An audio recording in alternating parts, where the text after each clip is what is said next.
day, and today happens to be game day number 4 of the 2026 Stanley Cup playoffs between the Montreal Canadiens and the Tampa Bay Lightning. Starting netminders, same matchup as it's been all postseason long thus far. Vasilevsky through 3 games has a 2.76 goals against average and 880 save percentage. Dobis for Montreal, 2 wins in 3 games, the 2.45 goals against and an 892 save percentage. Stanley Cup playoffs. Canadiens in game 4, 18-32, not particularly a sparkling record, but all they need is 1 win tonight, John, to put a stranglehold 3-1 on this series. Yeah, they just gotta encapsulate and find ways to get more guys going at 5-on-5. They've got 10 out of 12 forwards that have points, whereas Tampa only has 5 out of 12 forwards. Win the 5-on-5 game, go up 3-1. I'm starting out with it off the opening face-off, moving from right to left. Anderson, Danault, and Jake Evans get the start tonight. No lineup changes for Montreal. Pair of substitutes on the Tampa side as Cherenak moves it in behind his own net. First hit of the game is Anderson on Cherenak, as Tampa Bay settle it down with Ryan McDonagh, who's playing his 200th career Stanley Cup playoff game tonight, as we get our first stoppage as the puck is played out to the Montreal bench.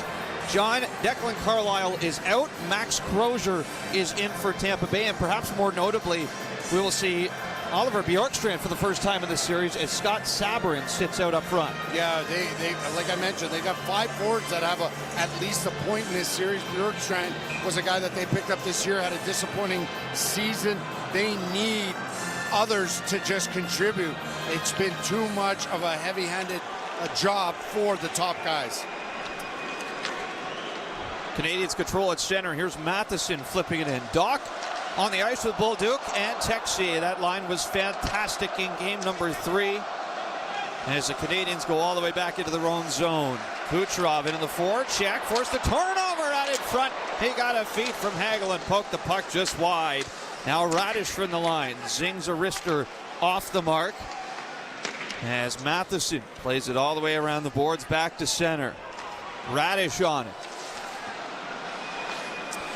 To the neutral zone. Doc takes it away from Hagel, and here goes Zach Bolduc moving in. Back to the line. Texier had that knocked away out to center, and Caden Goulet goes all the way back to grab it for Montreal. Now here's Lane Hudson. To center for Nick Suzuki. Crossing into Tampa territory. Suzuki tried to drop it off. It goes off his stick and between the 2 defenders all the way back for Jakub Dobis. Hudson on it. He'll zip it around the boards all the way to center. Suzuki has Caulfield with him to the front of the net, and that's just out of the reach of Caulfield, who took a swipe at it. Unable to touch that puck though as McDonagh plays it right back in the other way. Cirelli tied up with Caulfield far side. Here goes Suzuki to center, right in on McDonagh. Yeah, trying to get a poke on that, but Vasilevsky got his stick there. It ends up behind the Lightning net as they battle for it. 2 minutes into the first, we're going to get a stoppage here. A whistle behind the play. Too many men. And it's going to be against Montreal, I believe, John. For too many men on the ice. So Wes McCauley with the call from center ice, and suboptimal start here for the Canadiens, going shorthanded just over 2 minutes in. And that's how loud the building is, and obviously some guys got their signals crossed there, and they end up on the forecheck, but they end up with too many men. And unfortunately, early, they're going to get a PK. Now, John Cooper twice has started the Cirelli line. Twice they were off in 3 seconds. They actually touched the ice 3 times in 1 minute and 20 seconds. Already gamesmanship is in full flight. Tampa Bay, the setup on the power play. The Habs penalty kill is presented by Popeyes Quebec. Lightning are forced to center right off the face-off. Tampa Bay 3 for 13 in this series. Habs are 4 for 13 on the play, or rather on the power play here in the playoffs. So both teams have been almost eye level in terms of special teams as well as 5-on-5. As here come the Lightning. Far side, Hagel tries his shot and moved it well wide as Kucherov to the line for Radish. One touch, Hagel. Back across for Gentili, fan of the one-timer. Now Kucherov Back over to Hagel. Out in front, wanted point. Dobish there with the pad save. Battle in front, and it's forced over to the far wing for Radish. Now Matheson down low, under pressure from Hagel. Point and Gensel both in there as well. 1 minute to go on the 5-on-4 for Tampa Bay. Puck still wedged up along the boards. Finally comes loose for Tampa. Here's Kucherov, far side. Radish settles, gets the shot off, and Dobish makes the save and hangs on as he slides all the way to the restricted zone. Darren Radish, known for his one-timer, John, couldn't get it off there. No, he couldn't. The puck was just a little bit too back towards his back foot, but you see how quickly Tampa is rotating around. They're looking for Brayden Point in a multitude of ways, whether it's a deflection from the bumper, a shot from the bumper, and at times he'll drift from that bumper spot to the weak side to get open for a shot. Battle off the draw, back from Matheson under pressure. Suzuki on it now, and he'll slide it all the way out down the ice. 39 seconds left to kill for Montreal. Radish drops it to Brayden Point. Through center ice. Into half territory, off to Hagel. Up top, Radish. Lightning gets set up. Gensel right side, down low, Kucherov. Back to Gensel, Kucherov out in front, wanted point. He's tied up by Matheson. And the Canadians are going to flip it out through center ice. And there's Anderson in on the forecheck. He gave a good run on Darren Radish. As the Habs are going to kill it off. And keep this game tied at 0. Slavkovsky, who was serving the bench minor for too many men, steps back on as here's Carrier with a hit on Hagel. Habs have it in their own zone. Going to ride the energy from this crowd after that first penalty kill of the night. Carrier tosses it in. Lilleberg over to Yanni Gourde. Now Max Crozier gets his first touch of the series for Tampa, as the Habs are going to be whistled down for offside. That last sequence for Tampa, it just looked like one too many cute passes. It looked like they had Montreal dead to rights, even Dobish dead to rights, but it was just one extra pass, and it allowed Montreal to just collapse that slot area and defend. Was Brayden Point on the power play in Game 3 that had the first goal of the game for Tampa Bay, as Cirelli is going to take this face-off in the Montreal zone. Glove side on Dobish, and it'll be Alex Newhook in for Montreal, and he's able to win that back for Lane Hutson. Hutson off the boards, up to center. Here goes Newhook. Speed down the left side. Gage Gonsalves gets back as Newhook tried to move that through the middle for Kapanen. That's picked off by Tampa Bay. Now Cirelli into the attacking zone with Gage Gonsalves. Back through the middle, wanted Yanni Gourde. Dobish slides out of his crease, but Gourde couldn't settle it down to try and tuck it back in. As the Habs move it ahead, here they go to center. Hutson. He's erased by Darren Radish as it's steered around the boards for Gourde, far side. Here comes Tampa to center. Gonsalves left side. Good play by Struble. Takes him out along the boards, forces it out to center. Gonsalves throws it right back in. Lane Hutson starts ahead. Tried a long snap pass toward Kirby Dach, intercepted by Gensel. And Bjorkstrand throws it right back in the other way. 31 years old, Bjorkstrand out of Herning, Denmark. And as the Canadians have it deep in their own zone. Pushed off the puck, centering try from Dominic James, couldn't find the mark. Now settled down by Zach Bolduc for Montreal. He'll go to center and then gives it away to Dominic James. James twisting in far side, hands off to Gensel. To the line, McDonough with a hard shot, that sails wide. Chernak at the line. Wanted to go back through the middle, good stick by Dach. And now Tampa Bay corral it high in their own zone. Chernak up to James, and then James gets run into the boards by Arbor Jackeye. Now back through center. Yanni Gourde chases it in deep behind the Montreal net. Jackeye with a good hit. Back up the far side, Habs come ahead to center. Caulfield moving in, Suzuki drives the middle. Caulfield shot, and that's stopped by Vasilevsky.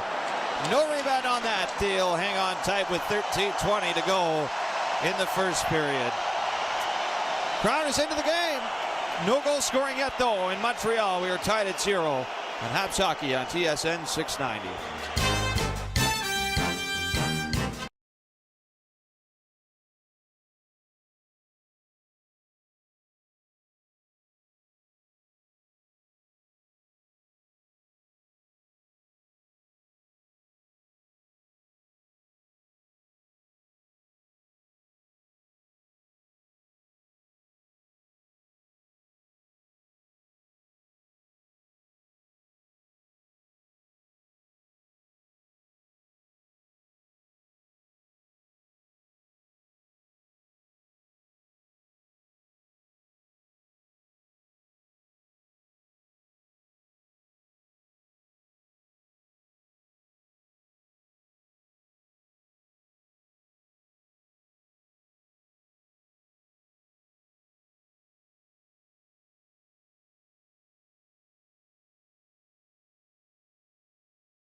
For 60 years, Delmar has delivered excellence. Strikes. La bagarre le long de la rampe. Avec tout un coup d'épaule.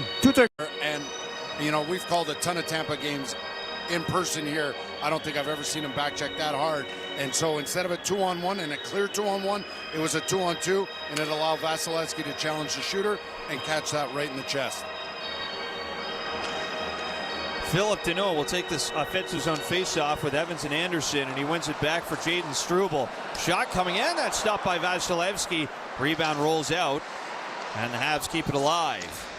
McDonough on it. He'll sweep that off the boards right out to center ice. And now it's tossed in by Struble as McDonough goes after it. Comes loose in front. Tampa Bay control and played off the skate of Gensel down ice. This will not be icing as Jack Eye is on it. And now Gensel takes it away, tried to center, good stick by Evans, pokes it away, and here goes Anderson rushing down the right side into the Lightning zone. Tried to steer that to the net, directed aside. Crozier got his stick up on Philip Deneau, and there's going to be a penalty on this play.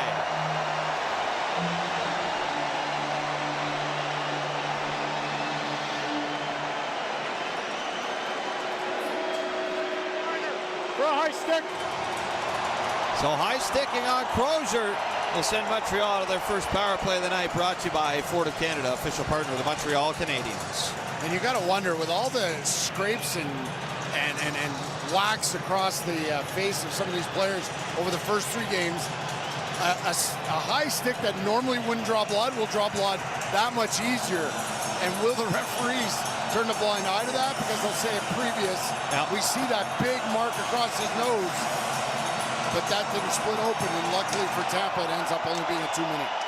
Battle off the draw. Habs win at far side. Demidov down low to Slavkovsky. Habs get set up right away. Here's Hudson. Over to Demidov. Through the middle. Suzuki with a shot, and he zipped it just wide. It's Tampa Bay. Clamber out back to center ice with Hagel. Habs strip it. And now Demidov in over the line. Cross ice for Slavkovsky. Canadians look to get set. Now here's Demidov, far side. Trying to spin away from Cirelli. Throws it off. Hudson with it. Back to Demidov. At the goal line now, Slavkovsky. Demidov. Up high for Hudson.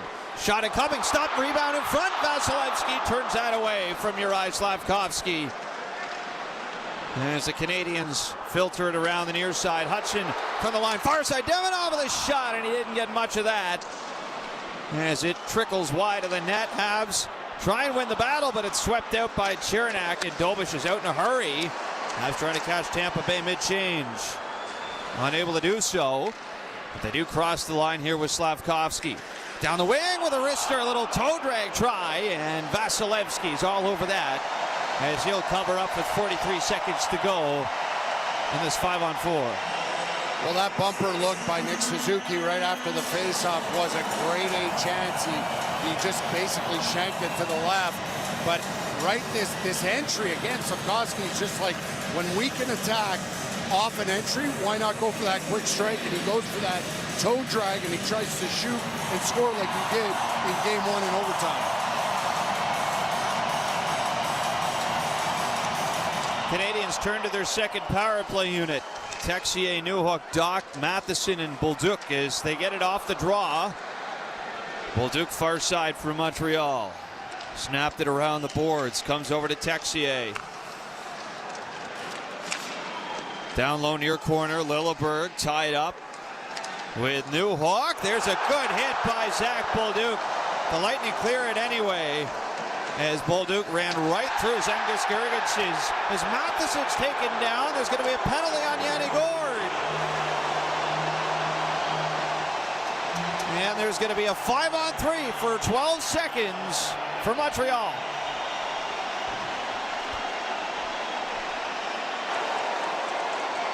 Tampa penalty.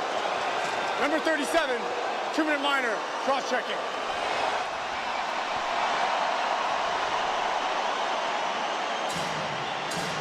Yeah, Yanni Gourde goes with a downward cross check as Matheson's recovering that puck and he's in a turn. So it won't take much for the player to go down, but it is a cross check that used to be used all the time, but over the last better part of 10 years is not tolerated anymore, especially if it creates a situation where it would be a clear turnover and potentially a scoring chance. Habs 5-on-3 off the draw. Suzuki to the line. Hudson near side. Caulfield uncorks the shot, but wide of the net and all the way down the ice. That's going to be it for the abbreviated 5-on-3. Habs still on the power play for a minute 45 or less. And the 5-on-3 that we normally see Dobson play instead of Lane Hudson. Here goes Suzuki into the attacking zone. Habs get set again. Far side Demidov. Tried to pass it back. Still got it. Keeping it away from Brandon Hagel. Now dishes off. Hudson near side. Suzuki with a one-timer. That's blocked by Chernak. Hudson over to Caulfield. Down low. Suzuki. Back toward Hudson. Shot incoming. That hit a body. Now back in front again. Slavkovsky with a swing and a miss. Hudson up high. Near side Caulfield to the net. And this is stopped by Vasilevsky, as it took a bit of a redirect in front, but he's got it underneath his pads. And you can see this top unit from Montreal.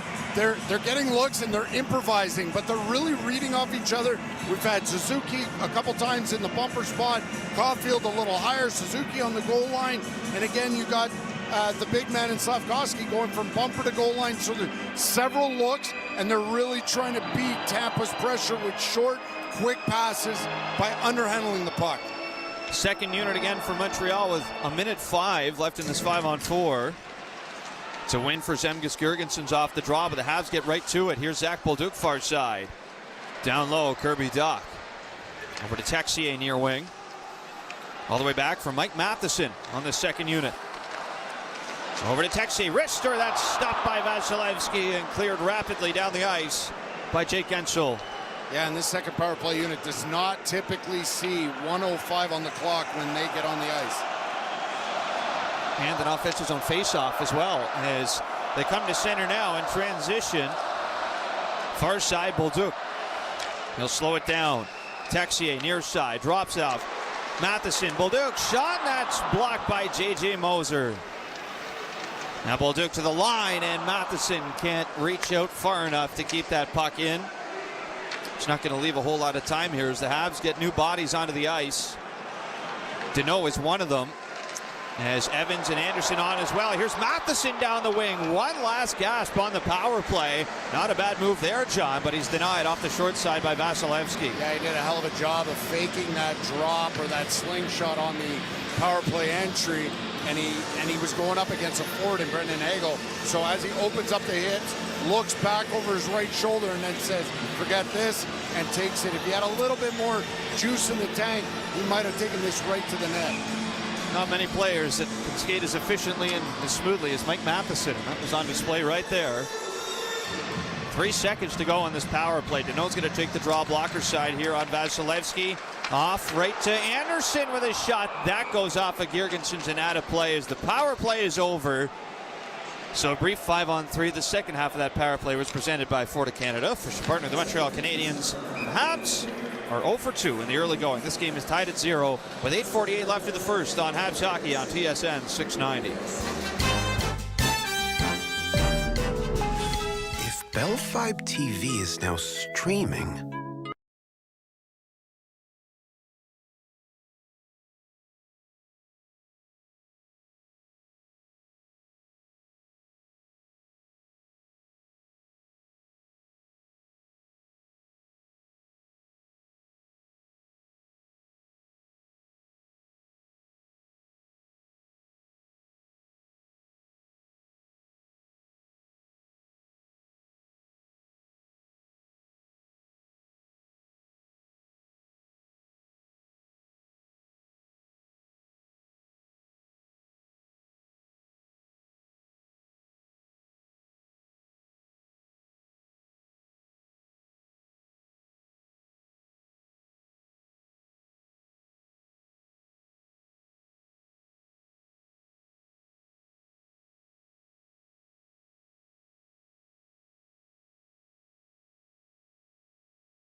is it still TV? Is it still TV? Au TO Mirabel, hockey des Canadiens. Score, in the old adage, you got to build momentum, and those were 2 looks or 2 power plays that they looked really good. They weren't frustrated. They were getting different looks from different kind of just instinctual reads and guys in and out of different positions. So now you hope that they could build off that momentum. It's 8-0 over about the last 10 or so minute stretch in shots for Montreal. Well, face-off blocker side on Vasilevsky. Newhook out there with Kapanen and Demidov, but it's controlled by Tampa Bay. Gensel to center with Cirelli. Near side, Cirelli looks back for Radish. That's tipped out to center by Newhook and recovered by Nikita Kucherov. Moser snaps it in. Near side, Gensel to the line. Moser with a drive. That hit his own man in front. Now Radish fans on his shot at the point. That allows Montreal out to center ice. Here's Newhook. Over to Kapanen, tried to shove it in. Habs have to try again. It'll be Newhook to skate it in as he'll feed it off near side. Demidov. Kapanen side of the net. Good shoulder save by Vasilevsky. As we got a whistle for a hand pass. There's 7:59 to go in the period as Kapanen, John, was trying to go upstairs to open up the goal scoring here. Yeah, he was trying to shoot it right at Vasilevsky's ears when he goes down. The other thing that these back-to-back power plays from Montreal, what it did for Tampa was it allowed guys like Kucherov to get a lot of rest. A 4-minute stretch early in a game is not what he's used to, right? So right out of the gate, right out of the commercial break, you see the top dogs come out and you can see that they got a little extra jump in their step. Cirelli out there again for Tampa Bay against Jake Evans. And the Canadiens to throw off the draw. And once again, the Cirelli line immediately goes to the bench after taking the face-off. Yeah, they want their matchup, so they're going to do it after faceoffs. Lightning trying to direct it in from center. It's going to be whistled back.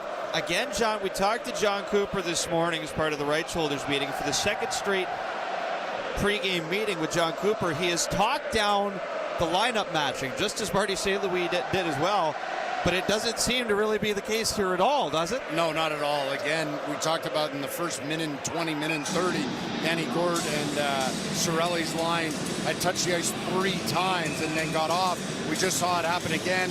And then as the referee puts up his hand, then goes to Martin St. Louis, do you want to make a change? He's also dragging his heels a little bit and taking all the time he can have to make his changes and get away from certain matchups. Nick Paul on the ice wins the faceoff for Tampa Bay. He's got Girgensons and Perry on the wings. Still play it deep into the Montreal zone. Bolduc with Doc and Texier on the ice for the Habs. They'll lift it off the glass out through center.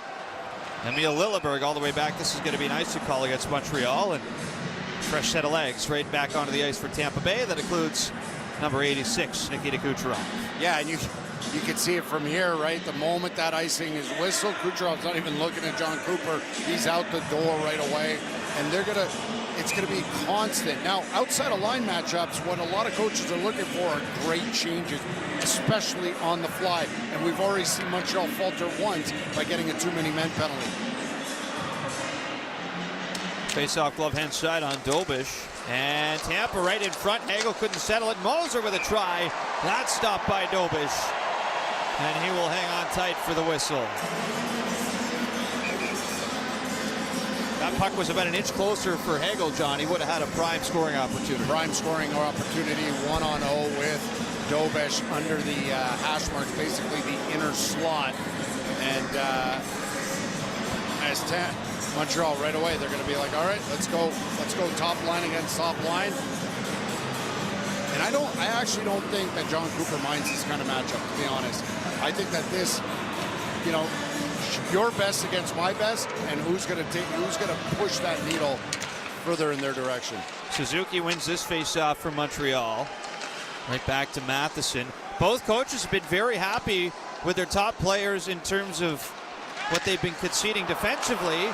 The Habs almost turn it over here. In fact, they do. Nikita Kucherov with a low shot. That's off the backhand and corralled by Dobish. What I was trying to say there, John, is that both coaches have been happy with the defensive output for their top players, but both teams also want to see their top players score more here 5-on-5. Yeah, absolutely. And it's not just about putting the puck in the back of the net. It's actually creating more grade A, and if you want to call it grade D scoring chances.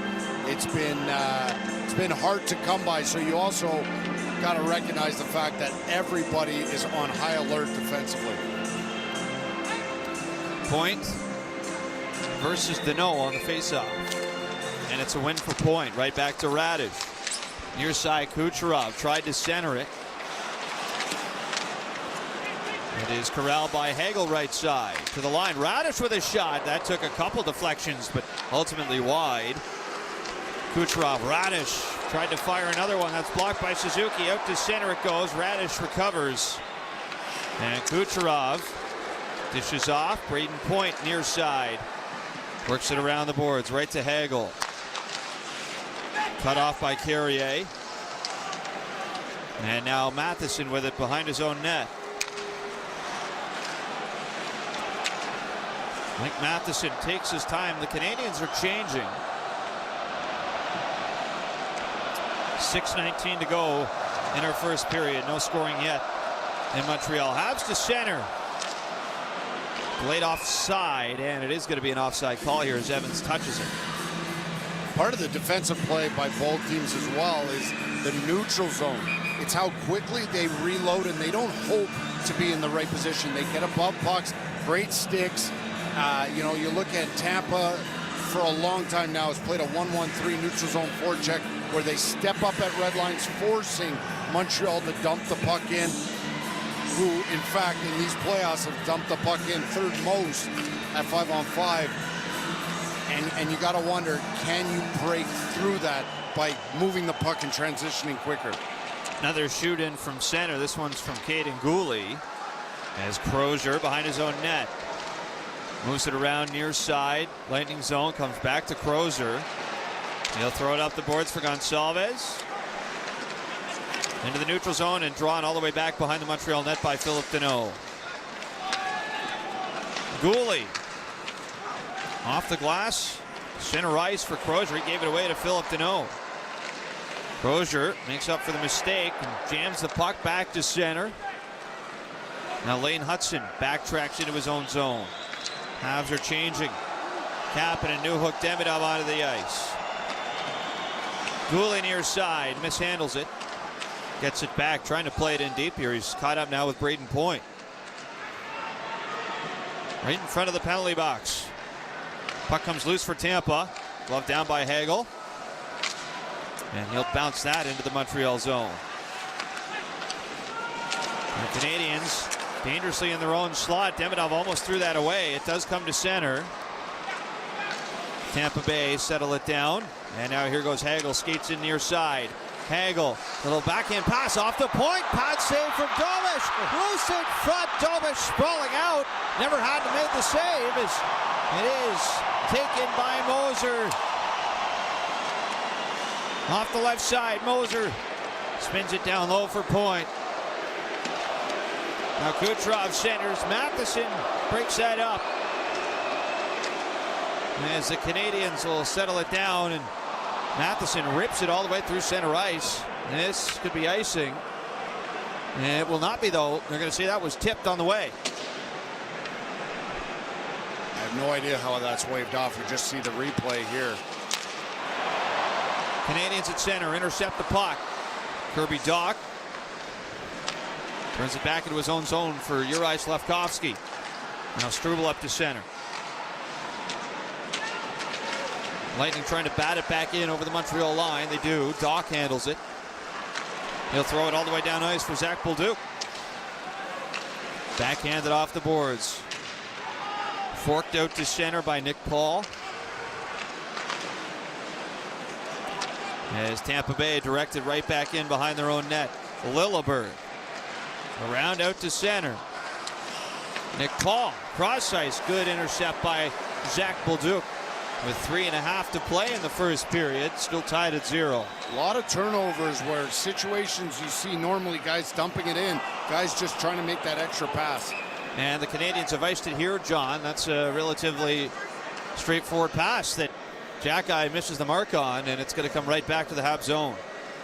Yeah, and he's been on. He and Bolduc have been on for over a minute. Everybody else, Hudson, Suzuki, Sikorsky, are quite fresh. But of course, John Cooper is going to come with Kucherov joining Cirelli's line with Gensel and removing Yanni Gordon in this situation. That's what those 4 minutes of PK allow John Cooper to have a fresher Kucherov for these types of situations. Suzuki off the draw, wins it for Montreal. And he's able to get it ahead to center. Darren Radish all the way back to pick it up. And he'll zip it ahead for Kucherov. Center ice, cross ice feed. Onside, here goes Gensel. Left side through the middle, and that's poked just wide by J.J. Moser. Near side boards. Habs trying to jam it out. Take it away. Kucherov in front, just missed Jake Gensel. As now Caulfield to center with Slafkovsky. He'll shoot it in. Suzuki first to it. And Cirelli gets in the way and feeds it right over for Gensel as Radish is tied up behind the play with Caulfield. Lightning throw it away at the Montreal blue line. Here's Suzuki. Down ice into the Lightning zone. Drops off. Slafkovsky with a wrister, and that carries wide. Far side Caulfield. That gets away from him as Tampa Bay will play it to center ice. Good hit by Gooley. Right into Gonçalves. Tampa the other way, though. Bjorkstrand centered in front. Here's Chernak back over for Bjorkstrand. He put it just wide. Blocker side on Dobish. Now Bjorkstrand, bit of a hit on Danault. Puck cleared to center. Good shift here for the Dane Bjorkstrand, who's back into the lineup for the first time in the playoffs. As Gonçalves throws it right to Jake Evans. Minute 52 to go in the first period. No score yet. Vasilevsky behind his own net. Played around the boards out to center. Bouncing puck. Evans throws it right back to Lilleberg. Now Lightning near side. Can't connect with Hagel. Jam to center again for Crozier. Now here's Point. Puck knocked away by Philip Deneau. Glove down by Hagel. Fires across ice. Deneau able to swing it to center. Evans chasing after it. He's tied up with Lilleberg. Far side, he'll get it over. Matheson tries a shot, blocked off the shin guard of Emil Lilleberg. As Lilleberg settles it down for Tampa Bay, who are changing up the three forwards. Shots 9-6 Montreal. Into the final minute of period number 1. Lilleberg pokes it ahead. Into the half zone. Lane Hudson. Back up the near side. Gensel tied up with Demidov. Comes to center for waiting J.J. Moser. Now Gensel just throws it away at the line. Canadians back in transition. Here's Moser with Ivan Demidov low in the Lightning zone. Picked up by Anthony Cirelli. And he'll move that to center ice for Gensel. Off to Radish. Far side. Ooh, that's pretty close to being offside, but Yanni Gourde brought it in. That's broken up. Here go the Habs the other way. Far side space. Kapanen turns around from James, and he'll play it down low for Newhook. Right back to the line. Matheson. Cross ice. Hudson shot. That goes off of Yanni Gourde. Near side. Not much time for the Habs. One last shot attempt. Blocked in front. That was Texier pulling the trigger, and that is going to be all for this first period. One last hit by Bolduc. He got a piece of Yanni Gourde. That'll draw a little shove from Darren Radish, but not much more than that. As these two teams will go their separate ways after one period of play, which does not bring us a goal yet, John. No, it doesn't, but there's plenty of action. I like what Bolduc, he knows it's a fine line of finishing that hit at the whistle, but he's had one big hit, and that second one right here just shows how engaged he is. Everybody's engaged right now. It's exciting type of hockey. I think this game plays out at 5-on-5. A couple power plays there on either side. Well, 2 for Montreal, 1 for Tampa Bay, 3 in total. Nobody gets a goal. Shots 9-6 in favor of the Canadians through 20. We're going to take a break here and be back. It's the first intermission roundtable on this Sunday night. Game 4 between Montreal and Tampa Bay on Habs Hockey on TSN 690.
tight for the whistle. Tampa Bay settle it down. And now here goes Hagel, skates in near side. Hagel, little backhand pass off the point. Pad save from Domish. Loose in front. Domish sprawling out. Never had to make the save. It is taken by Moser. Welcome back to the Bell Center. It's Montreal Canadiens hockey on TSN 690. Canadiens and Tampa Bay Lightning tied 0-0 after one period of play. Your first period scoring summary. No goals. I'm Mitch Gallo, and it is time for the first intermission roundtable. We have John still with us and the coach, John Goyens. For starters, guys, what did you like about what we saw from Montreal in that first period? I thought that consecutively those might have been the Canadiens' two best power plays in terms of puck movement since game number one. That'd probably be the thing that stands out the most to me. Cole Caulfield, a little bit more active, getting more shots on goal, looking like he's looking for shots more so than looking to defer like we've seen the first couple of games so far this series. And yeah, it just felt both teams were able to move the boxes around a little bit better in terms of what they were able to do on the power play. Tampa Bay doing the same thing. So I think it bears some good vibes for the Canadiens going forward, that power play and even the second unit of the power play looked as confident as they did, just not able to solve Vasilevsky. John? Yeah, it definitely starts with the power play. I mean, again, we have a screen in here, so we're getting a lot of replays. It was the fact that everything seemed a lot more instinctual. Guys were reading off each other. You know, if I'm in your spot, you're in my spot, and it didn't bother them. They weren't slowing down the pace by any means. They weren't just going like X marks the spot, and so it made it more difficult for Tampa's PK to dictate what happened in those special team situations. They took charge, and with those back-to-backs, it actually forced Montreal to play the second power play unit a little bit more, a lot more than usual, and they got a little bit more zone time. At some point, though, they're going to need just a screen, because that's a big man in number 88, Vasilevsky, in between the pipes, and they're going to have to find a way to not allow him to play near the top of his crease. They're going to have to climb on top of him and make him sag back. John Cooper claims that the matchup game isn't really an emphasis for the Tampa Bay Lightning. What'd you think of how he was pulling guys on and off the ice, 3-second shifts, and really trying to get the matchups that he wanted? Yeah, well, John Cooper is also a master of, again, he is a lawyer, right? So what he says and what he does and what he's going to think is his truth could be two different worlds, right? He's not going to give us the secret sauce, so to speak. You know, there are a lot of people that, again, and it depends on the depth of your team at times and the health of your team, will matchups matter more than great changes and the timing of changes. But it was very obvious. He wanted to dictate the line changes right from the drop of the puck. And we mentioned Cirelli's line started, lost the draw, off the ice in 8 seconds or 10 seconds. Boom, go out like less than a minute later, same thing. And they were on literally 3 times in the first minute and a half. Well, compare that to the Canadiens, where we just saw a little thing on the screen here where no Canadiens player played more than 7 minutes. No Canadiens forward played more than 7 minutes, and no Canadiens forward played less than 4. And so Martin St. Louis is doing the exact opposite, where he's just rolling his lines the way that he wants. I was pretty surprised how often the Newhook line, which seems to be the line that's a little bit more, can we say, lost or not as effective as the other three, or doesn't have as much of an identity as those other 3 lines, was able to get on the ice. But maybe that's Martin St. Louis just trying to jumpstart Ivan Demidov, because something tells me that, you know, one of those lines is going to have a big game tonight if the Canadiens are going to take a 3-1 series lead. Now, guys, Cole Caulfield had the one look on the left side, maybe one of his best looks so far of the series. But at what point do we get a little bit concerned here that he's been a non-factor through 3 games in a period? Well, I think if we're talking after the game about a Canadiens loss and no goals or no offense from that top line, I think absolutely it's going to be the only thing that we talk about. It's going to be a storyline. There's 2 periods left. I think that he and Suzuki have a little bit more jump than what I've seen from them the last 2 games, to say the least. But, you know, the fact that he's not deferring so far in the early going here, he's just doing what Cole Caulfield does. That looked like the most normal Cole Caulfield that we've seen, especially in Game 3, where he just continued to kind of pass the puck to somebody else, kind of pass the buck a little bit. I really think that Suzuki and Caulfield know the importance of having to get over the line in Game 4 tonight.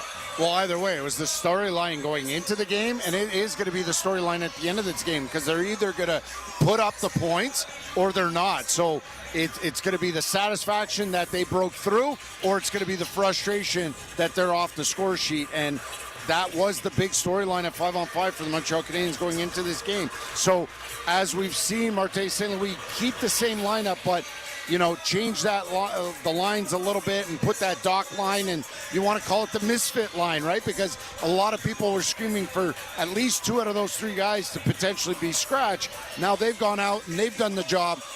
It might be, and I know it's crazy to say, but maybe it's time for Slafkovsky to join the kids.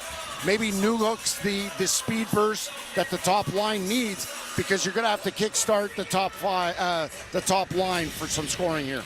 John, Jakub Dobeš, a bit of an adventure at times in that first period. Yeah, that was the most chaotic first period we've seen through the first round of these playoffs. And look, I think if you're John Cooper and you're the Lightning, you go into the break pretty satisfied about 2 things. One, that you made Dobeš look uncomfortable. He looked like he was scrambling a little bit more than he has so far this series. And the final 10 minutes, they really dictated the play, Tampa Bay. I mean, Nikita Kucherov and Brayden Point getting on the puck way more. The Canadians were scrambling in their own end. So I think if you're Tampa Bay, you're probably the more pleased of the 2 teams, because you didn't get that extra power play that the Canadians got, and yet the final 10 minutes seemed to be there.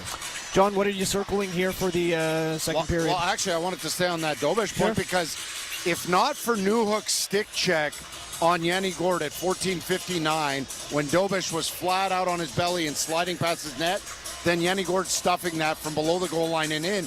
And then later in the period, I believe it was Brayden Point over there by the Fastenal ice sign there, where he threw it out back in front, and it was absolute chaos where guys were just laying down. It looked like they were playing mini sticks there for a second, and everybody was doing everything to block shots. I think Montreal, as much as the matchup game is very prevalent for Tampa, they've got to find a way to be proactive and dictate, no matter who's on the ice, dictate the forecheck, dictate the zone entries, and dictate pace of play by not letting Tampa establish the neutral zone forecheck.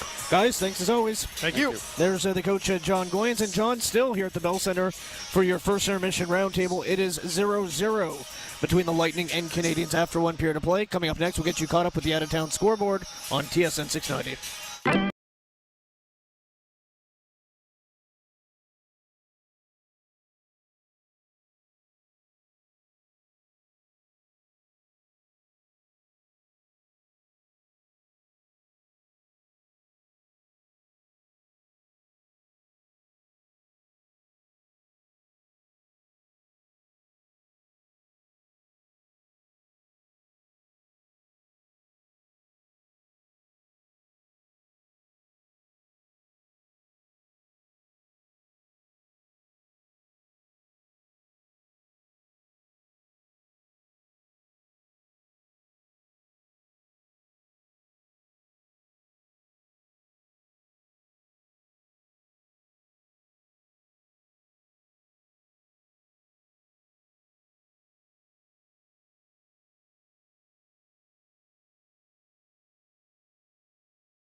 I'm with a Montreal Habs fan.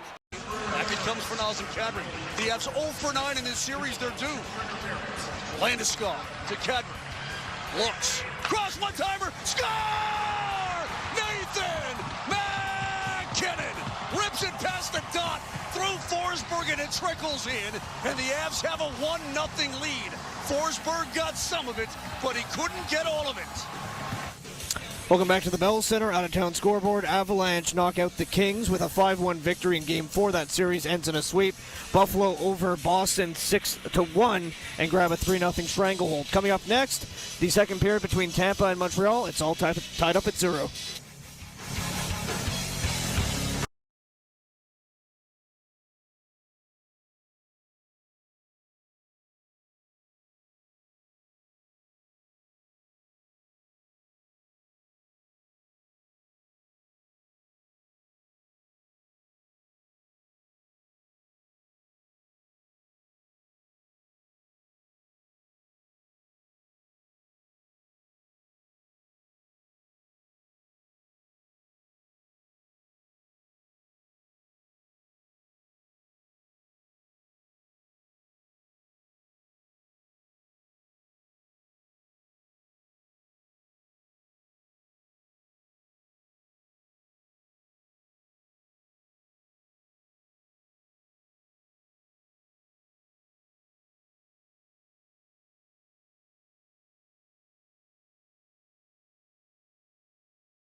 The biggest superstar in Bell Center, you're with us just in time for puck drop and the start of period number 2. Habs moving from left to right.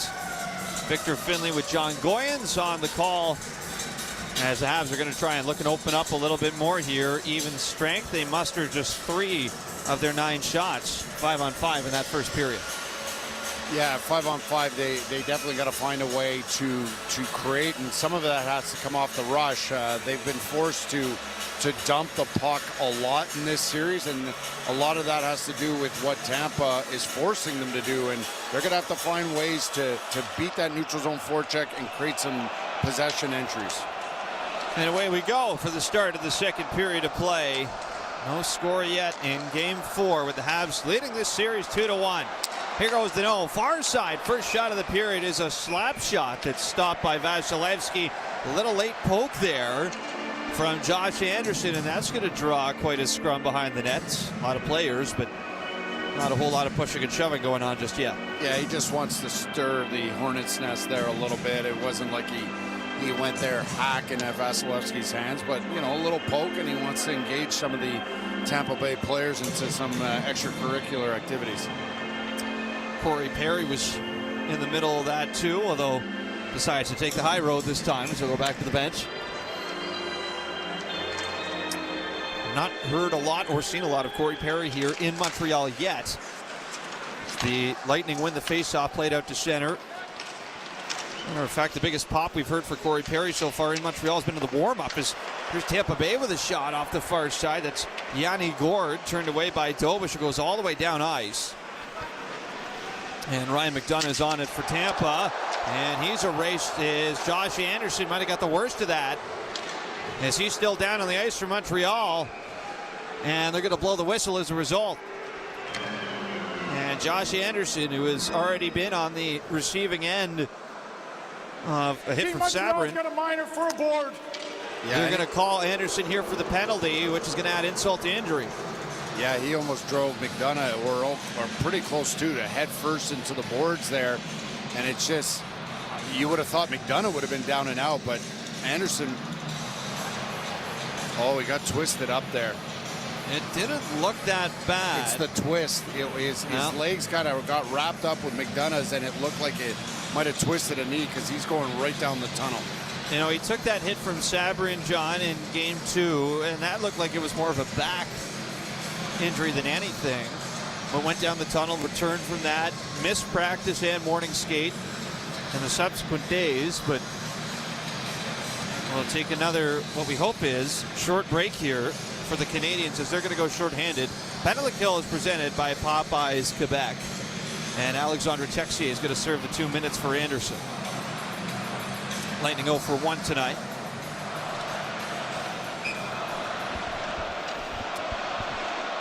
They will send out Sorelli to take the draw against Jake Evans. And off the face-off, it's controlled by Montreal. Newhart will shoot it right down the ice. As the Lightning catch up to it, Darren Radish will slowly work his way ahead to center, then drops it off. Here's Point. Cruising in with Jake Gensel. To the line, that missed Radish. He's got to go back to center. Now Radish from his own blue line. Leaves it behind for Braden Point. Now off to Gensel. Lightning settle it down near side. They'll get set up in formation. Minute 20 to go in their 5-on-4 power play. Kucherov far side. Down low to Gensel. Back to Kuch. Into the slot. Tries a shot that goes wide off a body. Now Gensel. Looking down low for Hagel. Side of the net. Chance to clear, and Mike Matheson does just that. Now Tampa Bay regroup as they keep this unit on the ice into the final 49 seconds now of the power play. Here's Kucherov left side. Works it in and then throws it all the way back to his own goalie. As the Habs fans are all over him for that. Hagel ahead to center. Drops it back for Gensel. Far side. Corey Perry on the ice for Tampa Bay. This is worked away down the ice by the Canadians. And Kucherov's also going to be making himself a bigger target if he shows that kind of body language. The fans are getting all over him. Here's Dominic James twisting in over the Montreal blue line. All the way in behind the Canadiens net. Brenda comes for Gonçalves. To the line, Chernak. Back to Gonçalves. Turning away, and that's it for the power play. Lightning don't get much on that, as they are 0 for 2 tonight. Nick Paul carries it around the offensive zone. Right back down low, looking for James. Stolen away by Montreal. Caden Gooley will move it over for Lane Hudson. Now Texier at center, mishandled it, and I believe they're going to call this offside on Tampa Bay. Yeah, James was arguing that Texier put it back into his own zone, and the faceoff will be outside. Tampa were too predictable, way too predictable on their entries. They kick it out. You got Braden Point with tremendous speed, kicks it out to Gensel. Gensel just goes down the wall in a very, very slow pace, and then he wants to kick it back or reverse it back up top. But they've become way too predictable, and Montreal's closing that off, getting it down the ice, and 86, Kucherov is getting really, really frustrated. Face off at center ice. It's won back by Tampa Bay. And Ryan McDonough from behind his own net. He will slowly make his way up to center. Tosses it in. Dobish knocks it into the near corner. Now locked up near side. 3.5 minutes gone in the second period of play. No goal scoring yet. Heated battle going on here between Kucherov and Jaden Struble. Puck is still wedged up. And they finally whistle it down. We don't see that very often, but that puck didn't seem to be going anywhere. As Struble with a couple more pokes at Kucherov, trying to draw a reaction.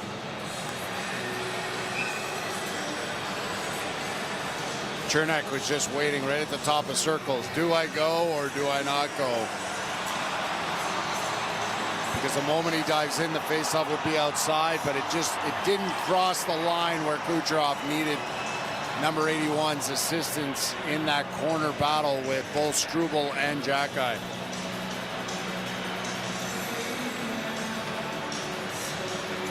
Face-off coming up blocker side on Dobish.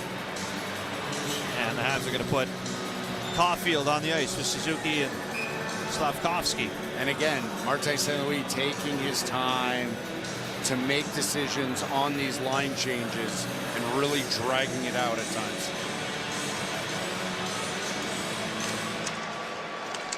Face-off controlled by Tampa Bay. Kucherov near side flings a shot wide. Comes around left wing for Moser. We'll try and bank that off the boards. It's into the feet of Kucherov.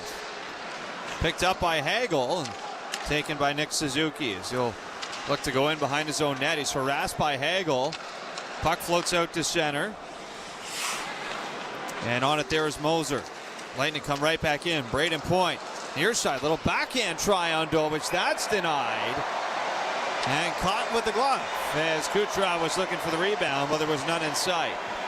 And that's a matchup Montreal really likes, is the Kucherov-Matheson one. We've seen it here during the regular season, and Matheson ends up really getting under the skin of Nikita Kucherov, and he starts hacking and whacking. But again, Braden Point's got a lot of jump. He's quick strike here, but Matheson forces him to go with the backhand shot, and Dobish is square. So Dominic James out for the face-off for Tampa with Gonsalves and Bjorkstrand. First line for Montreal with Suzuki in the face-off done. He wins it back for Gooley. Now behind the net, Lane Hudson. Over to Caulfield. He's under all kinds of pressure here. Just throws it around the board. And the Habs with a bit of an emergency play out to center ice. Tampa Bay recuperate.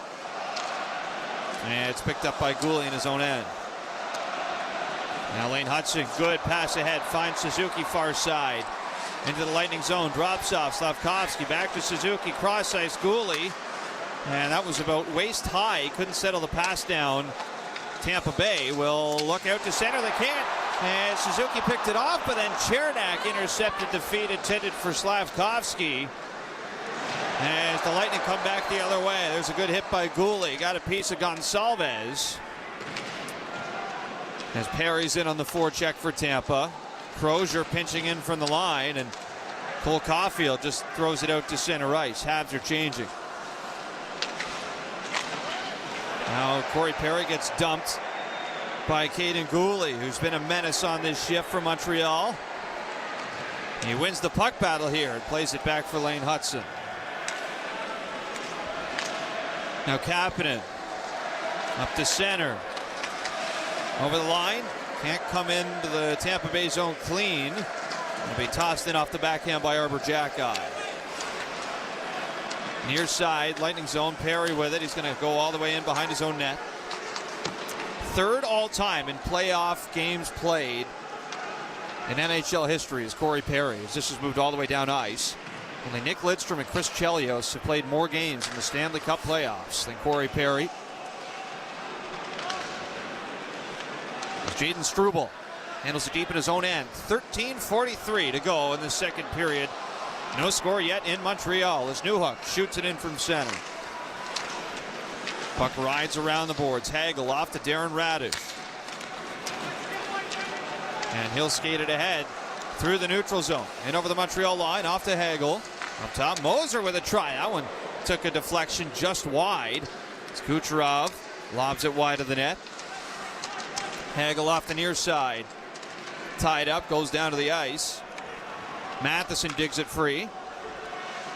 And the Canadians play right back around to the near side. Matheson under pressure from Hagel. Finds an outlet to Demidov. Looks down ice. There's Josh Anderson back on for Montreal. That's good to see.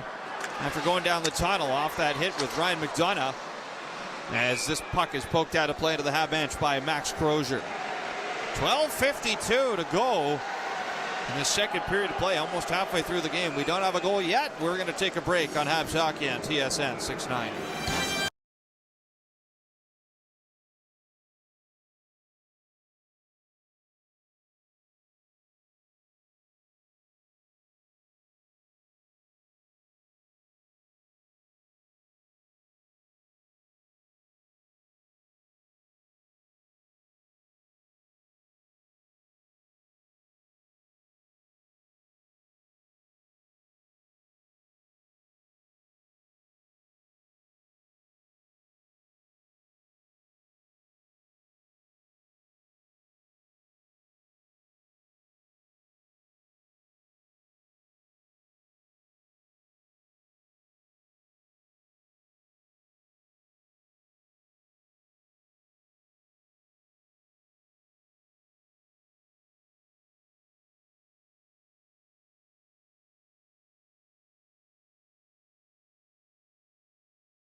Canadians, TSN 690. Welcome back inside Bell Center. 12:52 to go in this second period, and it doesn't look like, John, things are opening up anymore 5-on-5 as we transition into the midway part of this game. No, Tampa's got 3 shots. Montreal has 1 shot at this point. 7 minutes and 8 seconds into this period, and it's just not a lot of space, whether it be, it's really not a lot of space anywhere inside dots in all 3 zones, and that's why we're seeing so few shots and so few scoring opportunities. Face-off blocker side on Vasilevsky. Cirelli's going to get tossed, so it'll be Suzuki on Yanni Gourde. Suzuki 4 for 7 on draws tonight. Battle for control here. It's won by Tampa Bay. And Anthony Cirelli moves it out to center. Gensel is on it. Steps into the half zone.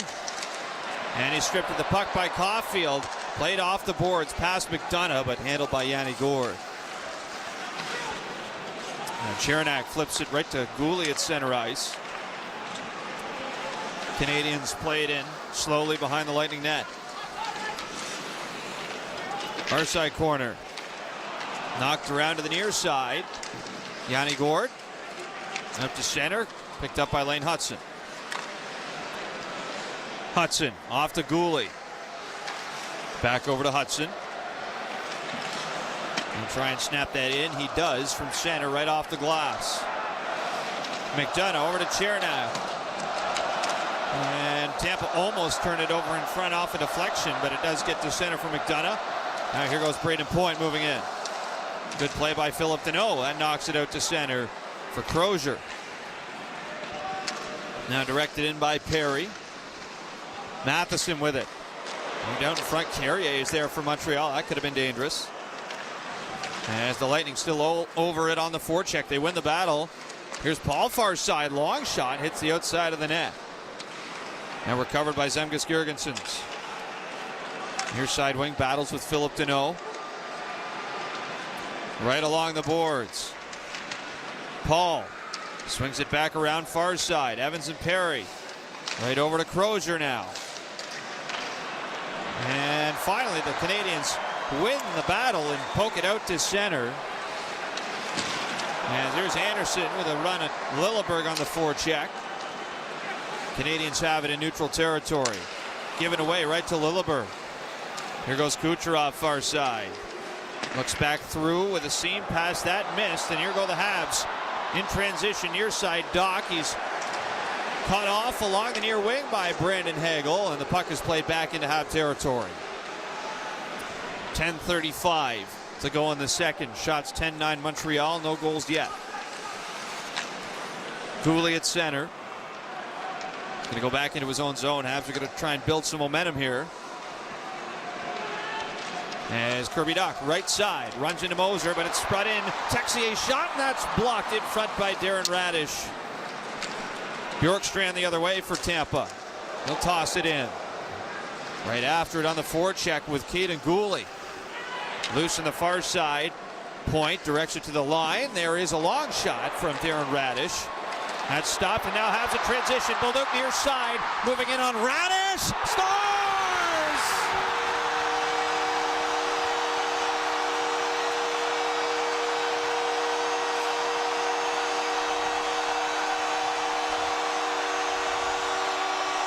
And somehow, some way, Zach Bolduc wills the puck into the net, and it's 1-0 Montreal. That's that kind of north-south hockey you're going to need. You're going to have to just drop your shoulder and drive that second post. And Zach Bolduc does exactly that. He gets inside Darren Radish's arms. And as he drives, that puck kicks up off Vasilevsky. And it looks like it hits him in the jersey somewhere and just drops over the goal line.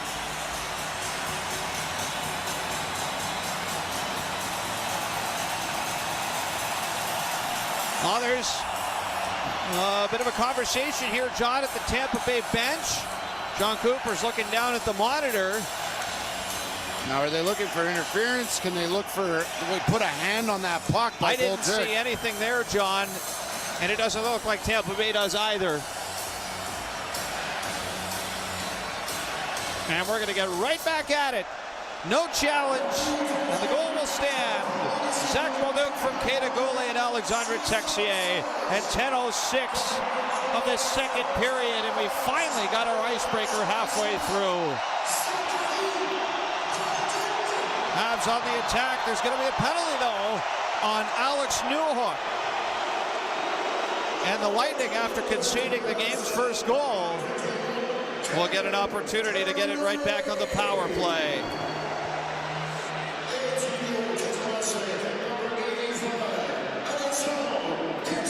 So Newhook to the box.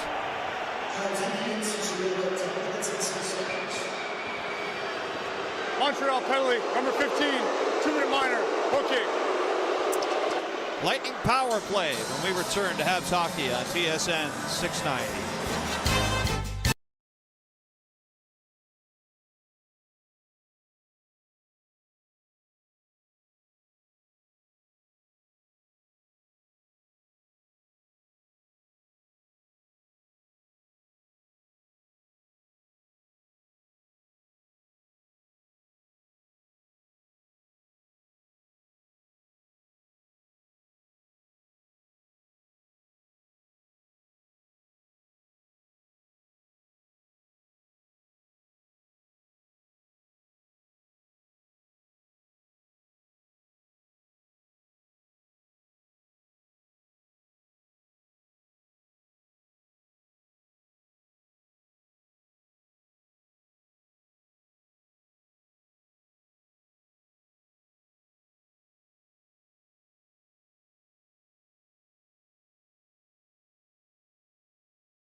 Thanks to Zach Bolduc, but John, Lightning have a chance on their third power play of the night to get it right back.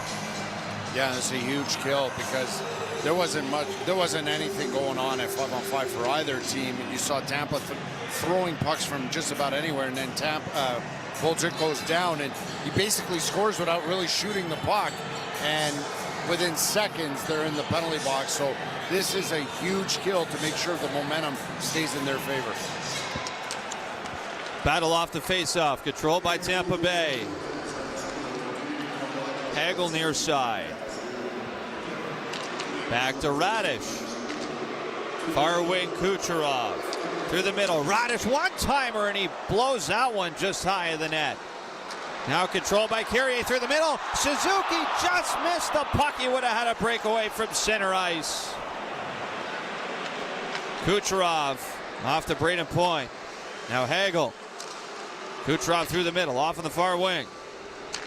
Lightning get it set again. Here's Gensel. Kucherov, low shot, stopped by Dobish. Kucherov swings it back for Gensel. Back to Kucherov. Off to Gensel. Waits, tries a shot. Good block by Suzuki, and it's fired down ice by Mike Matheson. 1:03 left to kill. Braden Point scrambles to center. Off to Hagel. Through the middle. Gensel with a shot. He put it right off the crossbar, and it goes out of play. Yeah, Tampa right there really broke down the blue line stand, as we call it, on the PK, because as you kick it out to one particular side in a 3-1 PK formation, the backside D will join, but what they did was they quickly transitioned that puck inside dots, and Gensel puts it right off the crossbar. Lightning are going to keep that unit out there. As Point will take the face-off. Oh, no, he's not. He's going to be waved out. So it'll be Philip Deneau versus Jake Gensel. And Deneau snaps it back. Carrier on it with Matheson.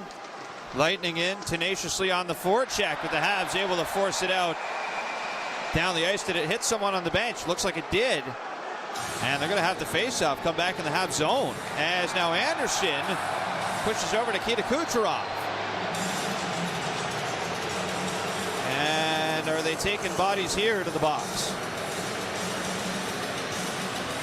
Well, you see, Anderson's trying to stir the pot here a little bit, and why not, right? But the thing they've got to figure out is, did someone at Tampa's bench reach out to touch that? And they're going to bring the face-off back outside the zone. That's a win for Montreal. No one's going to the box.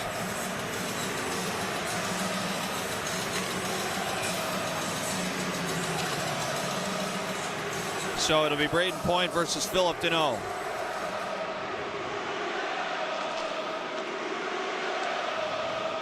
Controlled by the Tampa Bay Lightning. 36 seconds in their 5-on-4. Here's Hagel over the blue line. Cross ice, Kucherov. Far wing with Gensel. Gensel down low. Back to Kucherov into the slot. Gensel off the deflection from Anderson to the line, held in by Kucherov. Kucherov for Point in front. He slides that just wide. Hagel behind the net. Right back to Radish. Point near side. Radish up high. 5 seconds to go. Down low, Gensel. Steps out in front, and that's stopped by Dobish. One extra whack. That's going to draw a big crowd, and Dobish didn't like that at all. And he's going to get a penalty for it, too.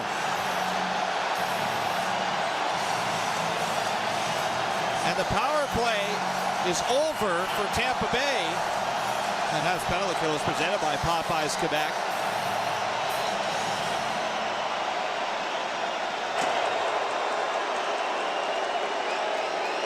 Tampa penalty, number 59, 2-minute minor, slashing. And now the Habs are going to get a power play right back, presented by Ford of Canada, official partner of the Montreal Canadiens. And this is where the top players of Tampa are getting really, really frustrated. We've seen more not get called on those whacks, but just the fact that certain extracurricular activities after the whistle have been transpiring, the referees want to stop it right here, and they're going to call Gensel for that slash. But you can tell guys like Kucherov are just slinging pucks at the net. They're just not making very confident plays. They've had a couple good looks, but then after that, it's almost just throw anything at the kitchen sink at the net. Kucherov is still half on the ice here, John, at the Lightning bench door. He's finally going to have a seat on the bench.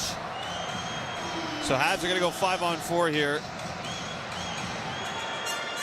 They are 0 for 3 thus far tonight, as are the Lightning after that last man advantage.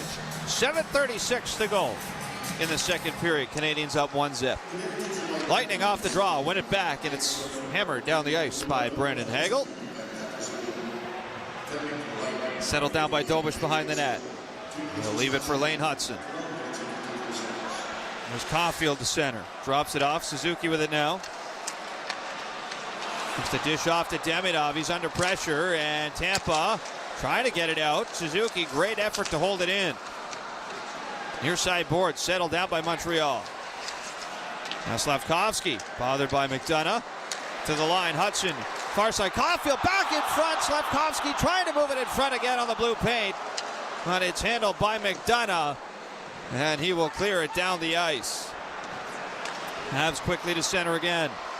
Now here's Demidov right side. Down low, Suzuki in front. Backhand try. Punt stop made by Vasilevsky, and he's got the puck underneath, as he'll get the whistle with 1:07 left in the Habs 5-on-4. And a lot of this chaos happens, not right here at the whistle, but prior was the fact that Tampa had 3 opportunities to clear it, overhandle the puck, Chernak, McDonough. Then when McDonough gets it to all kinds of time to send that puck 200 feet, he barely gets it to the far blue line, and that makes it impossible to get a clean change for all 4 PK players. Montreal just transitions up ice and creates a quick strike.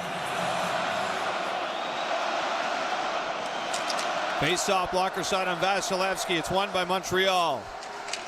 Suzuki, far side wing.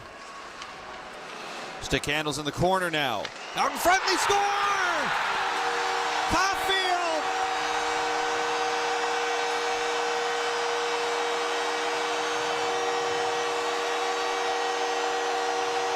Quintep in front, and for the first time in this series, somebody's got a 2-goal lead.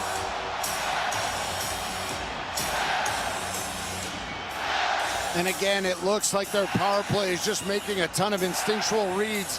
And, you know, people, it drives them nuts sometimes to see Caulfield play the goal line, but sneaky Caulfield, he's not on the goal line, he's below the goal line, and that gives him all the opportunity to just sneak into goal mouth, box out J.J. Moser's arms, turns his backside, and then Suzuki just slings it east-west to that far post for a tap-in.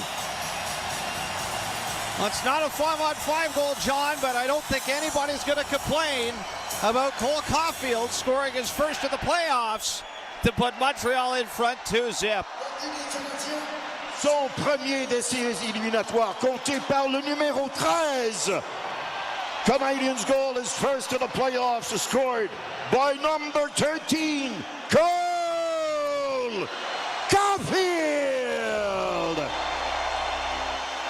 Habs into their own zone. We got a whistle here, and in the meantime, during that announcement, John, Corey Perry had something happen to him along the end boards. He went in for a hit with Struble, and as he was tumbling down, Struble's stick went right across his face.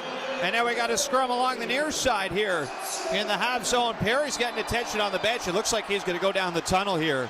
Oh, no, I don't know. I really don't know how they missed this. I really don't. Now Jack Guy wants a piece of somebody. Oh, pull trick right. Nope. Near side Doc. A lot of and almost. Gergensen's wrestling. We saw a lot of this in games 1 and 2. A lot of almosts, as you put it, John. And Perry, towel to his face, is going to go down the tunnel.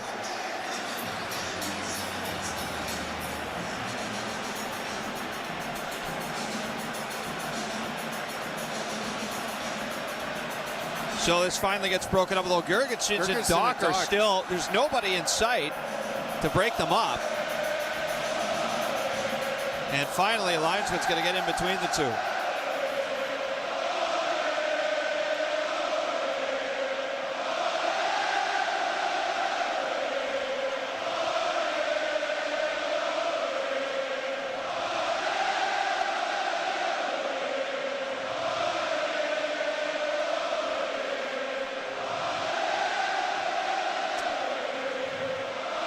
6:12 to go in this second period. We're getting playoff hockey now in Montreal. Habs up 2-0. Caulfield's first of the postseason from Suzuki and Lane Hutson at 13:29 on the power play.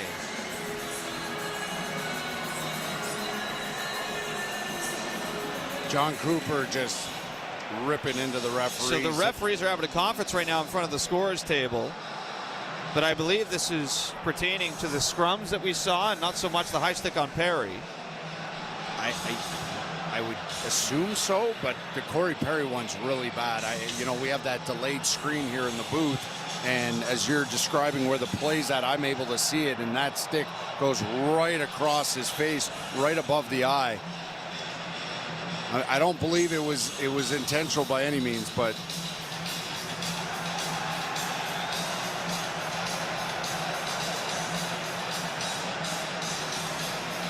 so it looks like they're calling coincidentals, and they're explaining that to Mike Matheson. Wes McCauley and Brandon Blandina, the referees tonight. As now Gensel's going to come over and get an explanation on the Tampa side. They are, of course, without their captain, John, Victor Hedman, who's not played a game in this series. Skated again this morning. As Girgensons and Paul are going to the box for Tampa, it's going to be Jackeye and Doc in there for Montreal. Tampa's going to have to find another gear. Montreal's got all the momentum. I know it's crazy to say at 14-12, but they're up 2-0. They've scored one on power play. They've scored one 5-on-5. Not a pretty one, kind of an ugly one, but just a hard-working type of goal from Bolduc. And though the grade A chances aren't numerous for either side, Montreal has taken over here in this period, and with this crowd of 21,000, it's that sixth man that they need, and they're just building off it. Face off in the neutral zone. Dominic James versus Suzuki, and it's a win for Montreal. Slavkovsky jams it in.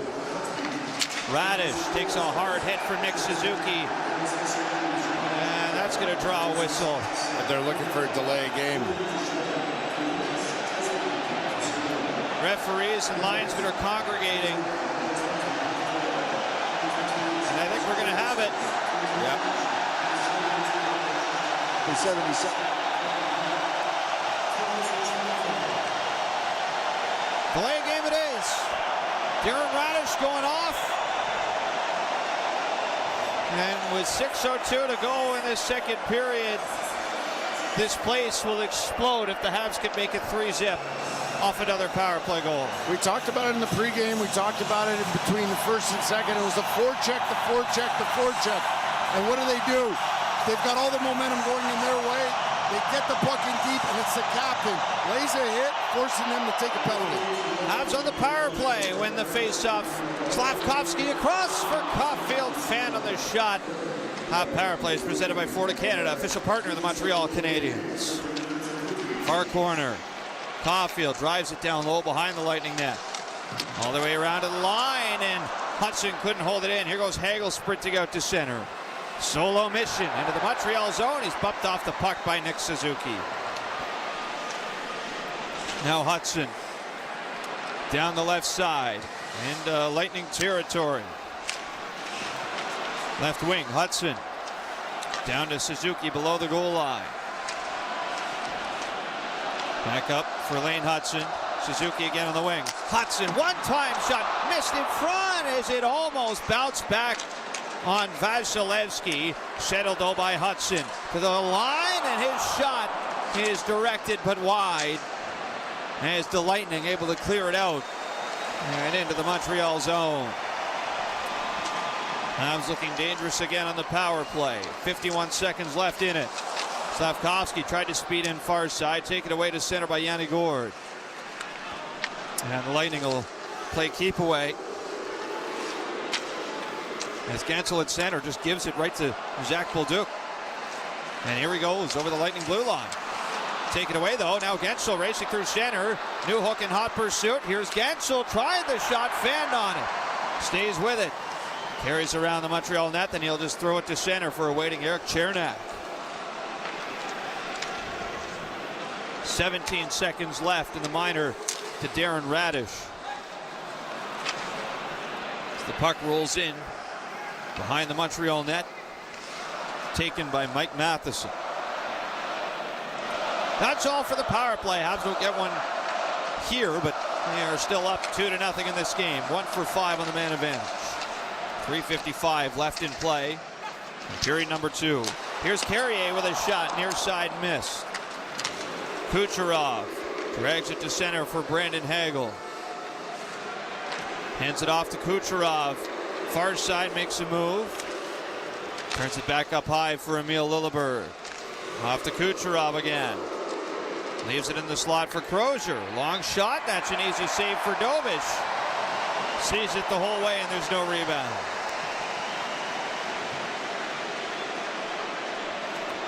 .330 remains in the second period of play.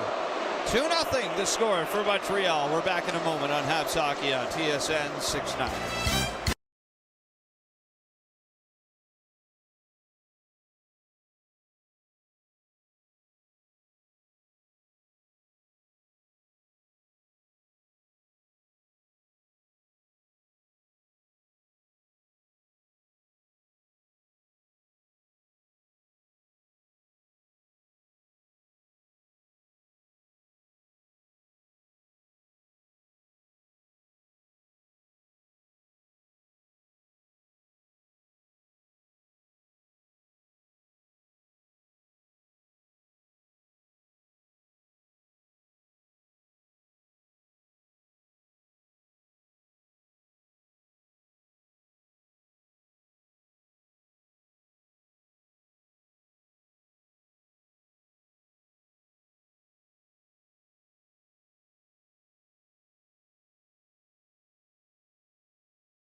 Damage insurance partner of the Montreal Canadiens. Enjoy the game. Welcome back in the Bell Center. 2-zip, Habs lead, 3:30 left in the second. Good to have you on hand here. Myself, Victor Finley, and John going to the booth. Good to see some of our old friends tonight too, John. Chris Nyland and Sergio Momesso, both taken in Game 4 in Montreal. Yeah, both have won cups, both are winners. Knuckles, this is his hometown now, right? He makes his home here and very involved, but it's always great to see the alum. I would just wish that we'd see some vintage clips. You see them in the stands, some vintage clips of them fighting or lifting up a cup. Canadians clear it to center. There's Radish backtracking for Tampa Bay as Bjorkstrand got run over by Evans. Lightning trying to come back in on the near side. Puck pops out to center for Bjorkstrand. Off to Radish. Swings it out to center. Deneau plays it right back in. Puck comes around for Anderson. All the way over for Evans. Now given away for Dominic James. He'll skate into the Montreal zone. Right in with Lane Hudson. They both go down into the referee. As they battle for it near side boards. Puck comes back behind the Montreal net. Hudson directs it up the near side. Gonçalves down low. Picked off by Hudson. And the Canadians flip it ahead all the way out through center. Anderson first to it. In the Lightning zone. He'll play it around the boards. Suzuki far side. Tangled up with Nikita Kucherov. He'll get it to the line for Mike Matheson. Cross ice. Carrier. Shot incoming. That's blocked in front And that's a bit of a stinger on J.J. Moser. There's a big hit at center ice. And Slavkovsky got steamrolled. Lightning the other way. That was Maxwell Crozier who blew up Slavkovsky, who is groggily going back to the bench for Montreal. He's going right down the tunnel. Caulfield touched it. We got a whistle. And that was a monstrous hit from Crozier that for the time being has sent Slavkovsky out of this game. As Corey Perry returns to the ice here for Tampa Bay, he's going to skate from the tunnel right back to the bench. Montreal, minor penalty slash. And to make matters worse, the Habs are going to get penalized here. John Cooper is livid. I mean, it's not too often you get a power play and you start ripping into the referees.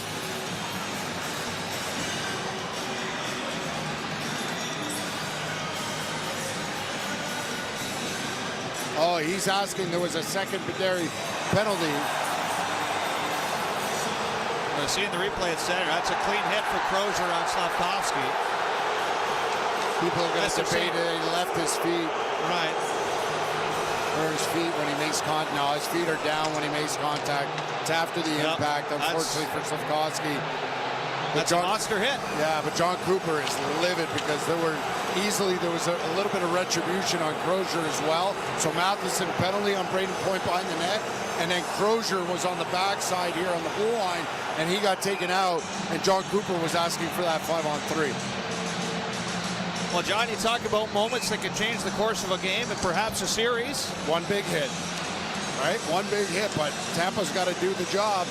And they've been a really frustrated group on the power play. 0 for 3 tonight are the Lightning. This Habs penalty kill is presented by Popeyes Quebec. Habs win the face-off and clear it right down the ice. So this power play will bleed over briefly into the start of the third period if the Lightning do not score. As here goes Hagel into the Montreal zone. Played around the boards. Far side, Hagel and Goulet are tied up behind the play. As it's Jake Evans brought down. That's going to even it up here. Tampa take a penalty, and we're going to go 4-on-4. As we got Carrier pushing with Kucherov far side. Now Radish and Goulet.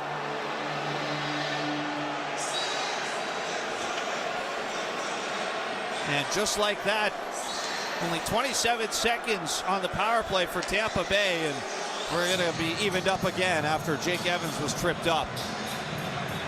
38 Tampa Bay, minor slash. Well, they're going to call it a slash on Hagel, but whatever you call it, it's 2 minutes. And we'll finish the second period 4-on-4. And that's what happens when you're a frustrated group on the power play. You're always chasing after. And Montreal has set the tone here with their PK, and they've had a lot of possession in their own zone, and that's forcing Tampa Bay to run around. And that's not just an ill-advised, it's just a bad penalty by Brendan Hagel. He knows it. He didn't complain. He went straight to the box. But it does open up the play here at 4-on-4. Face-off blocker side on Vasilevsky.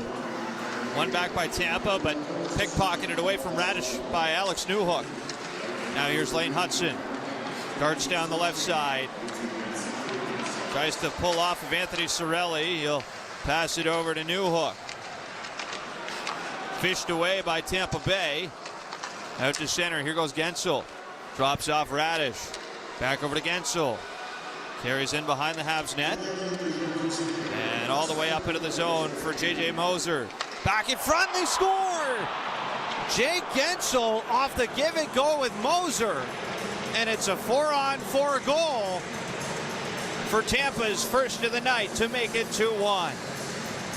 Gensel just wheels all the way from behind the net, above the tops, a little exchange with Moser, and Struble gets on the wrong side of Gensel, and also Newhook is too late to react to that crisscross in the man-to-man situation with Moser, and that allows that seam pass to connect. First of the Stanley Cup playoffs for Jake Gensel, who has been a prolific goal scorer. in his playoff career. That's his 42nd in 9 playoff appearances. As Moser's going to get the assist, and the Lightning are right back on the doorstep here, down by just 1. That'll be Gensel for Moser and Radish at 19:05, 4-on-4.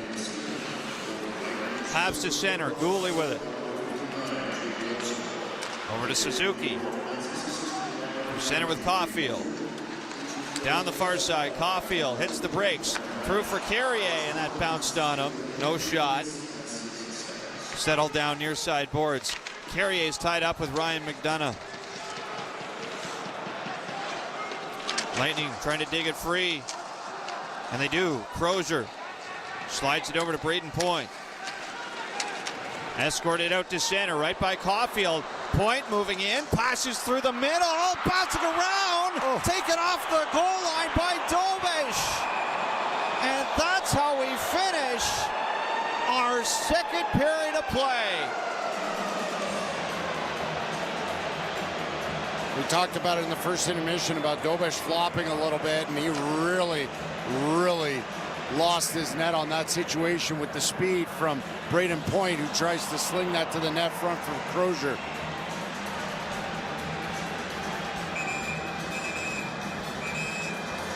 Well, they're saying the whistle went before. This isn't over, I don't think.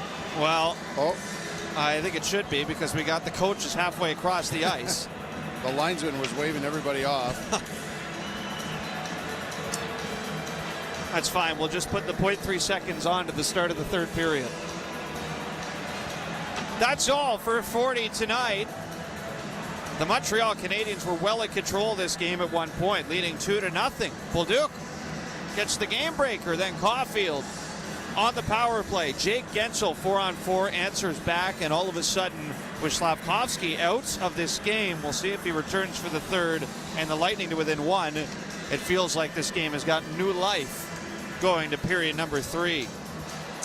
We'll take a break, and on the other side, it is the second intermission roundtable on Habs Hockey on TSN 690.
Canadians hockey is presented by Essor Insurance. You deserve the best broker there is. Essor Insurance, official damage insurance partner of the Montreal Canadiens. Enjoy the game.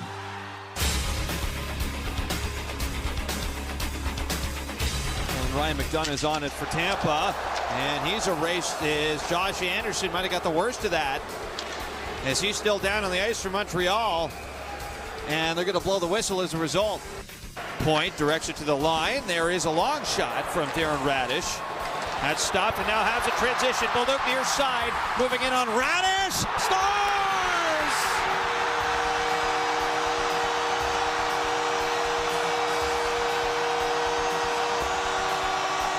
And somehow, some way, Zach Bolduc wills the puck into the net, and it's 1-0 Montreal.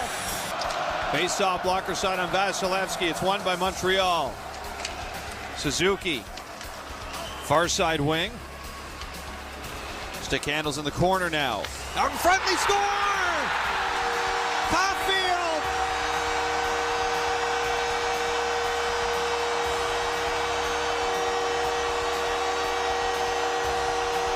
Quick tip in front, and for the first time in this series, somebody's got a 2-goal lead.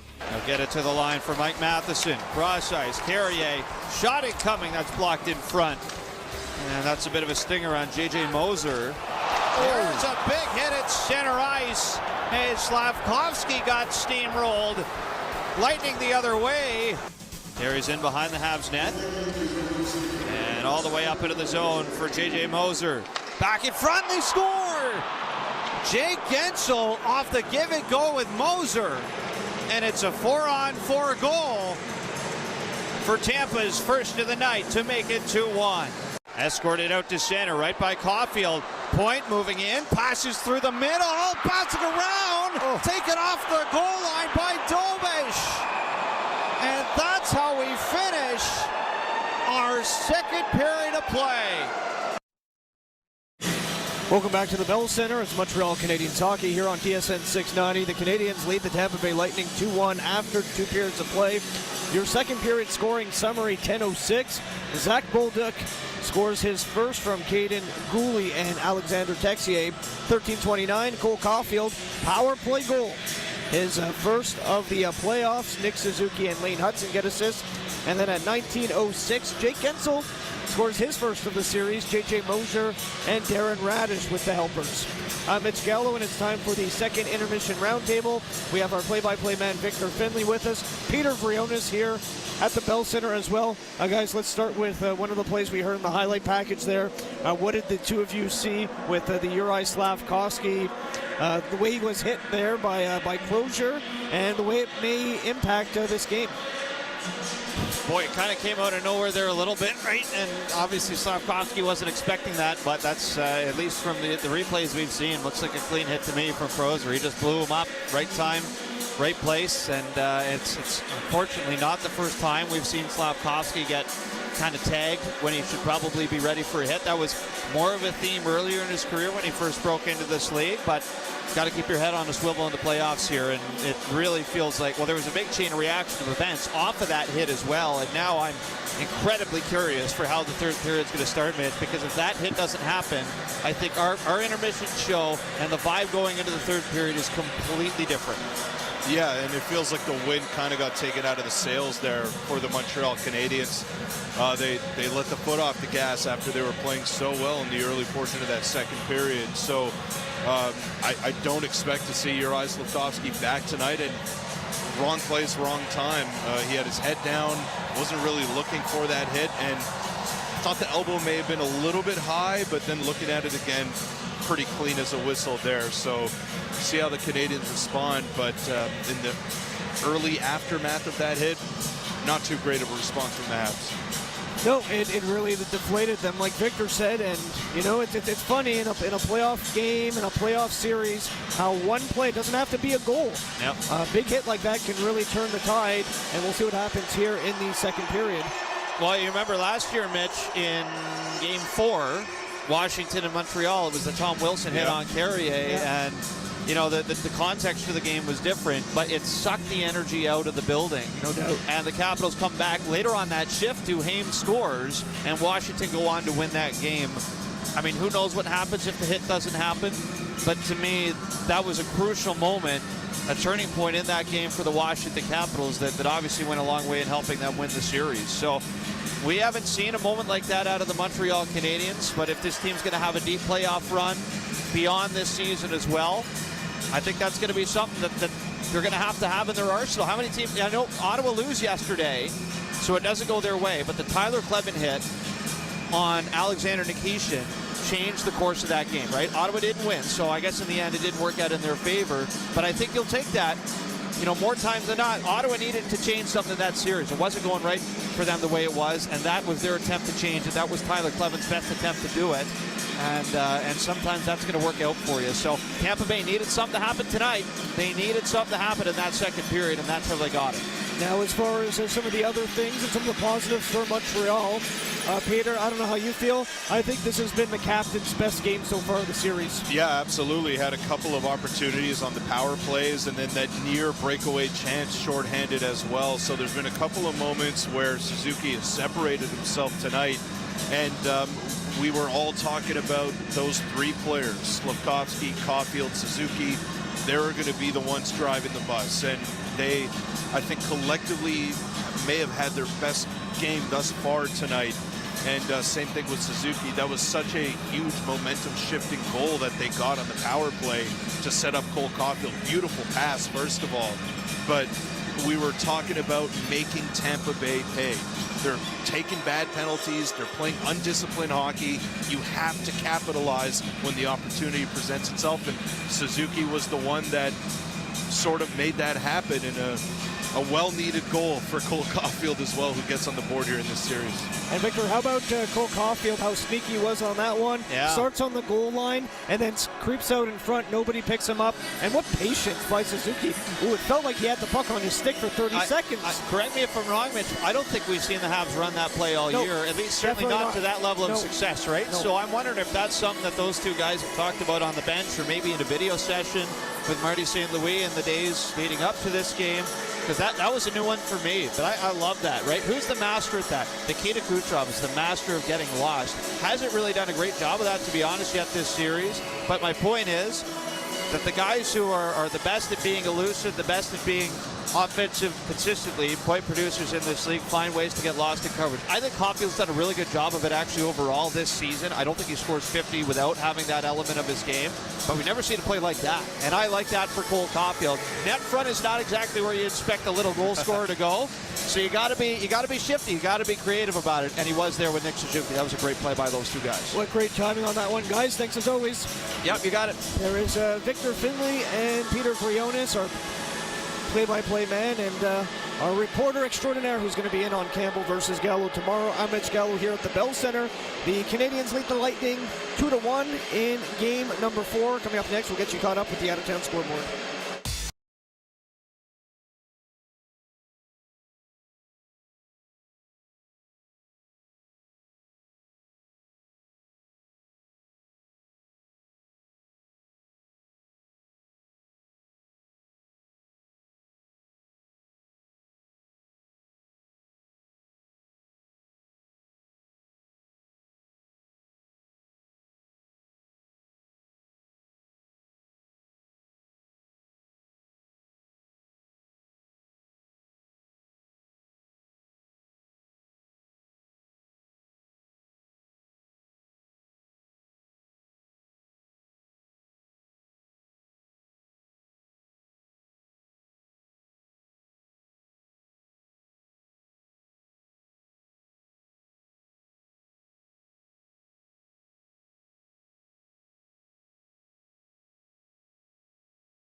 Krebs down the left side. Valentine joining Doan and Benson and scoring their first NHL playoff goals here this afternoon. Tage Thompson's got the puck and time. Sends it in front, scores! Alex Tuch gets in on it as Tage Thompson with the patience at the side of the net sends a beautiful touch pass to Alex Tuch. And it is an unconverted touchdown in Boston for the Sabres. Welcome back to the Bell Center. Canadians lead the Tampa Bay Lightning by a score of 2-1. Mitch Gow, let's get you caught up with the out-of-town scoreboard. Yeah, that game was a blowout. You heard the goal from Alex Tuch. He had a 2-point game. Buffalo defeats Boston by a score of 6-1 and now take a 3-1 series lead going back home to Buffalo. Your other final from earlier today, it was the Colorado Avalanche beating the LA Kings 5-1. That series is over, finishes in a sweep. Nathan McKinnon had 2 goals and an assist. Coming up next, we'll get you the third period between Tampa and Montreal. Habs lead by a score of 2-1. Victor Finley and John Goyens with the call.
$60 or over?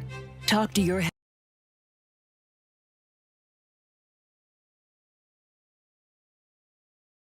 Montreal Canadiens. Enjoy the game. Welcome back inside the Bell Center. Just 10 seconds away from puck drop at the start of period number 3 between the Habs and Lightning in Game 4. Victor Finley with John Goyens along for the ride here in period number 3. And who knows, John, what kind of start we are in for. One thing we do know for sure, Juraj Slafkovsky is back and he's going to take this opening faceoff for Montreal on the wing with Suzuki and Cole Caulfield. It'll be Cirelli versus Suzuki right at center ice. We start this period 4-on-4, 5 seconds. Until a power play, right? So they're going to start 3 forwards and 1 D. Habs win the draw, moving from right to left, and this power play is presented by Florida Canada, official partner of the Montreal Canadiens. Hagel is in the box. Habs power play for 20 seconds. Here's Suzuki trying to sneak in over the line, broken up, and Cirelli throws it down the ice. Lane Hudson the other way. Now lifted in by Cole Caulfield.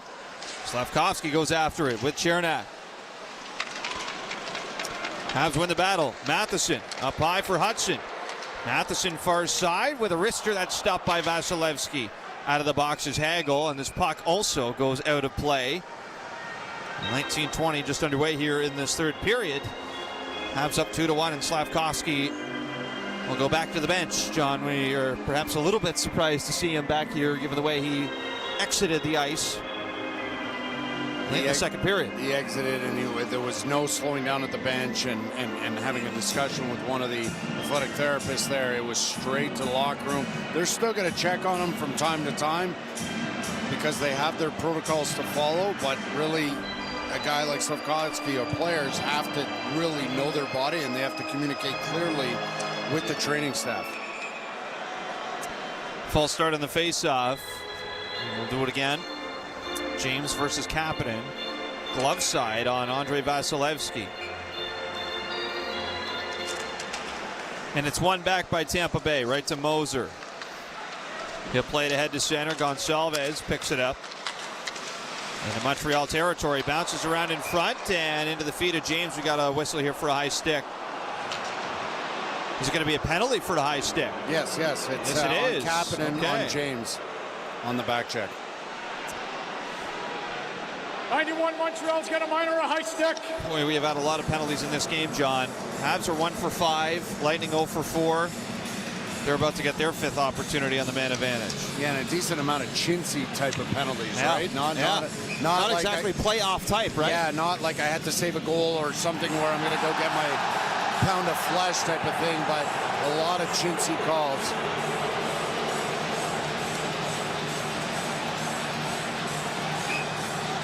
Face-off blocker side on Dobish.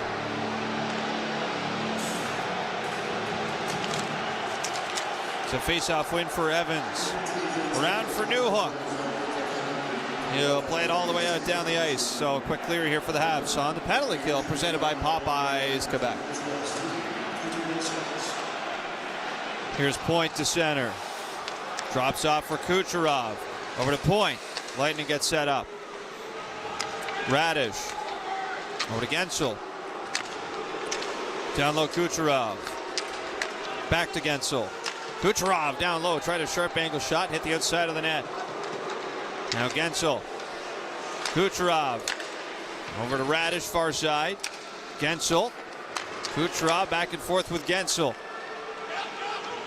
Up high at the line. Gensel to Kucherov. Out in front, they score! Brandon Hagel has another in this series for Tampa Bay as Kucherov sets him up on the doorstep to tie it at 2. Yeah, and again, it's very similar to the Hagel power play goal he scored at the beginning of this series, where instead of being on the high flank, he rotates all the way to the goal mouth, and he boxes out the D. It looks like Carrier assumes that they're going to want to work this to the weak side flank to Radish, and he gets pulled away. He's on Hagel. You can see it here on the screen if you're watching at home. And then he flexes out, and then Matheson has to cover between Braden Point in the bumper spot and Hagel on the back door, and he puts him in a really tough spot. They got to know that they're not going to Radish from that spot as much as they think they are. Well, what a series Hagel is having here. 5 goals. This one for Kucherov and Gensel at 1:39 of the third period to tie it at 2 goals apiece as the Habs are going to be whistled down offside. So Gensel's secondary assist, John, it's his 7th point of this series. 6 assists, 1 goal. Unbelievable. And you look at him, and you know, following the game as a fan, as a coach, and you watch him play in Pittsburgh, you watch him play here. He's not a guy that's going to pull you out of your seat, but man, he can play with the best, he can keep up, and he produces year in and year out, especially in the playoffs. He's had more goals than he has assists in his playoff career, but that's not the case here this series. As Montreal steered in behind the Tampa Bay net. Picked up by Chernak. So Lightning are 1 for 5, as are the Canadiens on the power play tonight. Chernak in the near corner. Lost his footing. As Texier tries to dig it loose. He does, and he'll throw it around for Lane Hudson. Up high, tries the shot in front. He wanted a tip on that, never got it. Near side Hudson under pressure. Lightning push it out to center ice. Girgensons moves it right past Gooley and in behind the Montreal net. Now Corey Perry in on the forecheck. With support from Nick Paul. Paul's got the puck, tried to deliver that in front. It's taken away by Jake Evans. 17-10 to go in the third. Tie game in Montreal. Kaden Guhle up the far wall for Evans. To center and broken up by Tampa Bay. As Gonçalves, right wing, will shoot it in. Dobush out to play it, right over to Struble. Right side, Radish in from the line. He's tied up with Josh Anderson. Now back to the point. James can't get the shot off clean. It's taken by Guhle, thrown over to Struble. And the Canadians look ahead to center ice. It'll be tipped in there by Josh Anderson, who goes back for a line change. James on it for Tampa Bay. He'll wheel ahead to center. Hands off to Moser. Yanni Gourde near side at the Montreal line. Bounced into Hab territory. In deep. Evans. Now Struble. Back around. Montreal get their first line out. Slavkovsky, Suzuki, and Caulfield. Here's Suzuki near side. Lightning zone, and his drop pass goes out to center for Arbor Xhekaj. Now Matheson. Snaps the pass into the Lightning zone. It's tipped, no icing. Ryan McDonough's on it. Steers it over to Chernak. Ushered ahead to center. One-touch pass for Anthony Cirelli, left side. Moves in on Matheson. He'll curl it behind the Hab net. Gensel tried to center that. It's cut off by Juraj Slavkovsky.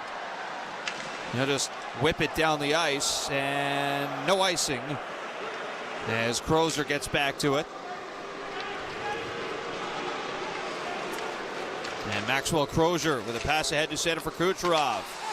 Fires off near side, and they're going to call this offside. It is Ivan Demidov was tied up with his man on the right wing. That was Brayden Point. Yeah, Demidov really went stride for stride with Brayden Point, causing that offside, giving Kucherov absolutely nothing to pass to. Would have figured Kucherov might have gone with that place and chase kind of mentality, but they don't dump and chase, or they don't place and chase that often near the bottom of the league in terms of that. And funny enough, they're near the top of the league when it comes to recovering dump-ins or in forecheck situations. So you got to wonder if Tampa sometimes it wouldn't benefit them more to place and chase. Neutral zone. Here's Darren Radish. Works it in over the Montreal line. Pushed off the puck by Matheson. And the Canadians clear it to center. Well, they're trying to pick it off here in the Lightning zone, but Brayden Point rushes it the other way over the line with Brandon Hagel. Left side, Hagel through the middle. Kucherov with a shot that took a redirect off of Matheson and wide. And now here's Anderson to center for the Habs with Danault. Sent back toward the net, steered away by Vasilevsky. Puck comes around left side for Mike Matheson. Now behind the Tampa net, Moser. Steered toward Brandon Hagel and then flown out through center ice. 14:20 left in this third period. Tie game with 2 goals apiece. Habs with it in their own zone. Here goes Alex Newhook to center. He'll float that ahead. Wanted Demidov, and he's got him down low. Demidov center. That got away from Alex Newhook. Far side, Kapanen. Spins it off the boards for Demidov behind the net. Crozier all over him. Demidov trying to break free. Gets it to the line for Guhle. Right back behind the net it comes for Kapanen. Back to Guhle, cross ice. Here's Lane Hutson. Right back over to Kapanen. Guhle up top, pulls the trigger, and a blocker save is made by Vasilevsky. Another try from Guhle. This one's blocked, and Dominic James is able to poke it out to center ice. Good shift for the Habs as here goes Kucherov the other way. Moving in, good stick by Lane Hutson, broke that up. Fans love that as the Canadians play it into the Lightning zone. There's a stiff hit on Slavkovsky in the far corner. That's from his friend Eric Chernak. Habs win the battle down low. Suzuki goes up top. Carrier shot. Now one's flown wide of the net. And Vasilevsky had trouble tracking that. Here's Suzuki with a try. That's blocked by McDonough. Habs played around to the far side. Carrier to Suzuki. cross ice, wanted Caulfield, that zings right by him. As McDonough runs into Carrier behind the net. Picked off by Tampa. There's a good hit by Suzuki on the forecheck. Habs keep it in. Caulfield through the middle. Blasted wide by Mike Matheson. That was a bomb at 97 miles an hour. Lightning alleviate the pressure and play it in. That's a pair of good shifts here from Montreal's top six. Now the Doc Texier Bolduc combo on the ice as they'll go in behind the Lightning net. Here's Bolduc on the forecheck. Lightning take it away. Up to center goes Yanni Gourde. Gently in off the boards. Did he cross center? No, he did not. And it's going to be an icing call. And we've seen what a costly icing or an avoidable icing could do right now with Montreal picking up all kinds of momentum. That first line picks up momentum not based purely on skill, but all on will and willingness to be physical and a little bit nasty, creating some space and creating secondary opportunities. But let's go back to that one-on-one Kucherov against Lane Hudson. It looked like Kucherov had Lane Hudson almost flat-footed, and elite stick by the young defenseman to pickpocket Nikita Kucherov. Habs win the faceoff, but the pass intended for the blue line is cut off by Gensel. Lightning are going to get a line change in here. It's shot in by Gensel. Fans wanted too many men, but won't get that call. As the Canadians skated ahead to center. Here's Struble. He's going to play it into the Lightning zone. Lilleberg round to the near side. Tipped all the way through center. Paul goes after it. Jack-eye in front of him. Directed around to the far corner. Have territory. Corey Perry down low. Can't handle it. Max Crozier back down low to Perry. Now Nick Paul is on it. He'll skate it up high. And then passes off to nobody on the far wing. As Zach Bolduc takes it away, then gives it right to Perry. Back to the line. Here's Lilleberg. Crozier, near side, got the shot through. It's turned away by Dobish. Now Crozier off into the slot for Gergensen. So he'll just chip that into the corner. Now Paul collides with Bolduc. Lightning to the point. Gergensen's wrister sails that one wide. Boomerangs right back to him. Now Crozier. Down low to Lilleberg. Behind the net, Perry. Gergensen's going to change here as Perry just flings it to the net. That's off the boot of Bolduc, and he's able to toss it out to center ice. Habs are going to get a line change. So are the Lightning as they try and spring it down the far side for Bjorkstrand. He couldn't take the pass, but he's able to track it down. Lightning gets set up in the offensive zone. Right side, Chernak. Down low to Bjorkstrand. That gets away from him, and now Lane Hudson looks to spark the breakout. Here's Texier at center. He hit the brakes. Now pressured by Bjorkstrand. Swatted out of the air by Philip Deneau, and this will be picked up by Gage Gonsalves. Halfway through this third period, Tampa Bay have tied the game at 2.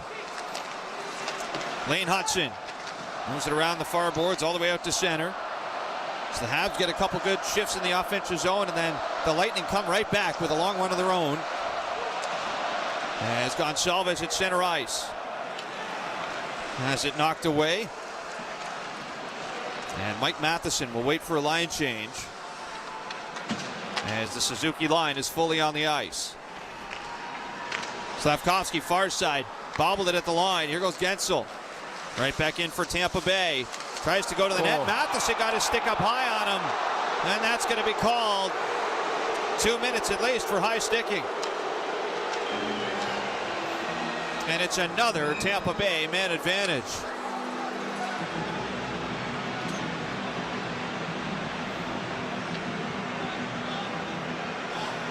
Montreal penalty, number 8.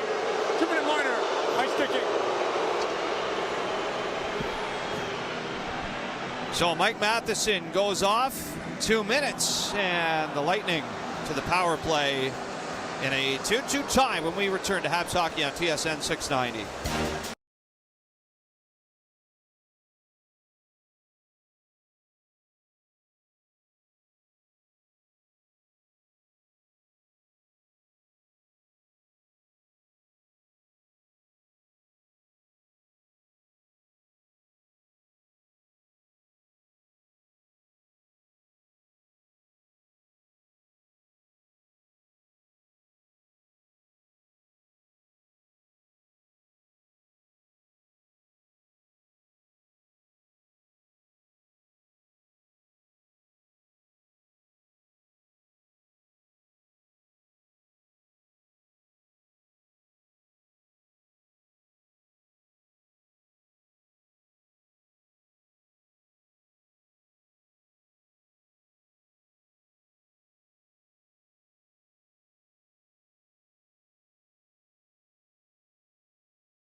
Details at points.ca.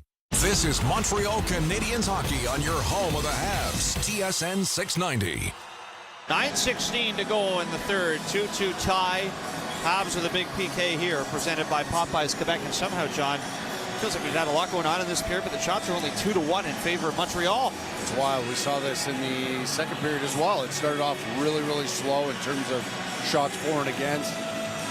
Now on Tampa Bay power play, now they've given so many different looks. And you can tell that Tampa now on that last power play, and maybe their last two, they started feeling it a little bit more. This first face-off can play a major factor at taking away some of that time off the clock for Tampa to create in the ozone. Lightning are 1 for 5 on the power play tonight.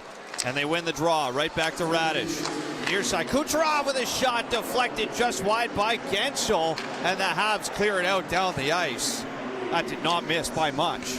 No, that was a set play, quick strike with Gensel driving that back post. Point to center. Off to Kucherov. Knocked away by Gouli. Good hit on point. Loose puck behind the Montreal net. Hammered by Newhook, and just enough to get past Aaron Radish. Out at center, Hagel. Radish and Evans were tied up. Here goes Hagel over the line. Off to Kucherov through the middle. There's a back-checking Evans to steal it away. Out at center, Evans. Far side to the net. That's just thrown away by Vasilevsky to the near boards as Kucherov goes hard into the boards. He was knocked over by Evans, and he's doubled over in pain.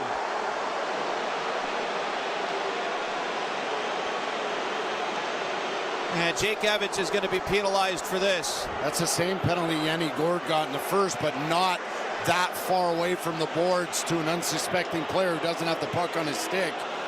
I wonder if they're going to call a major and then look to review this.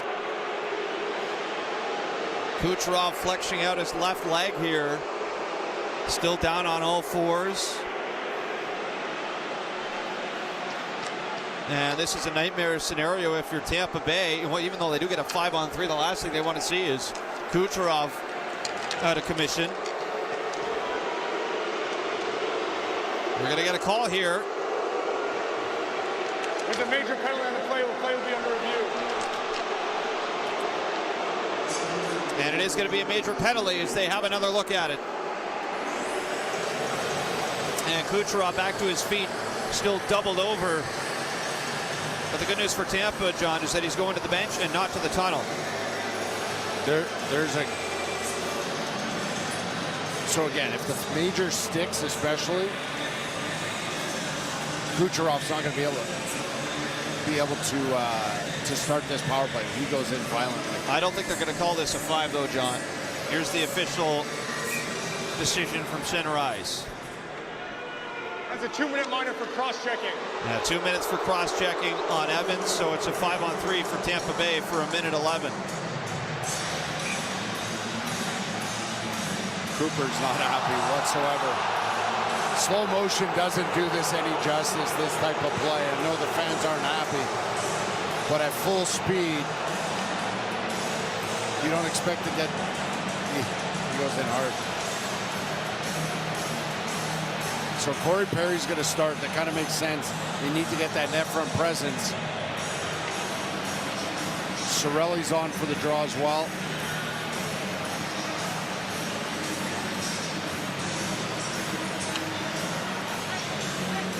So Lightning 5-on-3. Kucherov remains on the bench.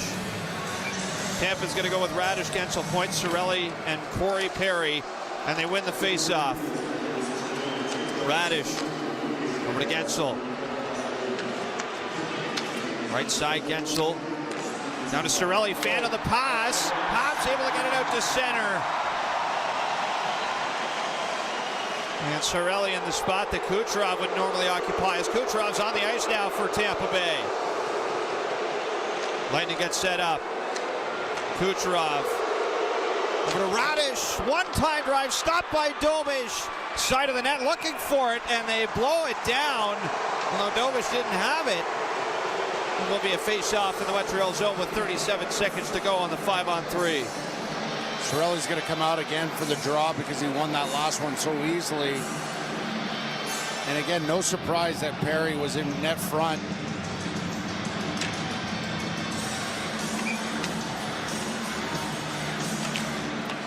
And it's a face-off win for Cirelli. Right back to Radish. Right side, Kucherov. Kucherov stick handles over to Radish. Suzuki got a stick on it. Goes right back to Kucherov. Off to Gensel, and Goulet got a piece of that. In behind the Montreal net. Point. Tracks it down far side. Gave it away to Nick Suzuki. And he's just going to toss it out down the ice. Just 9 seconds to go in the 5-on-3. Racing down the far side. Point into the attacking zone. Drops it off. Here's Kucherov. 5-on-4 it is. Now Gensel out in front. That's broken up. Bouncing around off the pad of Dobish. Matheson back on the kill here for Montreal. Still 38 seconds now in the 5-on-4. Point. Far side. Swatted down the ice by Philip Deneau. Radish drops it off for Corey Perry. Defers to Kucherov. Down low, Perry drives out in front of the net, and he goes right through Carrier, but can't get the shot away. Habs with numbers at center. Here's Matheson left side. Over and across for Philip Deneau. He couldn't corral the pass. And Tampa Bay fire it around. Josh Anderson all by himself takes a hit from Hagel. That's going to be it. Habs kill it off. Evans to the ice. 5-on-5 again with 6:20 to play. Here's Anderson far side. Davidoff moves in with a shot that's stopped by Vasilevsky. Outside of the net, corralled by Yanni Gourde. Here's goalie with a big hit. Got a piece of Gonçalves. Montreal look to ride the momentum here. This big penalty kill as the Lightning are 1 for 7 of the game. James far side. Back to McDonough, can't get it out. Here's Carey, or rather check that, Hodgson up top. Near side, Gooley centers, and no shot from Newhook. Lightning try and push it ahead to center. Gonçalves behind the net, off to Ryan McDonough. And he'll fire it ahead off of Dominic James. He's dumped by Gooley. Habs reload. Lane Hutson looking ahead for Suzuki. Hit him off the back of his heel. Back into the Montreal zone. Hudson throws it to center. Suzuki looking over to Slavkovsky.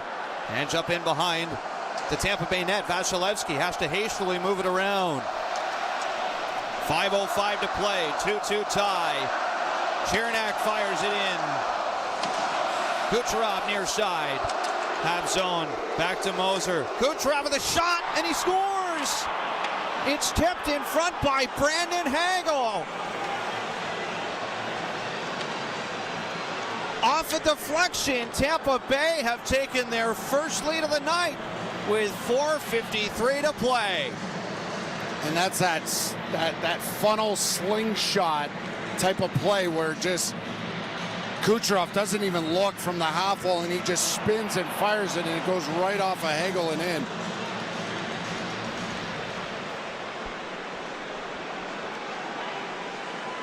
So we saw Bolduc score on a bit of an odd bounce to start the goal scoring tonight. This one is a shot for Kucherov right off the chest of Brandon Hagel and in past Dobish. Nothing he could have done about that.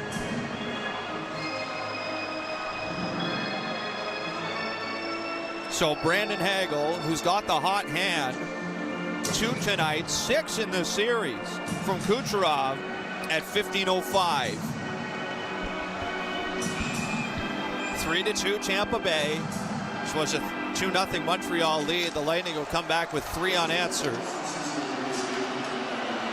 J.T. Moser's going to get a secondary assist on the goal. And the Canadians are going to have to find a way to tie it here in the final 5 minutes. As this puck is fired out off the draw in the Montreal zone. That will send us to a break. Tampa Bay with a fortunate bounce off of Brandon Hagel. He's got both goals for them in this third period. 3-2 Tampa lead in Game 4 on Habs Hockey on TSN 690.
today. Visit wagovi.ca for savings. Exclusions may apply.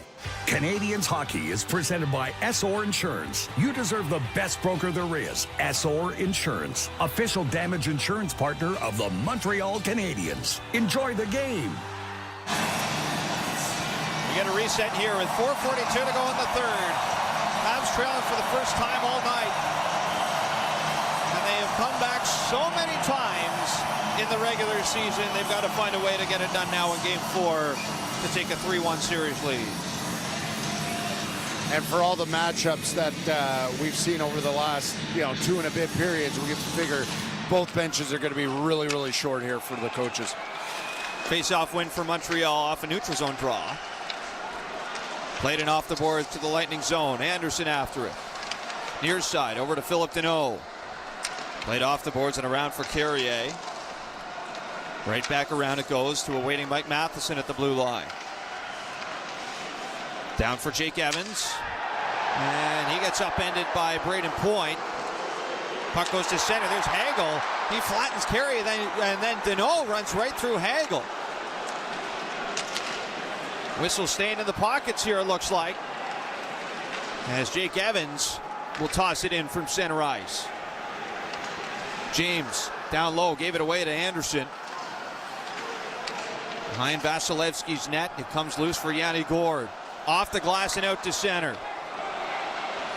Gooley over to Matheson. Habs are changing. Suzuki's line steps on the ice with 3:42 to play. 3-2 Lightning lead. Slavkovsky near side. Through the middle. Off on the far wing. Here's Lane Hudson. Habs get set up. Slavkovsky bouncing puck, pushes it over, and Suzuki can't settle it. He was tied up with Chernak. Now Tampa Bay out to center ice. Jake Guentzel near side in on Gooley. All the way behind the Montreal net now.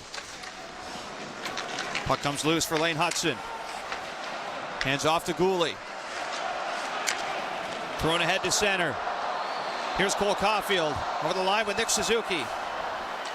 High in the zone. Suzuki cross ice. Misfired on the pass for Carrier. Off the boards. It is handled now by Carrier, but he's brought down to the ice by Braden Point. Now racing down the far side. Here's Hagel with a shot. His stick explodes in two. Suzuki snaps it over to Carrier. Over the Tampa Bay blue line. Carrier into the corner. This is taken away by Tampa. Now Matheson with a good hit on Kucherov. Trying to hold it in. Off the boards. We get a whistle here. And there's going to be another penalty, John. It's going to be on the Tampa Bay Lightning. And Kucherov is going off again.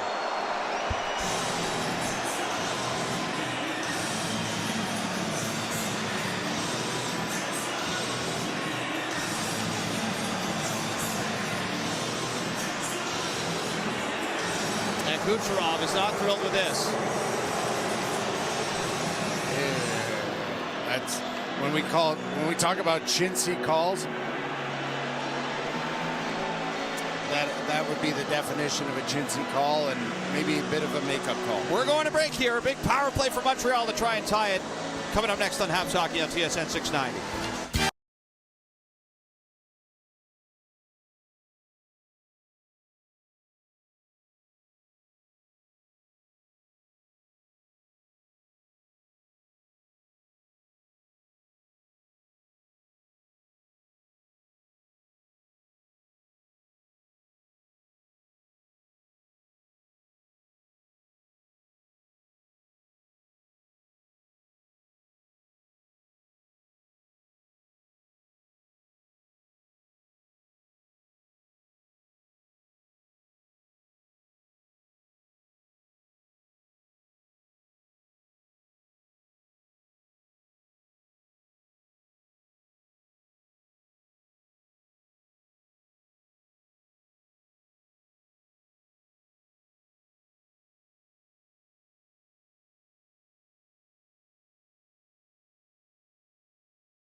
Power play is presented by Ford of Canada, official partner of the Montreal Canadiens.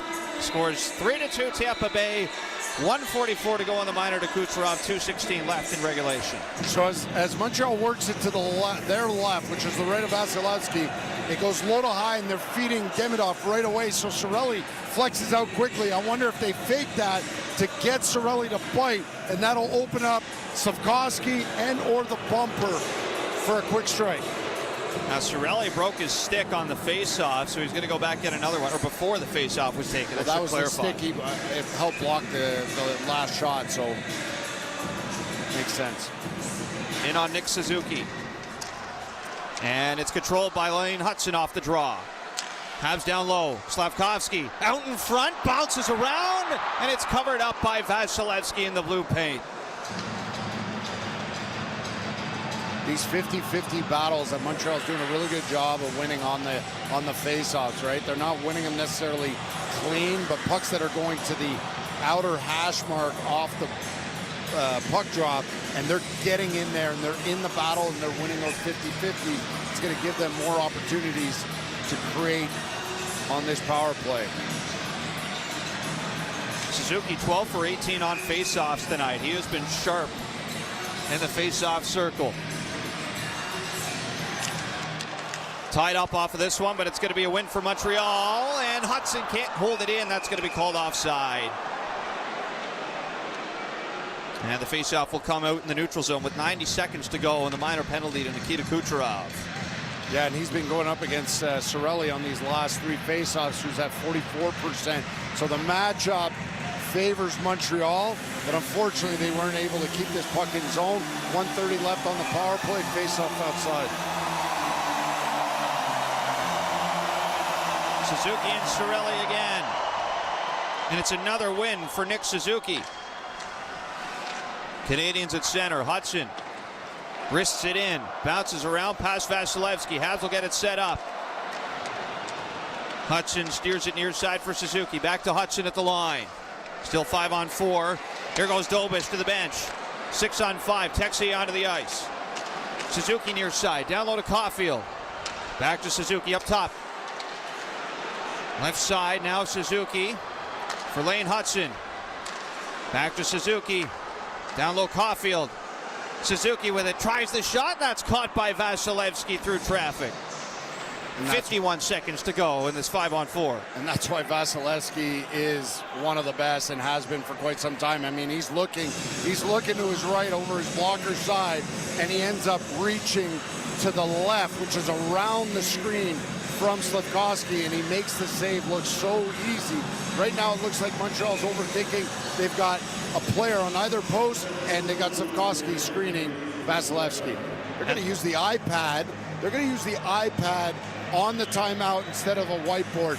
Makes a ton of sense that they do this. So they're going to review maybe one of this last sequence to open up that next quick strike instead of drawing it up. 1:23 to go in the game. 51 seconds in the power play, which is effectively now a 6-on-4 with Dobish on the bench. Marty St. Louis uses his timeout. Try and draw something up for this Montreal Canadiens team. Was tied for first in the NHL with 26 comeback wins this season. Tied with the Anaheim Ducks. They had 10 in the third period alone. They have not had one yet in this Stanley Cup playoffs. They haven't needed one yet. It's been a razor-thin series. We will line up for the most important face-off of the night, blocker side on Andre Vasilevsky. Cirelli versus Danault. Quick drop, and it's controlled by Montreal. Hutson up high. Over to Suzuki near side. Down to Caulfield. Back to Suzuki. Stick handles. Throws it up top for Hutson. Suzuki tries the shot, and he drifted that one wide of the net. Now pulled in at the line by Lane Hutson. Hutson, Demidov fires. That's blocked off his stick. It hit McDonough and wide. Habs stay with it. Another try from Hutson. Blocked by Cirelli out to center. Hagel for the hat trick, and he skipped it just wide. 10 seconds in the power play, 40 in the game. Demidov drops off. Here goes Hudson moving in. Lightning zone behind the net. 6 on 5. Here's Slafkovsky up top. Near side, Suzuki with a try. That's blocked by Moser. And the puck is a mile high out of play. And it's going to be back to full strength for Tampa Bay off this face-off with 27.4 seconds remaining in the game. No matter who you're cheering for in this game, this is the stuff for coaches that you just love. Tampa's players are all up, banging their sticks.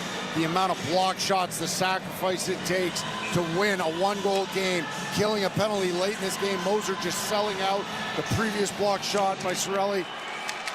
Battle off the face-off, won by Montreal. Hudson at the point. Passes over, shot from Demidov is blocked in front again. Couldn't get it through Hagel. Far side battle. Habs again to the line. Shot from Hudson, blocked by Chernak. Looking for the loose puck. Drifts over to the near side. Kucherov gets it out to center ice. And it's tracked down by Hudson. 5 seconds.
Out, Nugent Hopkins and Killorn step in. Tie up by Killorn. It's poked with some help to the point. Here's Wallman's try, and that's wide. Hit something in front, skip to the end boards. Tyson Hines will shovel it near side as Beckett Seneca can guide this ahead the near side boards out to center with some help from Killorn. Bouncing around, Killorn going to get this one back in the offensive zone. A dish for Granlund out of his reach, and it's wedged ahead for Connor McDavid. Now Nugent Hopkins plays this off a stick in deep. Hines back to it, shovels it behind his net. Here's Beckett Seneca on the near side. As he spins through traffic, feeds it across the zone, then up to neutral ice and softly put in down the left wall by Killorn. What an exit from Beckett Seneca. He was running out of room here, the near side off the glass option, so he does a spinorama to the far neutral zone where Alex Killorn was. That was impressive. Ekholm, though, plays it ahead after a dump in by the Ducks. And nicely picked up on a steal. Lacombe has it, who was fantastic in game number 3, earned tons of praise from the coaching staff and Joel Quenneville. Got it back to Lacombe in the offensive zone. Here's Trouba, waits in front, the shot saved. It's knocked aside. Looking for the rebound was Leo Carlson. Trouba trying to keep in. Skipped off his stick. Poked by Savoy. He breaks in left side. Looking for McDavid in front. And getting back in time is Cutter Koche on the back check to poke it away. Well, it was a nifty pull-up here on the near side entry from Savoy. He was trying to hit Connor McDavid, who was streaking in back door, and a great pressure up from the near side defenseman for Anaheim. That was a great defensive play. Dumped in by Lacombe. He heads off. Minchikov unable to keep this in as he just hit the ice along the blue line. Back to neutral ice are the Ducks. McTavish right in front of the penalty box doors. He'll give some ground to his own end. Find his defense in Carlson, and now it's off from the stick of Paling indeed. 15:20 to play, first period. 1-0 Edmonton, and first minute goal for Kapanen to open the scoring. He's back in with his partners. Here's Nurse with a try. Left side, Dostal finds it, makes the save on Darnell Nurse from long range. I'd say Leon Draisaitl pulls up 98% of the time, and it always works out for him as he pulls up, facing the play. He's got more than a stick link from the Anaheim Ducks pressure player. He sends it near side to a second wave Darnell Nurse, who has a sneaky shot there, trying to pick the low near side corner. Plan your visit to Yamaba Resort and Casino at San Manuel, the only casino resort to be awarded the coveted AAA 5-Diamond Award for both 2024-2025. You in? Roslovic after the faceoff win gives the point. Here's Wallman's try. That's blocked by Minchikov and carried ahead by the Ducks. They look for Minchikov. And it's poked away from him as Viel tried to dish it along. It's loose near side wall out of neutral ice. Dug out by Minchikov, and he finds his partner Carlson. Tries to blast it ahead. That's intercepted by Wallman. He can walk it in to the high slot, sends the puck wide. Into the corner boards. Roslovic, Washi. Now Dickinson. Stick lift on Washi. Has it before he's wrapped up by Minchikov. And can shrug it behind the net for John Carlson. One hand on the stick, able to guide this out to center ice, but in some trouble here. It's taken away. Here comes Lazard, fresh on from the bench, left side. Walks into the corner, tripped up by Lacombe. We'll have our first penalty called as the Anaheim Ducks will be short-handed. Curtis Lazar, the fresh man on that line, hopping into the offensive zone. A stick of Lacombe getting in the skates. And we'll be short-handed here next. Anaheim penalty number 2, 2 minutes for tripping. Well, we are almost 6 minutes into this game, and oh yeah, looking at the replay on the Jumbotron, that was a trip. Jack Lacombe, near side defensive zone corner. He was trying to go stick on puck, but his stick gets caught in the skates there and hauls Lazar down. That was some shifty deception from Lazar, shaking her away there, and it's almost like Lacombe, that's all he had was to haul him down, but that's unfortunate. Edmonton Oilers finally got a power play goal in this series. Connor McDavid pulling off a stick in game 3. They are just 1 for 8 in the series. And the Ducks win the faceoff here, and Paling's going to try one shorthanded as he came walking down the left wing wall, puts it towards the net, and Jari sends it out of play as 11 seconds have rolled off the penalty clock. Good on Pavel Minchikov, far side defensive zone corner.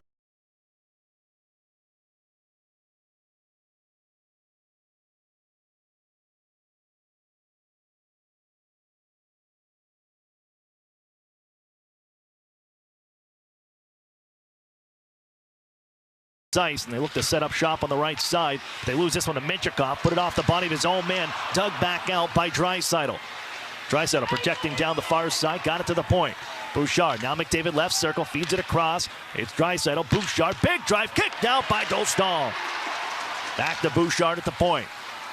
Flip for McDavid, left side wall, goal line, back to McDavid again at the face-off circle. Dusts it off, goes to the point.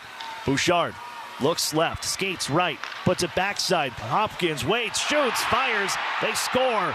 Traffic in front. It looked like it may have been a redirect to the shot from Nugent Hopkins. And Hyman may have put this group up 2-0. Well, if you're wondering why they don't have a whole lot of one-time position on the Oilers power play, it's because they're always trying to give themselves not only the passing option, as Nugent Hopkins was trying to go far side back door before it took a funny bounce and banked in back door. And oh yeah, it goes off the left pad of Lukas Dostal, and then it hits off, it might have hit off Minchikov, and in. We're gonna have to take a second look. Regardless, good guys now down by 2.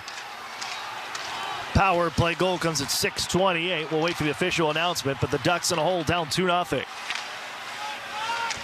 In the far side corner of the offensive zone, Ducks digging away. Rolls away from Terry. Slid on the near side and flipped out the center by Podkolzin. And trying to chase this one down, but offside will be the whistle as Roslovic well ahead of the puck before it bounced in, and that'll take us here for a face-off. I'm going to say it was unintentional to bring it all the way down the other way inside Edmonton ice.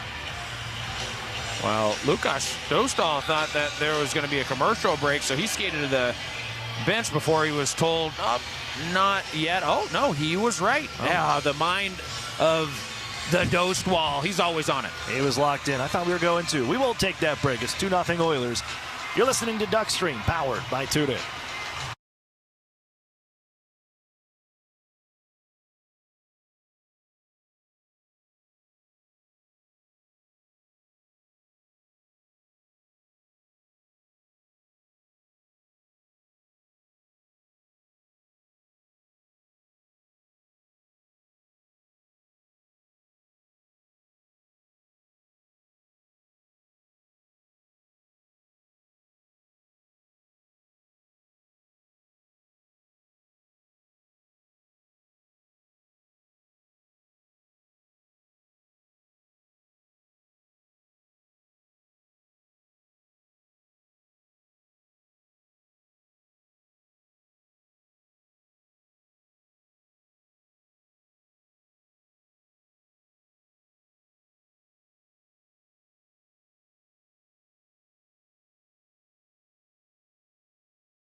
Here. Admission is free and open to all Ducks fans. Redeem your ticket now at AnaheimDucks.com/watch parties. Aaron Cooney, Emerson Edom, and Alexis Downey here with you for Game 4 from Honda Center. Ducks trail 2-0. Early parts of this one.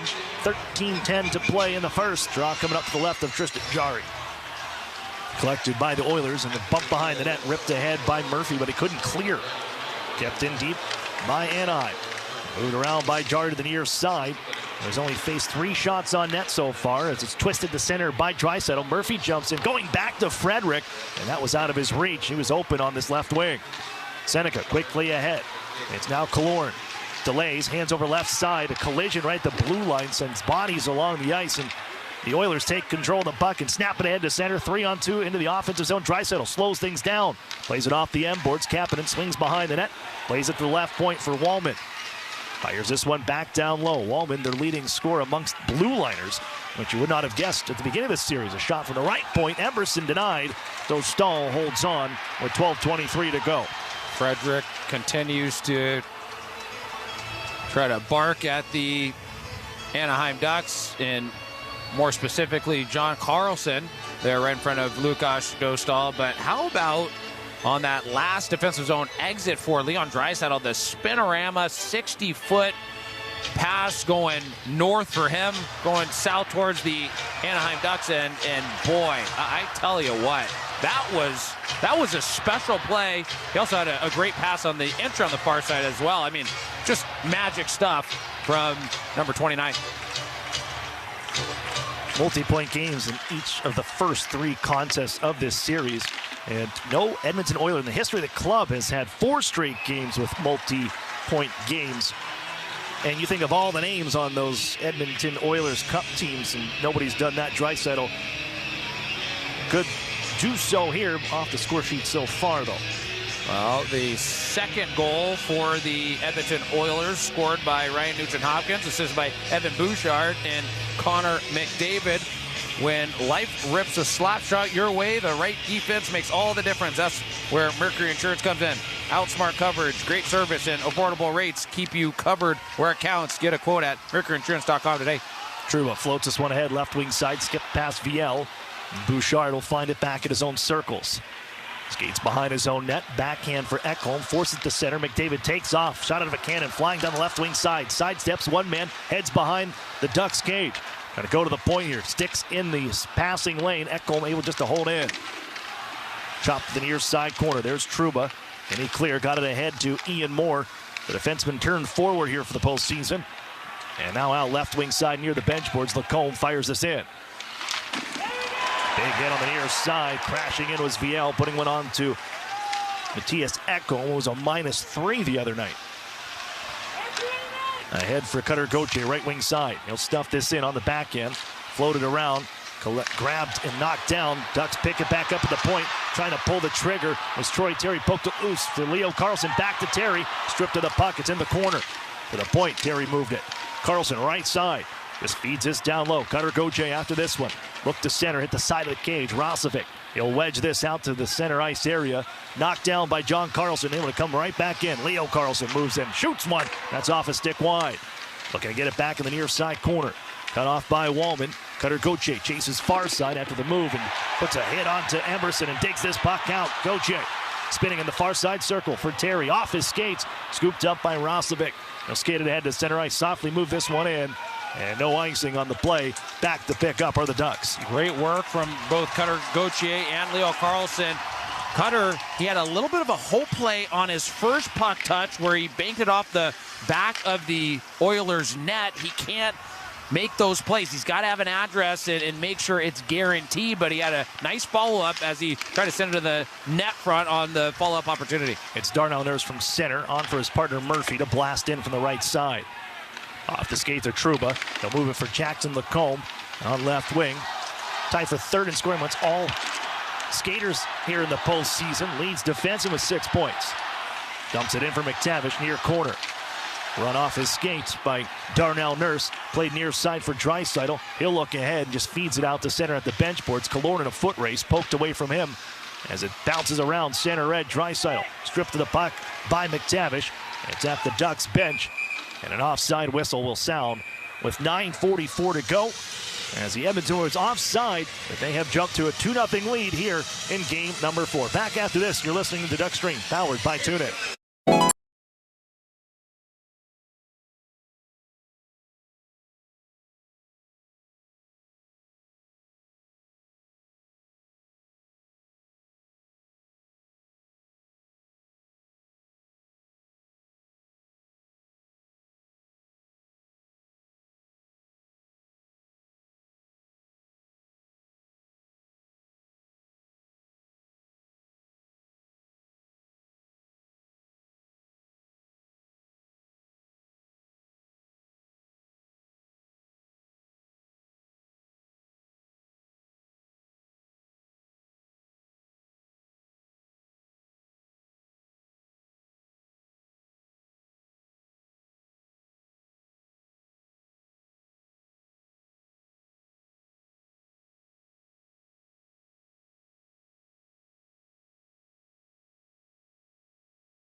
Emerson, it feels like the Ducks maybe just a little bit of a step behind right now, not as connected. Yeah, I mean, Alexis, you and I were talking during the commercial break, and Oilers, they brought their A game, right? It just seemed like they had a game plan a little bit different than games prior, and they're bringing it, the connectivity and overall camaraderie were some of the terms we mentioned there just talking. So, yeah, all those ring true. Sent into the Ducks zone on the forecheck. Here is Edmonton. They have been doing as they said. They want to get the pucks deep and battle for the forecheck. It has been that way so far. Just 3 shots on goal for the Ducks. As they dump this in, Seneca spins on Frederick. Trying to work it back behind the cage. He'll slide it left side instead. Lacombe trying a little give and go with Seneca. Back up to Lacombe at the top. Waits, fires, wide of the net. Szymanski looks for it near side. Rookie center. Backhands it behind the cage. Seneca's going to pick this up. Swings it across the zone. It'll come to John Carlson, but he's stripped of the puck. A poke check by Frederick forces this back into Anaheim ice. Well, that's a start. This has been one of the better shifts of the period so far for the Anaheim Ducks. But just looking up at the Jumbotron and looking at the shot volumes between both squads, 7 for the opposition, 3 for the home squad. So Ducks, I mean, we talked about it. Jari, this is his first start of the series. You got to test him a little bit more. Dickinson brings it in left wing side. His shot blocked, and then tumbling to the ice was Trouba, who blocked a shot and had to take a hit from Dickinson. It's carried ahead by the Ducks. Kutcher Gauthier with a shot, bounces one. Oh, off the leg of Nurse and skipped just wide of the cage on an odd redirect that Jari didn't really track down till the last second. It's Dickinson marching ahead. He'll find center Ed, throw this one in, and Trouba meets him once more at center ice. Yeah, they were going at it about 20 seconds ago before the last Ducks entry, and they had a couple of cross checks exchange. Here comes Poehling. Poehling breaks through, hands up McTavish. One-timer gloved by Jari. And he holds on for the whistle. Made that one look good. A little glove in front. Yeah, Tristan Jari. He's looked spectacular here early on, and most of his work has come with the glove. He had a glove save on John Carlson's shot early on, and he continues to work his magic with that glove. And what an opportunity there. Moments prior from Gauthier is that bounce to the far side. A great follow-up opportunity by the Ducks. Edmonton wins the draw, and they'll feed it out to center. Trouba spins it for his partner, Jackson Lacombe. Back from his own end, gives this ahead. McTavish stops as he enters the zone, about 5 feet in, puts this down to the circles, intended for Poehling. It's knocked ahead to center ice by Edmonton. Trouba back at his own line. Out to center, Kreider. Right side, McTavish able to get in, couldn't stuff it deep, and it's brought the other way by Savoy. Left wing trying to cut across, avoids Jackson Lacombe, who strips him of the puck and feeds it to center as Anaheim looks at a change. Boy, did Jackson Lacombe have Savoy lined up there. If he didn't stop on a dime and turn the puck over there, number 2 would have just went right through him. Seneca. Cross ice for Killorn to dump in. Rims around the boards. Seneca first to it, left wing side. Big collision. They both stand up as he took the hit from Emberson. And Emberson can shovel this behind his own net. As trying to clear puck, Colson ricocheted this off of Seneca. Now it's Wallman holding behind his own net with under 7 to play in the first period. 2-0 Edmonton here in game number 4. Off the stick of Tim Washy, back to Ducks ice. It's John Carlson now. Ahead for Jeffrey Viel, left wing side. He scored his first Stanley Cup playoff goal back in game number 3 Friday night here at Honda Center. But it's Leon Draisaitl. Ahead for Pod Colson, and then Darnell Nurse down the left wing side, swings it to the front, rebound sat in front, and it's just whacked ahead to center ice by Ian Moore. Back are the Oilers at their own end. They'll regroup with Darnell Nurse. They'll charge behind his net, swing out to the left of the goaltender Jari, and face Szymanski. Breaking down the left wing side, shouldered by Cutter Gauthier, still able to get this deep though. Now it's Trouba stepping into a couple. On for Leo Carlson. And a 2-on-2 rush out to center ice. They look for Leo Carlson left wing. Breaks down the left side, trying to cut to the front. Rolls off his stick. It'll come to Jari. And he'll smother the puck for a whistle. With 5:59 to go in the first period, the Edmonton Oilers hold a 2-0 lead early part of game 4. Back after this, you're listening to Duckstream, powered by TuneIn.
just a few days ago. I asked him his initial impressions about playoff hockey being his first postseason, and he said, first of all, the atmosphere has been incredible both at Rogers Place and inside Honda Center, but he also noted how small of a room there is for mistakes in the postseason. The Ducks got caught with that a little bit earlier in that game one, but as for this game here tonight, I feel like it's been a few games now and they were able to learn.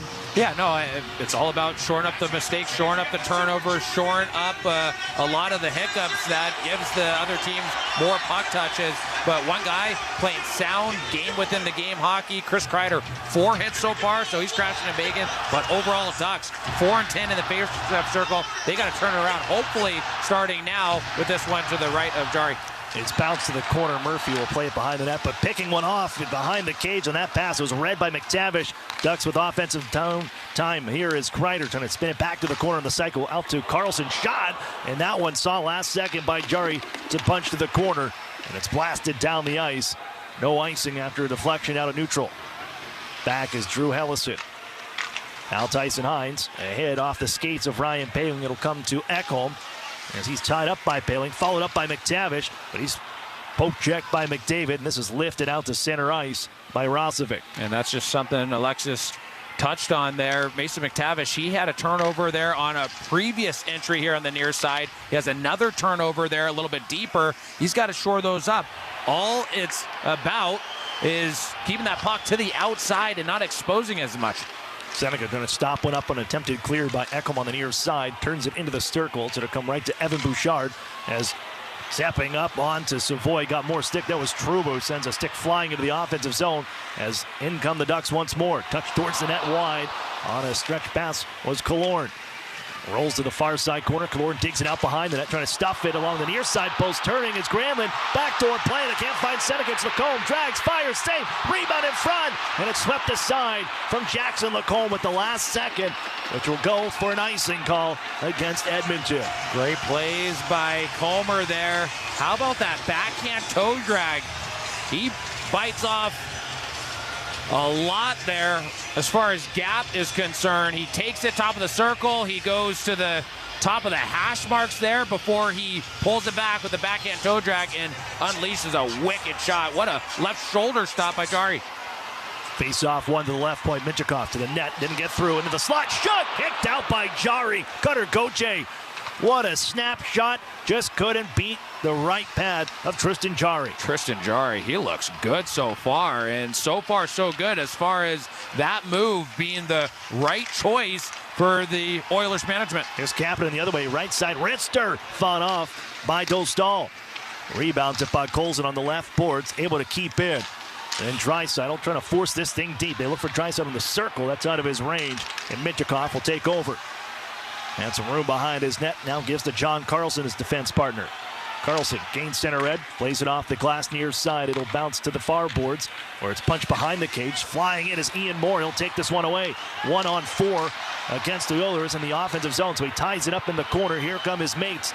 Cavalry on the way. Washi sweeps this one along the near boards out to Trouba. Wines, half slapper, hit a leg in front. Penalty on the way. It's going to be against Edmonton as the Ducks keep this in. Right side, Trouba, big slapper, save, rebound, VL, denied by Jari.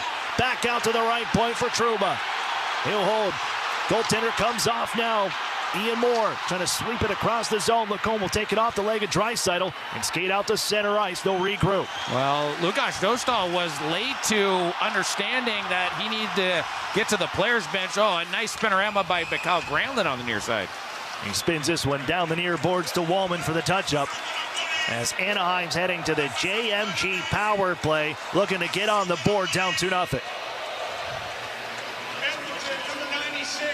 For interference. So the Ducks will take it, that's for sure. Our first reminder to text the postgame show for AD and I. We'd love to hear your messages. 714-439-8422 as the good guys go on this JMG power play. The Anaheim Ducks have scored a power play in 7 straight games. The JMG power play cooking at 50% in the postseason, 4 for 8 against the Oilers. They go to John Carlson. Big drive from the point. That was blocked in front by Dickinson. It'll come to Savoy. He can poke it near boards and it will trickle out into the neutral zone. Carlson again. Back at his own end. Saucers this for Leo Carlson. He speeds ahead. Third youngest Anaheim Duck to record a game-winning goal in a playoff game. Coming in game 3, Granlund. Out to the right point, Carlson. On for Troy Terry, left side circle, center point, John Carlson, and again Terry has a power play goal in this series. Drifts down to the left hash marks of the face-off dot.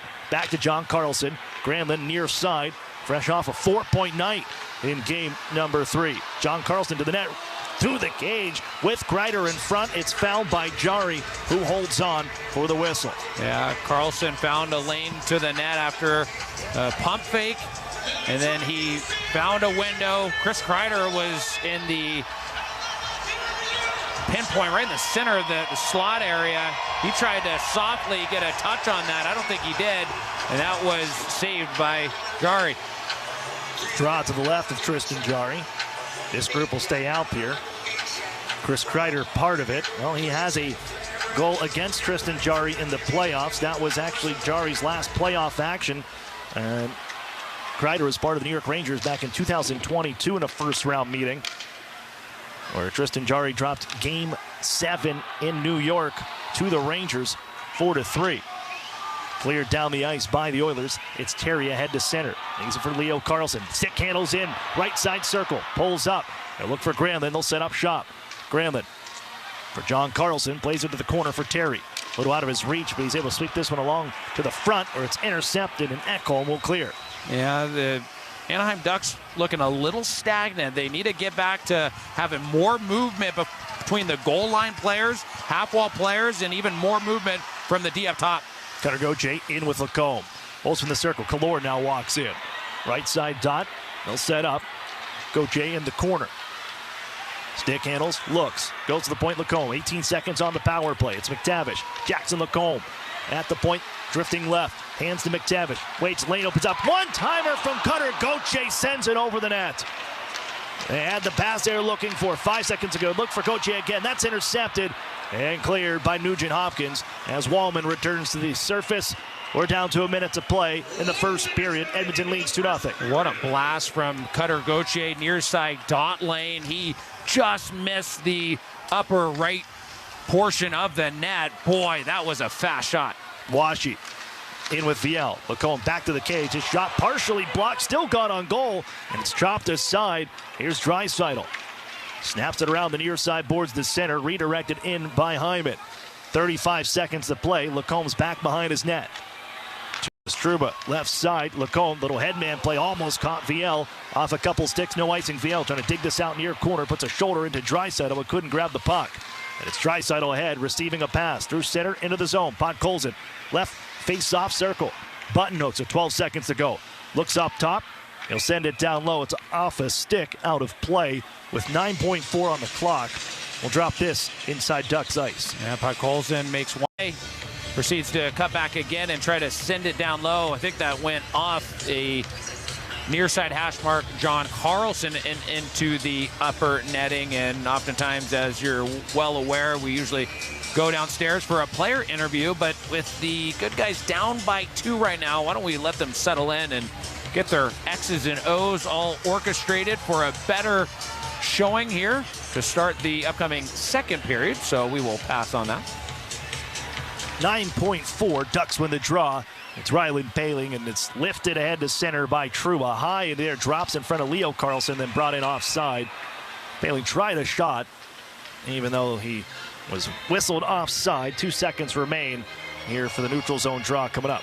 Yeah, kind of shocked that even with the scrappiness, everything that's transpired after the whistle, at least last game, maybe more so than any other game this series, that when Ryan Poehling shot that puck slightly after the whistle, there was very little response from the Oilers. Maybe they were just wanted to get ready to go with only 2 seconds remaining. Well, they're going to say it was an intentional offside the way that one played out. So it's all the way back to Ducks ice with 2 seconds left to the right of Jarry. They got all the left-handed shots ready to go for the Oilers as the Ducks just tie this one up. That's a big face-off win for Ryan Poehling. He wins 2 consecutive in the final 10 seconds, and the time will expire on the first period as the Anaheim Ducks trail the Edmonton Oilers 2-0 after the first period of play.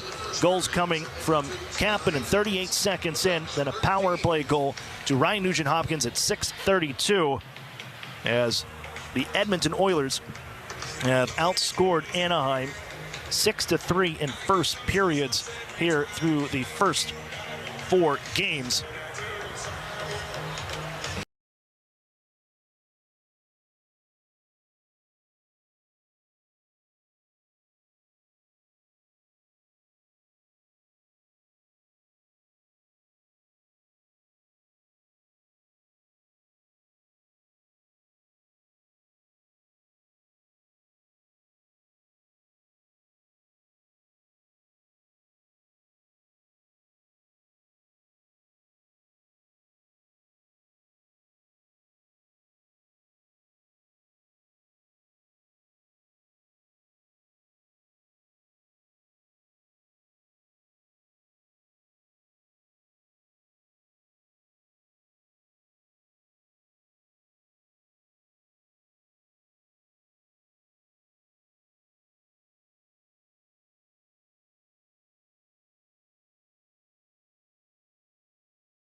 On Duckstream, the official 24/7 audio home of Anaheim Ducks hockey. Welcome back inside Honda Center. Aaron Cooney and Emerson Edom here with you in the first intermission report. Always brought to you by UCI Health. The new UCI Health Irvine will bring Coastal in South Orange County unparalleled expertise, leading-edge treatments, and the finest evidence-based care that only an academic health system can offer. Discover more at ucihealth.org/Irvine Hospital. Ducks trail the Oilers 2-0 after 1 period in game number 4. Kasperi Kapanen 38 seconds in to open the scoring, and a power play goal from Ryan Nugent-Hopkins was able to pinball one in. Some fortunate bounces in front of the net of Lukas Dostal that go his way for a 2-0 Edmonton lead. And bring in Emerson Edom. And what have you seen out there to begin this hockey game. We're only one period, still 40 minutes to go, Emerson. But I like how the Ducks came in towards the end of that first period. We really started to see what we saw a lot of in game number 3. Yeah, well, as our chief statistician, Vic Pence, is about to slide the stats over from that first frame across my desk. I think it was all about Tristan Jarry. I mean, how spectacular was he? I just thought he was quick. He came out swinging there with that big glove save, the long bomb of a shot on the near side point from John Carlson there early on. He looked super sharp. He just looked like he hasn't missed a beat. And how about him? It was a far side rim on entry from the good guys there, the far side of the neutral zone. And he came out to play that puck in a hurry. Like, he was excited to grab that puck and do something with it. But I was just impressed with how it touched his blade and how quickly he got it off. I mean, he just rimmed it here to the near side. So his hands were quick. He was quick. His pads, as far as kicking the pucks out, he was hugging the post well on some of the near side opportunities for the Anaheim Ducks. He didn't give up too juicy of rebounds. So I thought he was the difference maker. I thought, just as far as the storyline, just the big question mark in the goaltending department for the Edmonton Oilers, and the fact that, hey, at least for the first frame there, it looks like they have something to work with. But to your point, I really agree with what you said. They finished strong. I thought the first shift of the game, they had that same type of jump and mentality, but the Oil quickly responded, and then things started to turn south. Really, once it hit 5 minutes or so, and the Edmonton Oilers really started to hum. So, yeah, let's see if the Anaheim Ducks can get more consistency. I just thought that's what it was, right? The lack of consistency. You'd have one line going for the Anaheim Ducks, and were the next 3 really the response that they needed? No. So they need to come in waves, shift in, shift out. That's how they were the last 2 games for sure. So let's see if they can get back on track. Now we do have the stats, so let's start with players. And of course, starting with the good guys, Mason McTavish. He was great. 2 shots on goal. And that's another thing, Aaron. As good as Mason McTavish was, he did take a spill. He lost balance there. 2 Oilers were on him in the offensive zone corner. That can't happen, right? Being strong on your feet, especially in the playoffs, so important. Ian Moore goes down, similar spot, near side offensive zone corner. So whether it's defensive corner, offensive corner, every skater needs to be a little bit stronger on their feet. That is one thing I picked up. 3 hits for Mac T. He did have 2 giveaways, but now he was always gunning for the puck, and he had that awareness. It's just, once again, it's strength on the puck. It's got to be a little bit sharper. Tim Wash, he had 2 hits, so he came out swinging in the physicality department. He's also 2-0 in the faceoff circle. John Carlson, he was keeping plays alive, pressuring down as per usual. 2 shots on goal for him, 1 hit and 1 block shot, so quite the stat line for number 74. Let's turn our sights to the Edmonton Oilers. Darnell Nurse, he had 2 shots on goal. He also had 2 block shots. Yeah, he was getting in on the play as well. He was really driving the pace as far as their set breakouts last game. He's continuing to get up in the rush here tonight, and he is a force to be reckoned with. Leon Draisaitl, he had 6-2 record in the faceoff circle, good for 75% win percentage, and he was backhand passing for days. He had 3 or 4 backhand passes. He has got that long blade. He makes a lot of those passes on that heel portion. He creates so much leverage, and it's pretty. Unfortunately, it's against the Anaheim Ducks, though, of course. Kasperi Kapanen, 2 shots on goal, and one of them being a goal, of course. He also had 1 hit. Some team stats for you. The Edmonton Oilers, unfortunately, leading in the faceoff win department. 60% win percentage for the Oil, 40% win percentage for the Anaheim Ducks. How about block shots? The Oil lead in that category as well. 9 for them, 5 for the Anaheim Ducks. Takeaways, the good guys have more takeaways, 2 to their 1. And giveaways, Ducks leading with 10 to the Oilers 7. How about hits? Well, the Anaheim Ducks, they're the more physical team so far, so that's good on that front. 17 hits for the Anaheim Ducks, 10 for the Edmonton Oilers. And last but not least, after a slow shooting volume early on in the game. How about that? Anaheim now with 13 shots on goal to the Edmonton Oilers 9. So that's got to continue, especially just the hot goaltending from Jari. Exceeding expectations, a little bit of a surprise, so they need to continue to throw more on him. Before I send it back to Aaron, have you checked out the Ducks Playoffs House in Orange yet? Be sure to stop by and join fellow fans to check out various activations, exclusive merchandise, and special guest appearances. The unique Playoff Hub will be open throughout the Ducks postseason from 9 a.m. to 7 p.m. daily. Admission is free and open to all. Go to AnaheimDucks.com/house for details.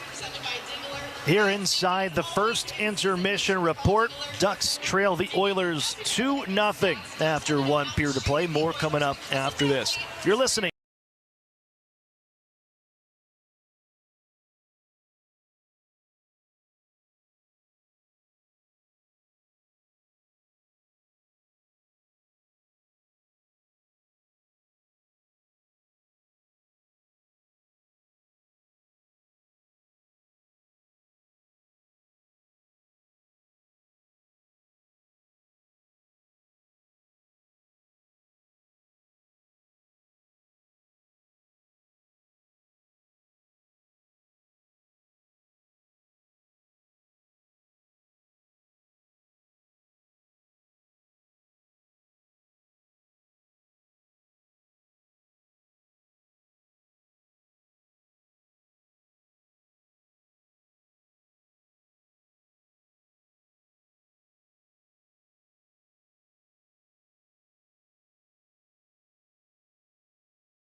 From 15 to as many as 40 friends, a hefty food and beverage credit, access to all the amenities of the club level, reserved parking, and much more.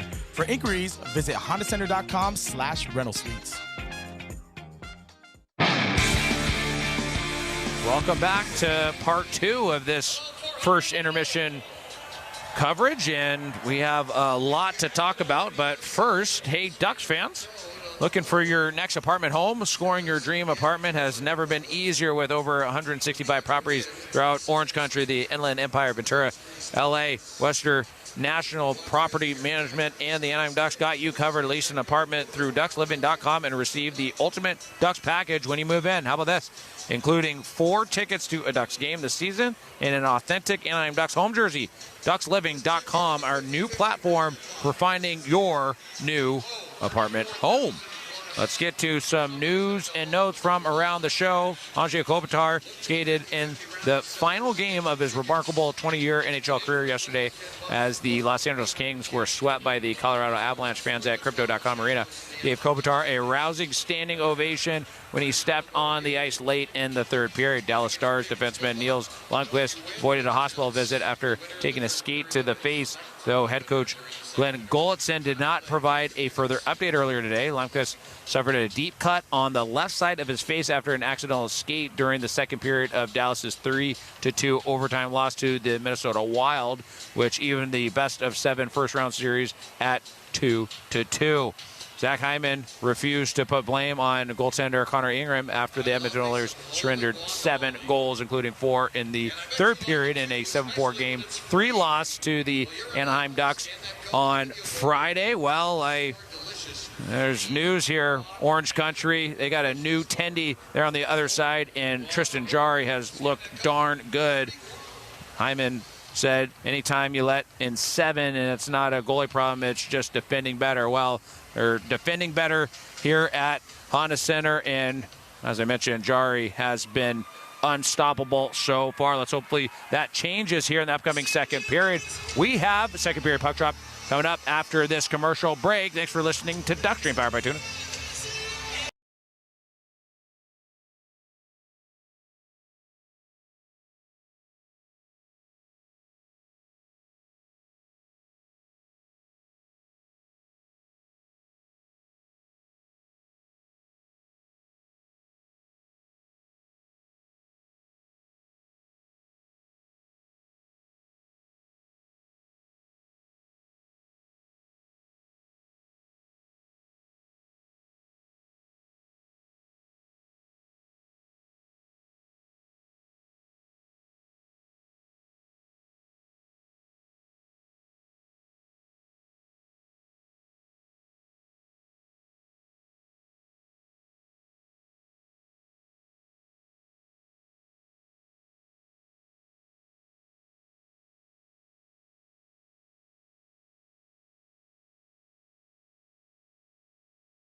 This is where community meets innovation, where game-changing research takes place beside soul-affirming nature, all in the name of a healthier Orange County. Discover the new UCI Health Irvine Hospital. And Mercury Insurance. Ducks versus Oilers is brought to you by Mercury Insurance. Smart insurance for smart people. And Western National Property Management. DucksLiving.com, your new platform to score your dream apartment. And Yamava Resort and Casino. Play at Yamava Resort and Casino at San Manuel. You in? They're in for the second period. Ducks trail 2-0 after the first period of play, but certainly answered back. To end that period, the Ducks had 10 of the final 12 shots on goal. Starting to find their game towards the end after the Ducks went up 2-0. Into action we go with Edmonton controlling. They'll play the near side. Kapanen will steer this one in down to the near side corner. Inside Anaheim ice. John Carlson poked away and thrown to the left side circle. Draisaitl from a tight angle. That's kept out by Dostal.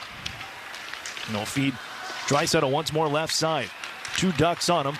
wedges it to the corner. Now Draisaitl plays it to the point. Murphy open, big drive, looking for a redirect puck. Colson drifting in, but it's wide, kicks the corner, and slides all the way down the ice. Well, we were hoping that the Anaheim Ducks were going to come out and have the response that we're currently seeing from the Edmonton Oilers. So they got to grab this puck and really play as if it's a do-or-die scenario, because that's how the Oil are. There goes Leo Carlson through center ice. Has to jam the brakes. Finds Lacombe. In left side is Terry. Drops it off. Leo's covering the point. Goes to Trouba right side. Half slapper off the leg. It's blocked by Savoy. Bouchard snaps it off the glass. Can't clear. Nicely kept in by Trouba. Kicked it loose and puts this one down low for Terry to pick up. But he can't get it away from Ekholm. It's head to center.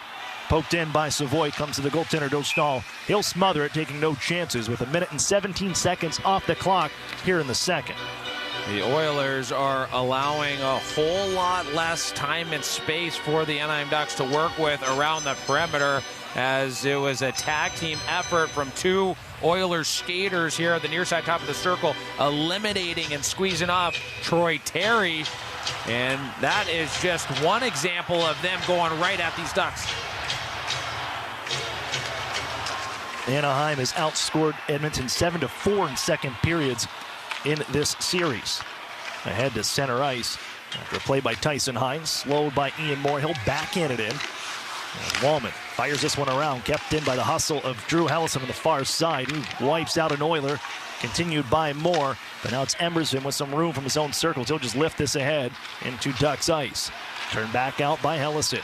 It's Viel looking for Moore in flight. Knocked out of midair nicely by the Oilers. No brain in right side. Dickinson cruising to the corner. Pinned to the boards by Tyson Hines. Get some help from Tim Washy now. As Hines has leaning in on Dickinson, trying to jar this thing loose. Jostling continues as the Oilers make changes behind the play. Puck still not moving on the end wall. Dickinson has that one glued along the kick plate right now. Hines trying to move something. And well, he moved about an inch. It's a war of attrition here in the near side corner. Now finally kicked loose, and Nugent Hopkins has it. Goes to the point. Murphy shot redirected by Lazar. Gobbled up by Dostal.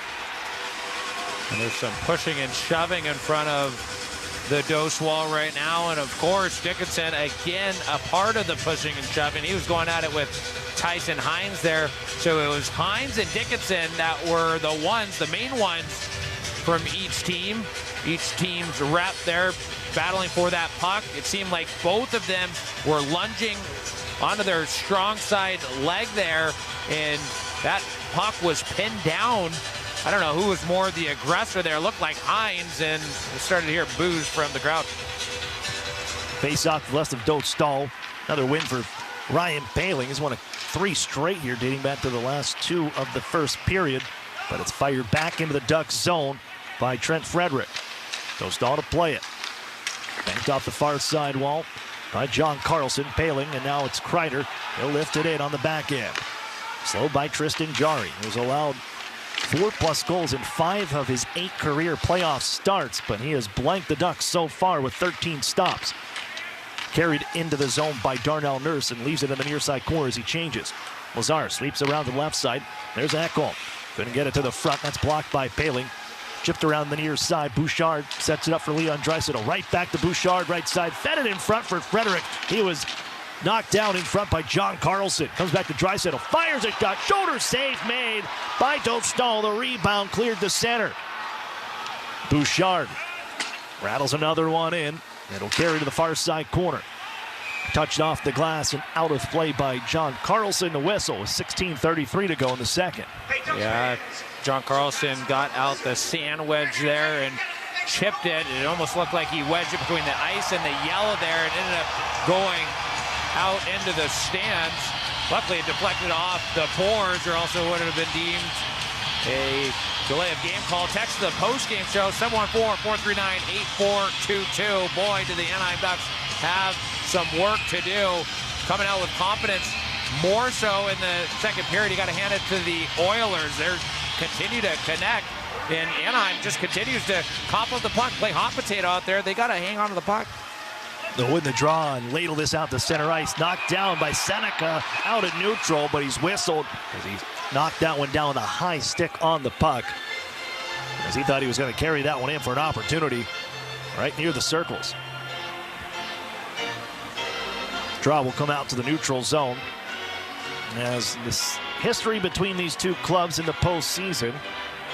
They have split their series, but Anaheim has taken Game 4 in each of the previous 2 series meetings. Both of them in Anaheim. Here's Murphy after a face-off win. Played near sidewall and fired down the ice. This will come down for the touch-up. All the way back will go an icing whistle against Edmonton. And an offensive zone draw on the way.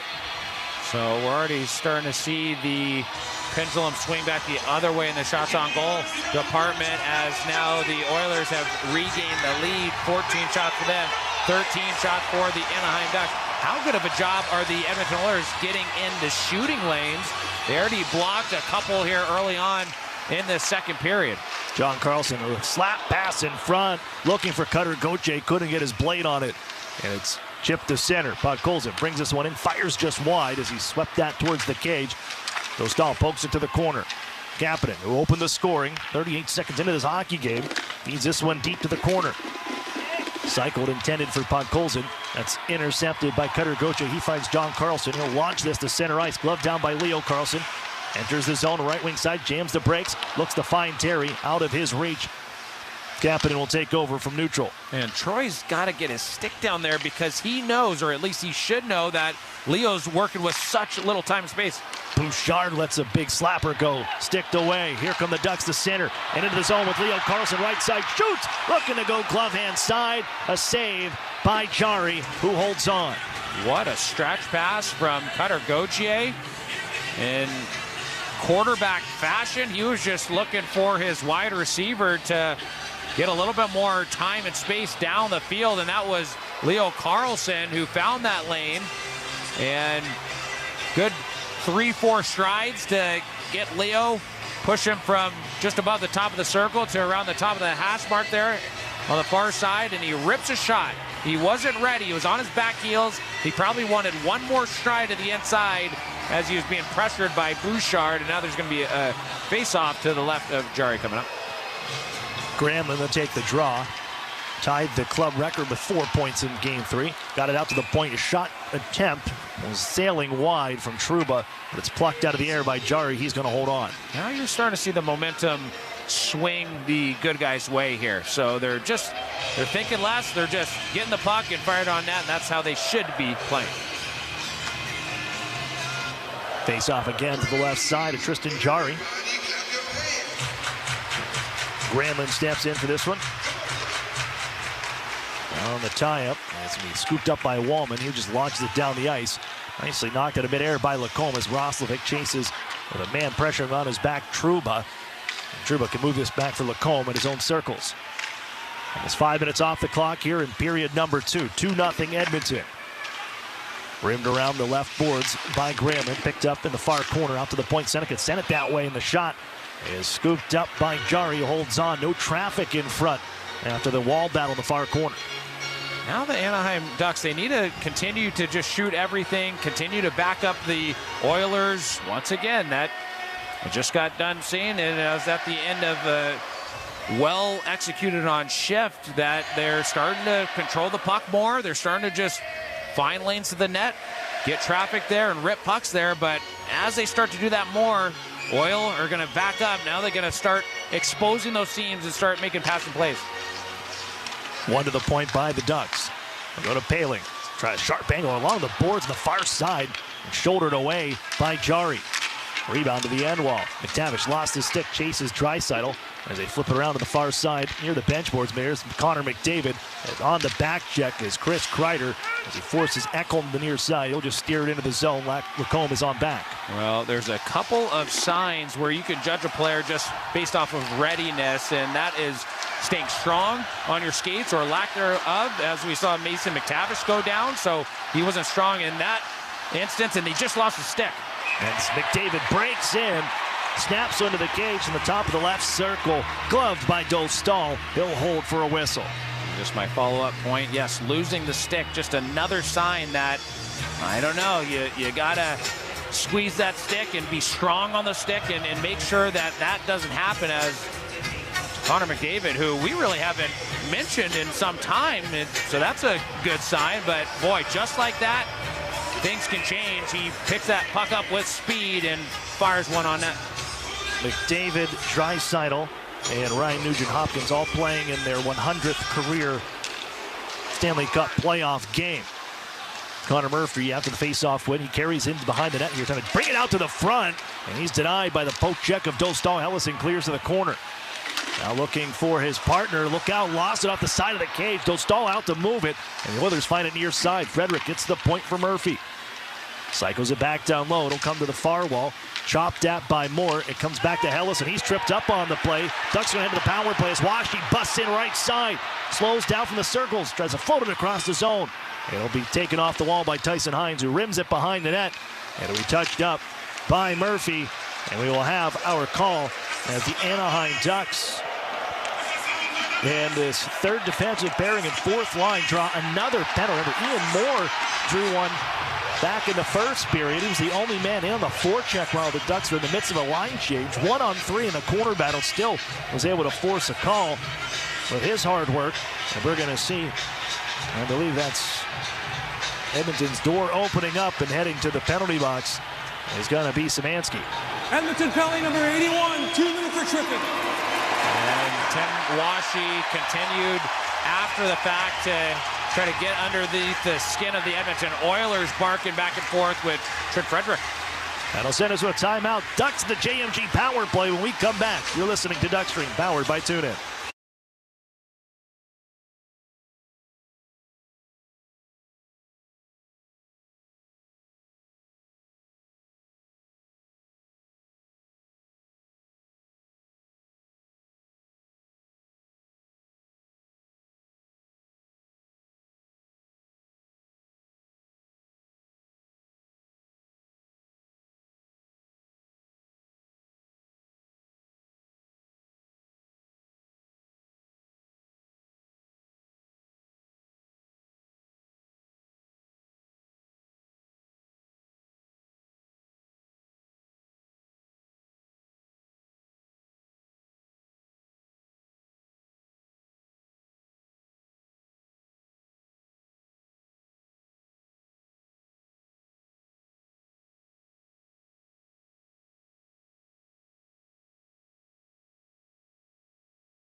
Discover the new UCI Health Irvine Hospital.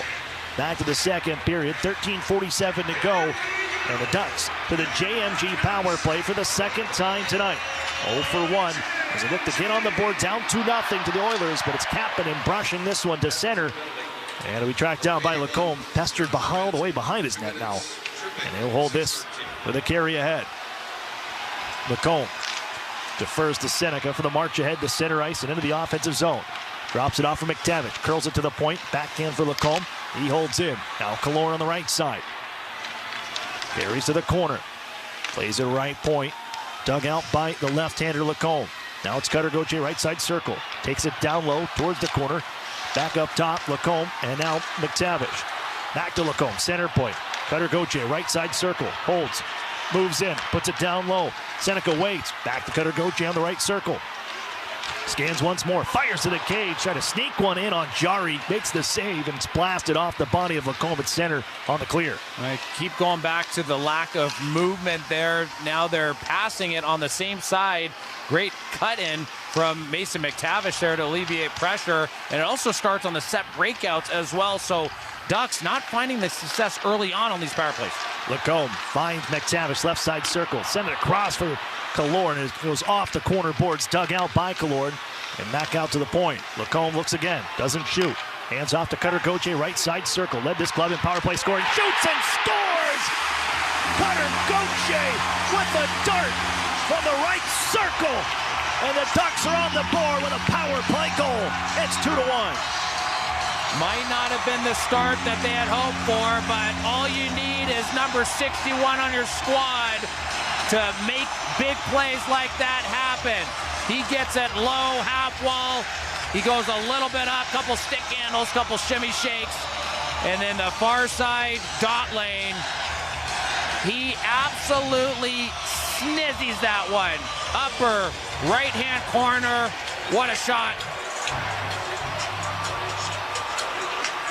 I'm still marveled by how he was able to find that spot. There was no room in that corner. And Cutter Gauthier, 11 power play goals in the regular season. He's got 2 in the postseason, and the Ducks are on the board. It's 2-1 Edmonton. The lead's been cut in half.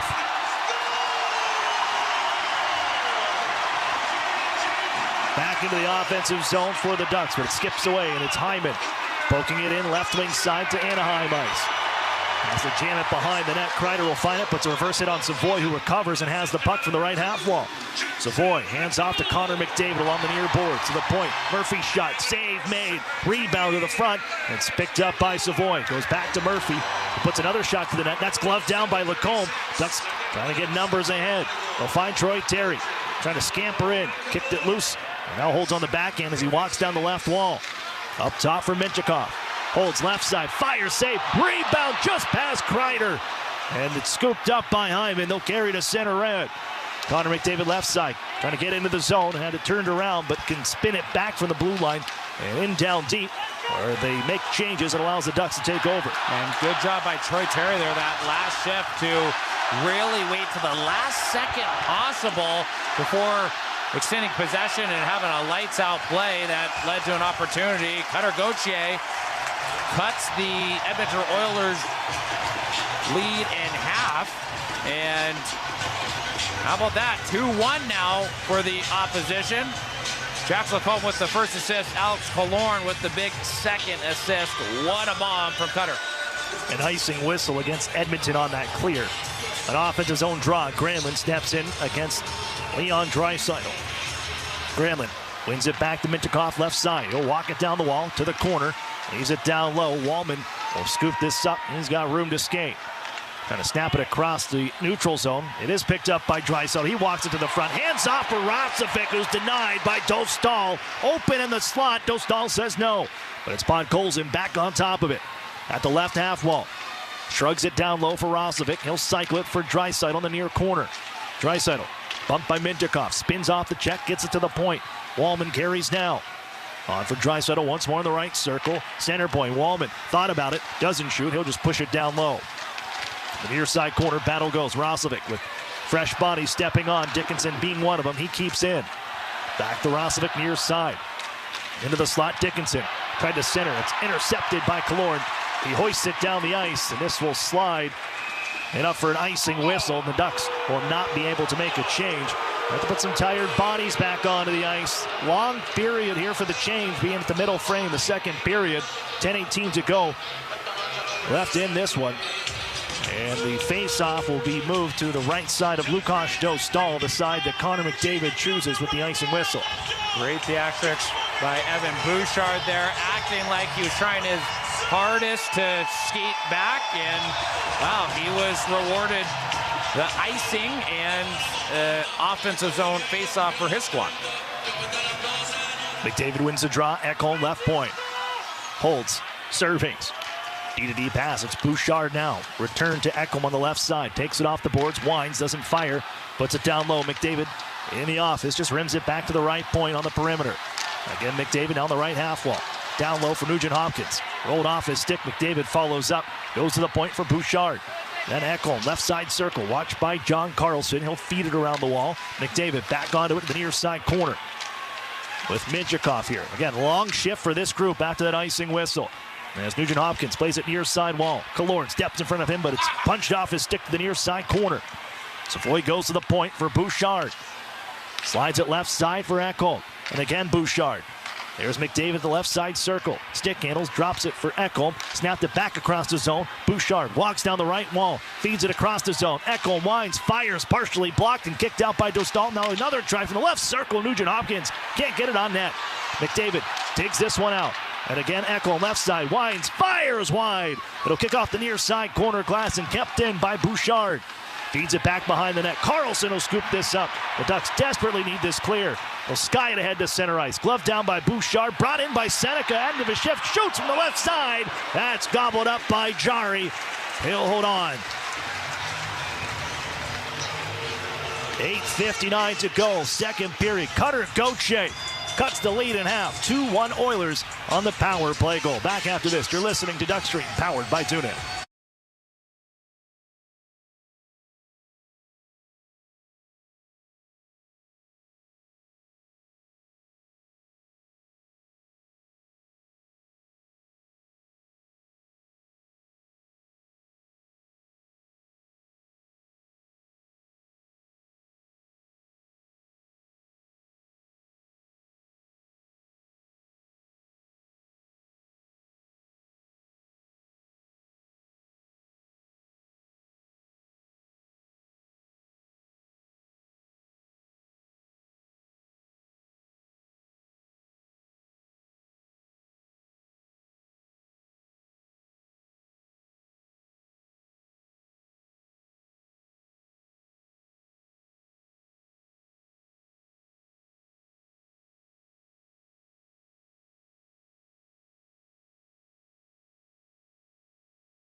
Services turned on and be inside Honda Center to receive the reward. Visit www.anaheimducks.com for details.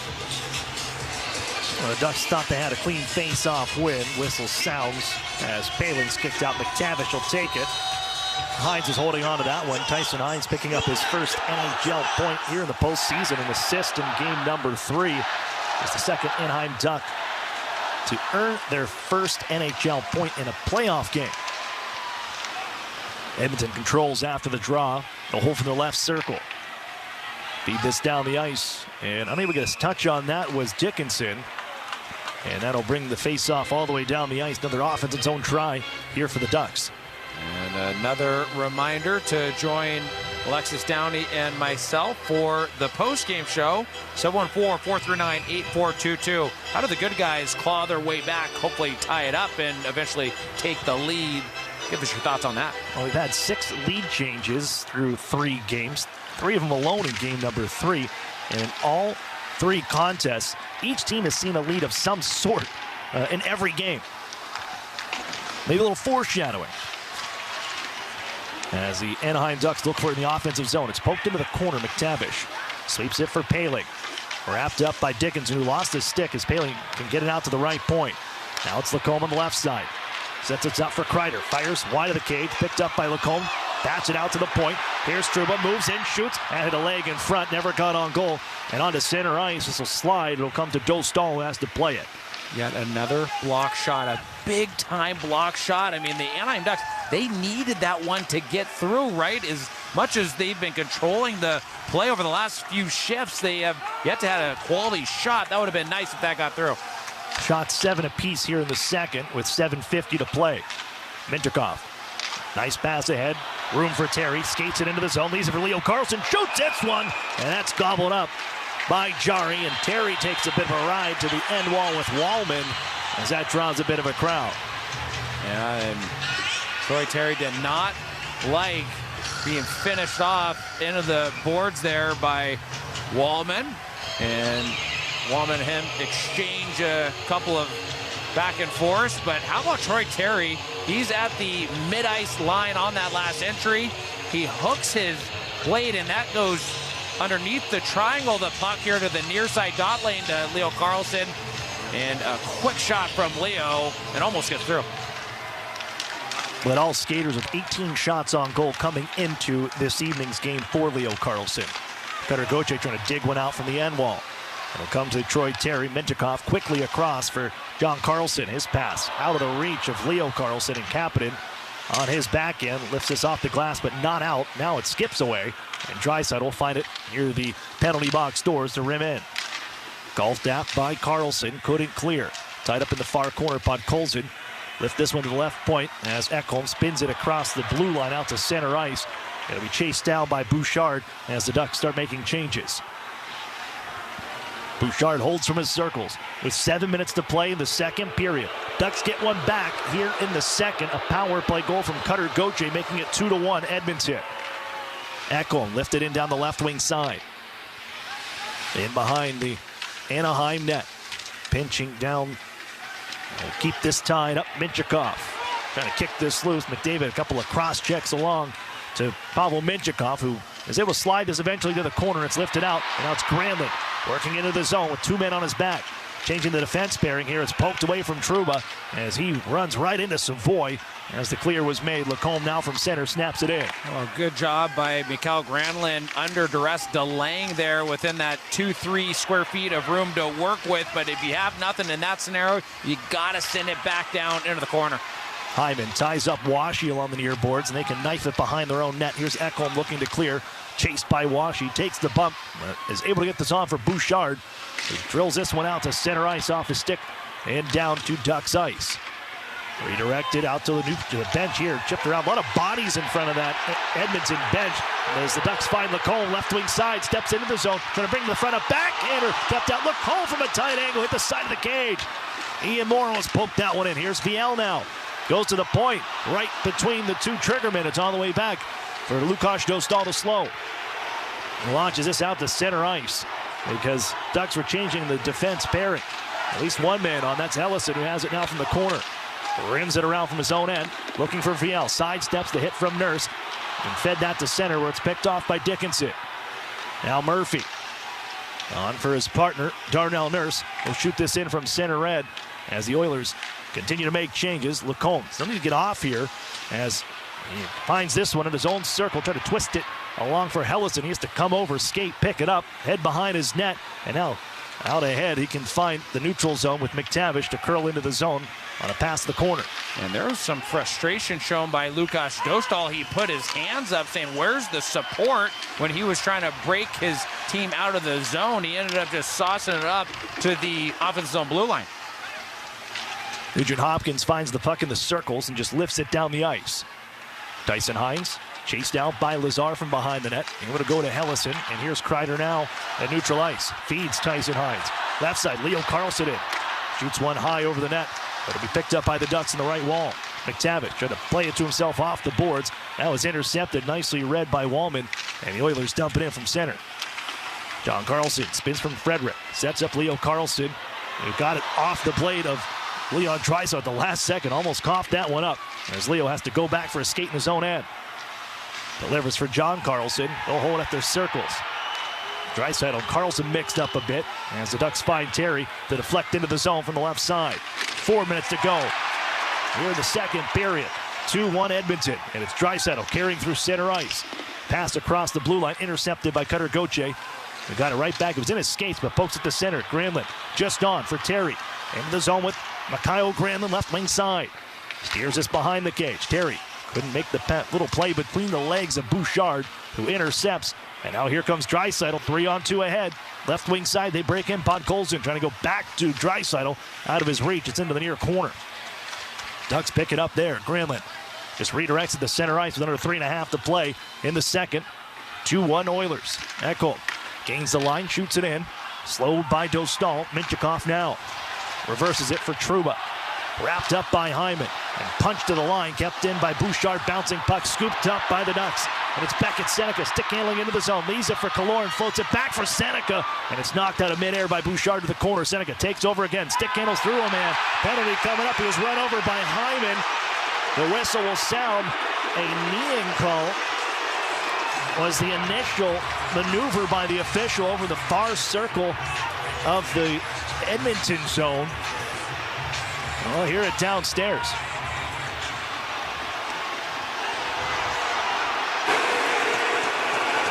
Edmonton, number 18, 2 minutes for knee. I don't know how that's not a 5-minute major there. I mean, it doesn't get much worse. And Hyman totally knows he got beat, and he just sticks his leg out. That's as dirty as it's going to get, and I don't know how that's not more than just 2. Ducks to the JMG power play with a chance to tie when we come back. You're listening to Duckstream, powered by TuneIn. Hey!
But the Ducks now get another chance on the power play.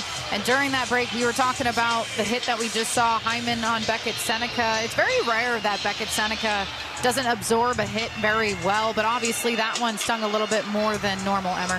Yeah, no, I thought that I'm sitting back here just scratching my head. Why wasn't that more? I don't know what someone who knees a guy, what they could possibly do more to generate more penalty minutes on the play. It's just, I'm surprised Beckett got up that quick because, boy, that was a heavy hit.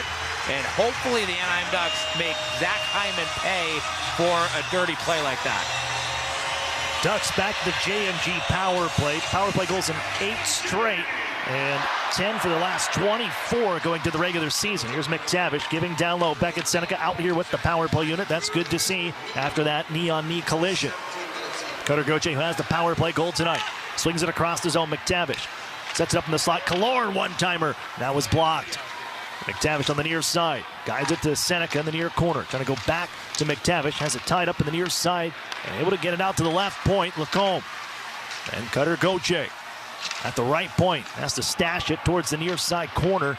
Or it's fouled by Murphy. Couldn't get it away from McTavish. Kept in by Lacombe now. He skates to the right wing. Has it at the circle. Into the corner now. He'll bank it to the point for Cutter Gauthier. Minute 15 left on the power play. Gauthier sets up Lacombe. Left side. McTavish holds. Fire for a redirect. They look for Seneca. Couldn't get a stick on it. The stick of McTavish broke on the play. Power play continues in the offensive zone. It's Seneca still working with it, but he lost the handle here to Kapanen, and Dickinson can slide it out to the neutral zone. McTavish picks it up. He just skates it right back in. On for Seneca. Left wing side. Curls. Doesn't shoot. Well, Buttonhook at the corner, floated across for a one-timer. Gauthier denied as Jarry gets across right to left to make the save. You know, Beckett Seneca was looking for that play initially there to the far side where Cutter Gauthier was planted, but how about that? He does a little cutback, and then he eventually finds the seam over to Cutter for a quality long bomb of a one-timer. That was pretty vision on display by number 45. Draw to the left of Jarry. Still 48 seconds left on the power play. Leo Carlson forced to take it after Granlund was kicked out. The Oilers control, and it's Bouchard rimming it all the way down the ice. Back to the Duck zone. 38 seconds remain as John Carlson brings it out from the right of his goaltender. He'll drop it off for Troy Terry. Snakes his way through center ice. Walks it into the offensive zone. Shies from a check. Delivered left side. Kreider to the left wing circle. Sets up John Carlson. And the right wing side. Granlund holds on. And Leo Carlson. Granlund give and go. Shoots and scores! Mikael Granlund ties it up at 2. What a shot. What a pass out of the corner. Give and go exchange. Leo Carlson back to Mikael Granlund. That's the movement on the power play we've been looking for. We got it right there on that last pinpoint of his shot. Right over the right pad, right underneath the blocker of Jarry.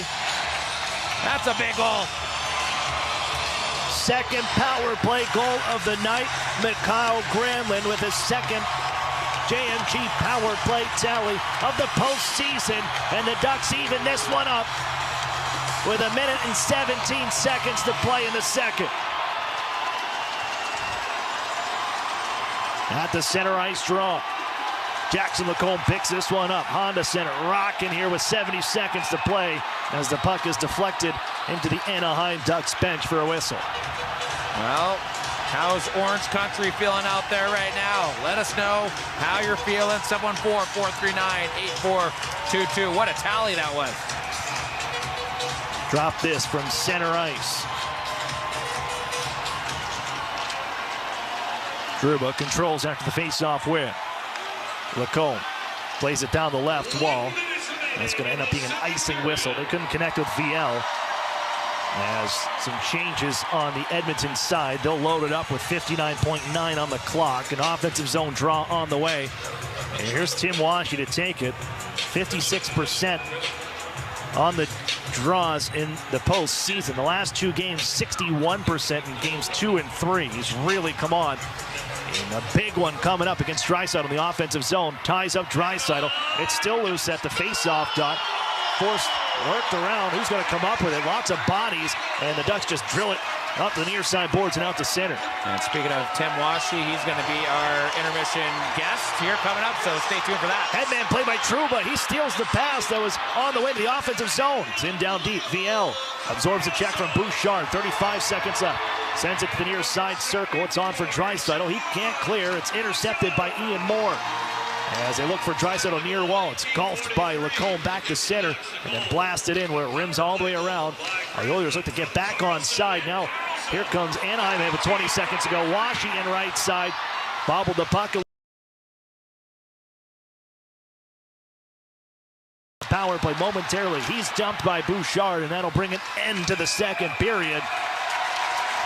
As the Anaheim Ducks continue their second period expertise in this series. A pair of goals to tie this game up at 2. They have outscored Edmonton 9-4 in the middle frame here in 4 games. And most importantly, not this one up. We'll head to the third period, all even with a pair to each side. And how about Beckett Seneca continuing to get underneath the opposition's skin? How about him going at it with several Oilers players at the conclusion of that second frame? And as I mentioned not too long ago, we're going to go downstairs with Tim Washing here momentarily. But what a goal from Mikael Granlund, tying this one up at 2 apiece. That one assisted by Leo Carlson and John Carlson. What an exchange, right? Give and go out of the corner. But that's the movement, right? We saw that earlier on in some of the power plays in last game, and then it kind of tapered off. And then just on that play, we saw it again. Boom. There you have it. You said it from the first power play try that the Ducks had early in the hockey game, that we need that movement. You got to find that movement, and that give and go, that certainly had it.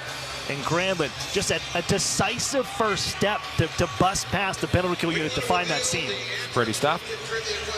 And we're waiting for Tim and the jiggling of the headset here. Should have him momentarily. Tim Washy played in 16 minutes and 11 seconds in Game 2 in Edmonton. A big part of shutting down the Edmonton Oilers. That was the third most he's played in his career as we send it downstairs. Yeah, we're joined by Tim Washy. Tim, a couple of categories in which the Edmonton Oilers have improved on. One is blocking shots. They seem to be getting in the shooting lanes and blocking a ton of your guys' shots, but also in the faceoff circle. What are they doing, you being a top-tier faceoff guy, what are they doing differently to find success in the faceoff circle here this time around? Yeah, well, first off, it looks like they're collapsing low, making it real hard for us to shoot pucks through, but our low high is open. We're going to keep using that. As far as the face-off die, yeah, they got some great centers over there. So, yeah, it's going to be a battle every draw, but I like the way we're competing. We just got to want it more here. Yeah, and you have to get back in the dressing room, so this is my last question here. Just a couple of keys to coming out with the victory here tonight. Yeah, well, I mean, that was a huge period. It's going to come down to puck management and being physical. All right, we'll continue to keep barking at that Trent Frederick guy. It's been fun to watch you two go at it, so good luck the rest of the way. Yeah, we're having a blast. Thank you. NHL fans, don't miss the action. Get your Anaheim Ducks tickets at Ticketmaster, the official ticket marketplace of the Anaheim Ducks and the NHL. With mobile entry and easy transfer, you're in for every goal. Get tickets now at Ticketmaster.com/Anaheim Ducks, because when they shoot, you score. Only at Ticketmaster.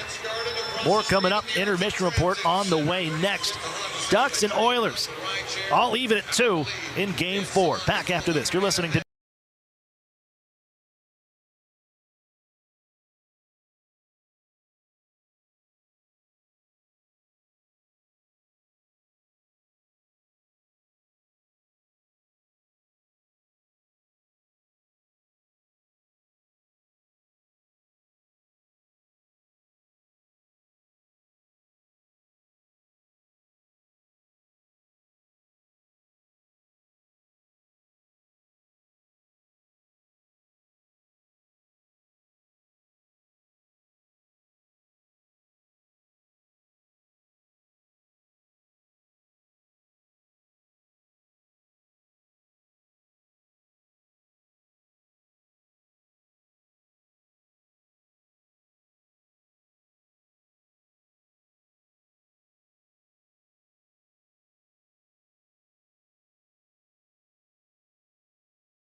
Duckstream, the official 24/7 audio network of the Anaheim Ducks. Welcome back inside Honda Center. Ducks come back with a pair of goals in the second period. Tie this one up, both on the power play. Thanks to Cutter Gauthier at 7:36 from Jackson Lacombe and Alex Killorn. And then late in the frame at 18:43, the man advantage connects once more. A little give and go. And it's Mikael Granlund on the board with his second of the postseason from Leo Carlson and John Carlson. All even at 2 here in the second intermission. Tonight's intermission report is brought to you by UCI Health. The new UCI Health Irvine will bring Coastal in South Orange County unparalleled expertise, leading-edge treatments, and the finest evidence-based care that only an academic health system can offer.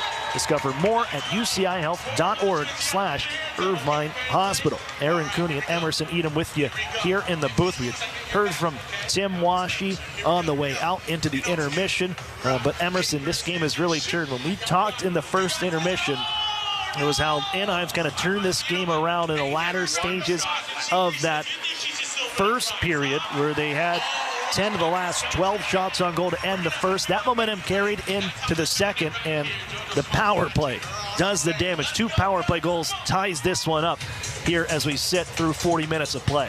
Yeah, and you saw some hiccups with the Anaheim Ducks and the set breakouts there early on. They seem to have just nailed the final entries there before popping some home there. So look, they sorted it out, and whether it was maybe not dropping it twice, just going with once, or vice versa, they were able to read the situation better into the offensive zone, and then the rest was history. Better movement and just overall cleaner passes, better decision making. And how about Cutter? I mean, he didn't have much time to work with, but boy, he just picked that split second to face the net and rip that one short side high upper right hand corner from his vantage point. And boy, that was a bomb, and pinpoint of a shot. Following that up was Mikael Granlund as well. So let's get right to it here. Player stats starting with the Anaheim Ducks. Now we talk about things in which, boy, if we can get these guys going. Troy Terry had a tremendous start to the series, and here in tonight's game, with the good guys tying this one up, he's still without a shot. So if we can get a Troy Terry, Chris Kreider, who doesn't have a shot, we've been talking about Kreids and how if he can elevate his game, it's going to be a much better Duck squad as well. But both of those guys chipping in different fashions. Chris Kreider with 4 hits, so he's definitely still making an impact. Mason McTavish, 2 shots on goal through the first 2 frames here. 4 hits, 1 block shot, and 3 and 2 in the faceoff circle. Good for 60% win percentage. So quite the stat line for Mac T. Tim Washy, the gentleman we just spoke to, 2 hits, 4 and 2 in the faceoff circle. Good for 67% win percentage, and good to get some insight on why the Edmonton Oilers are faring better there in the faceoff circle. So good to pick his brain in one of the league's best centermen. And that's saying something with him being this young and this early on in his career. Cutter Gauthier with an absolute snipe. That 1 goal coming on 4 shots on goal. And he's doing a lot of things in other areas as well, as he's got 2 hits. So you used to average 1 hit. You see 1, 2 hits here and there, but boy, are you starting to see the 4 total hits. 2 midway through the game or entering the third period. So he just continues to add more to his game, and he's paying for it in the goal scoring department as far as dividends and overall ROI. Leo Carlson, 3 shots on goal, so Leo's buzzing, and he added assists on 11:01 of total on ice. Quickly, Edmonton, Curtis Lazar, 2 shots on goal. How about Leon Draisaitl? He's got 1 block shot, 10 and 6 in the faceoff circle, good for 63% win percentage, along with 2 shots on goal. And Connor McDavid, only 1 shot on goal, so somewhat underwhelming stat line for McDavid. 1 shot on goal, he's got 1 hit, 50% on draws. You know, we all know his production has seen better, even though he's got 1 assist. So, I mean, that's good. That's considered good. when it comes to shutting down Connor McDavid. That's just how lights out we all know he is. Aaron. Well, we had 2 series wrap up in the NHL Stanley Cup playoffs. Earlier today, the Colorado Avalanche advanced 5-1 final in Game 4 over the LA Kings for a 4-game sweep of the Kings. And last night, another sweep, one in the Eastern Conference, as the Carolina Hurricanes will advance into the second round for another season. They down the Ottawa Senators 4-0. 2 other games final, as we are the only action going on right now in the NHL. The Sabres down the Bruins 6-1. They lead 3-1. Buffalo does, looking to advance the second round in their first playoff appearance in 15 years. And the Tampa Bay Lightning even the series in Montreal. A 3-2 victory for them. Ties it up at 2, heading back to Tampa Bay for Game 5. Well, we know we have Game 5 coming up Tuesday in Edmonton, but still 20 minutes away from deciding this one. Oilers, Ducks tied at 2 through 2. More coming up on the Intermission Report. You're listening to Duck Stream, powered by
Has 40 friends, a hefty food and beverage credit, access to all the amenities at the club level, reserved parking, and much more. For inquiries, visit hondacenter.com/rental suites. Let's take a look at how the playoff bracket is shaken out so far. And Aaron, just before heading to commercial break, he relates some of the action going on earlier today. But how about just what has shaken up so far? The Game 4 final between Buffalo and Boston. Buffalo 6, Boston 1. So now the Sabres up 3-1 in that series. And Game 4 final score between Tampa and Montreal was just stated. Tampa Bay 3, Montreal 2. So that series is all tied up 2 apiece. Hurricanes, as Aaron just recently stated, win the series 4-0. So I don't think anyone really anticipated that one going that direction. even though maybe the Hurricanes were the favorite, you thought that the Senators would have snagged a game in there.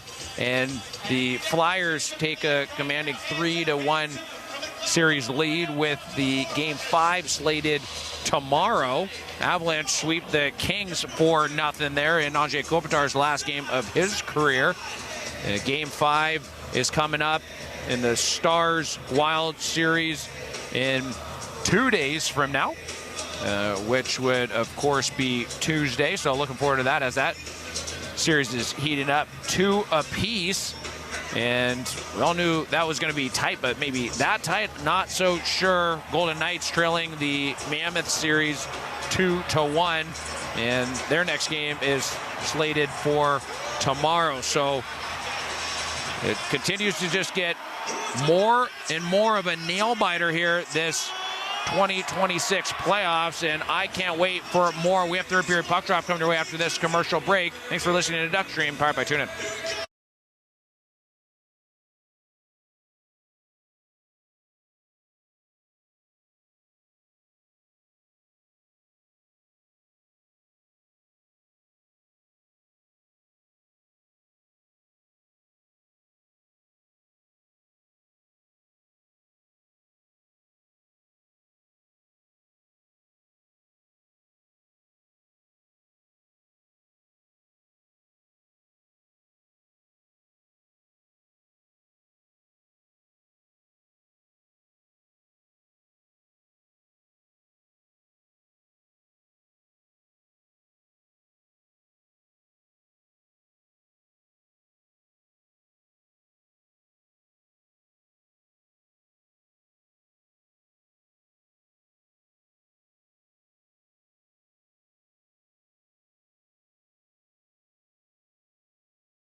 Corner.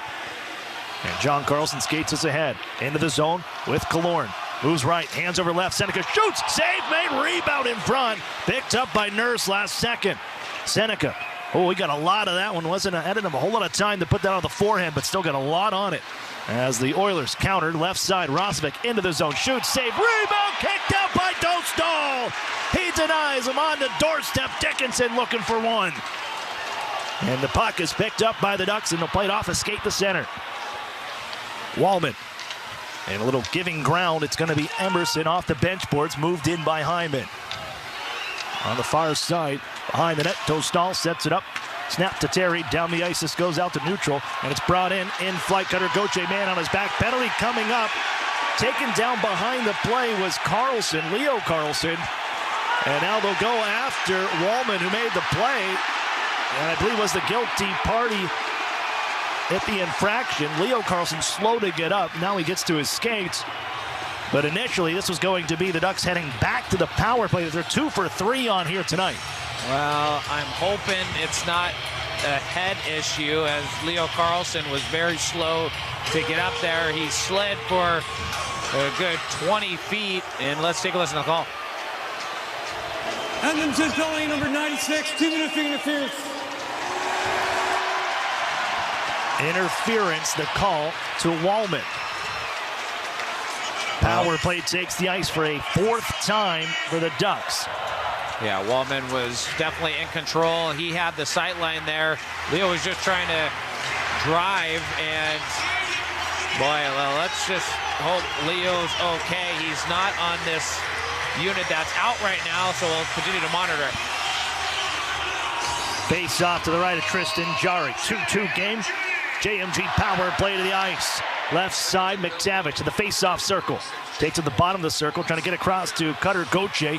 That pass would not be made through. It's poked. And then to the boards, Kapanen can backhand it down the ice. Yeah, in the sneakiest way possible. Mason McTavish, their far side half wall, was trying to give it near side backdoor. Just didn't connect. It hit the stick of a Oil player. Ducks back in. Cutter Gauthier to Lacombe. One touch left side for McTavish. Banks it back to Lacombe. 90 seconds on the power play. McTavish, bottom of the circle, going back out. Here's Killorn, shot saved. Rebound. Seneca couldn't find it. Regroup. Lacombe. Left side, McTavish holds, doesn't shoot. Now lets it go. It's shouldered out of play by Jarry, who gets the stop. One of the better starts for any power plays as far as taking advantage of all the seams that started to open up. And now the quick passes are kind of configured to subside the lack of movement body-wise for the Anaheim Ducks. But as long as they can move the puck as quick as they did, I don't know if you need more movement. Let's see how this next unit does. Leo Carlsson returns to the ice for this one as the Ducks control in the offensive zone. 70 seconds on the man advantage. John Carlson up top. Fan on the pass. Want to go to Leo Carlson. It's intercepted. Here comes Dickinson. 2-on-1 the other way. Dickinson left side shoots. Save. Rebound sits in front. Picked up by the Ducks. And they'll snap this one ahead. Stretch it into the zone left side with Kreider. He's got Granlund with him. Feeds. Granlund shoots. Save made by Jarry. The rebound comes to the Ducks. Leo Carlson, right side circle, in front for a redirect. Granlund couldn't get it on net, and it's swiped down the ice by Kapanen. Leo Carlson was near side half wall, and pointing his stick towards the net was Mikael Granlund. He was ready for that tip. It was just a tad behind him, close to his skate area. Here's Leo Carlson.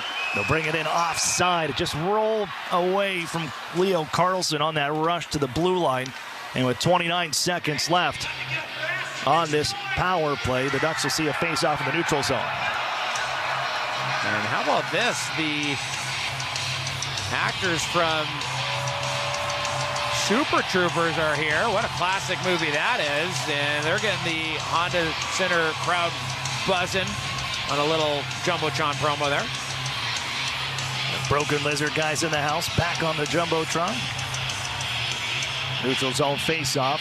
McTavish, he's going to get waved. It'll be Cutter Gauthier taking it against Josh Szymanski. Szymanski and Draisaitl both scoring in Game 2. That was the first time two German-born players scored in a Stanley Cup playoff game on the same team.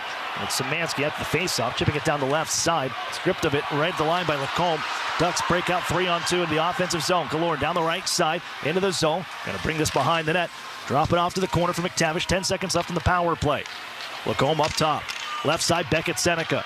Time winding down to the man advantage. Seneca stripped to the puck. It'll slide behind the net. McTavish bodied by Darnell Nurse. And then Szymanski lifted up to the line. He had a stick of McTavish in his midsection.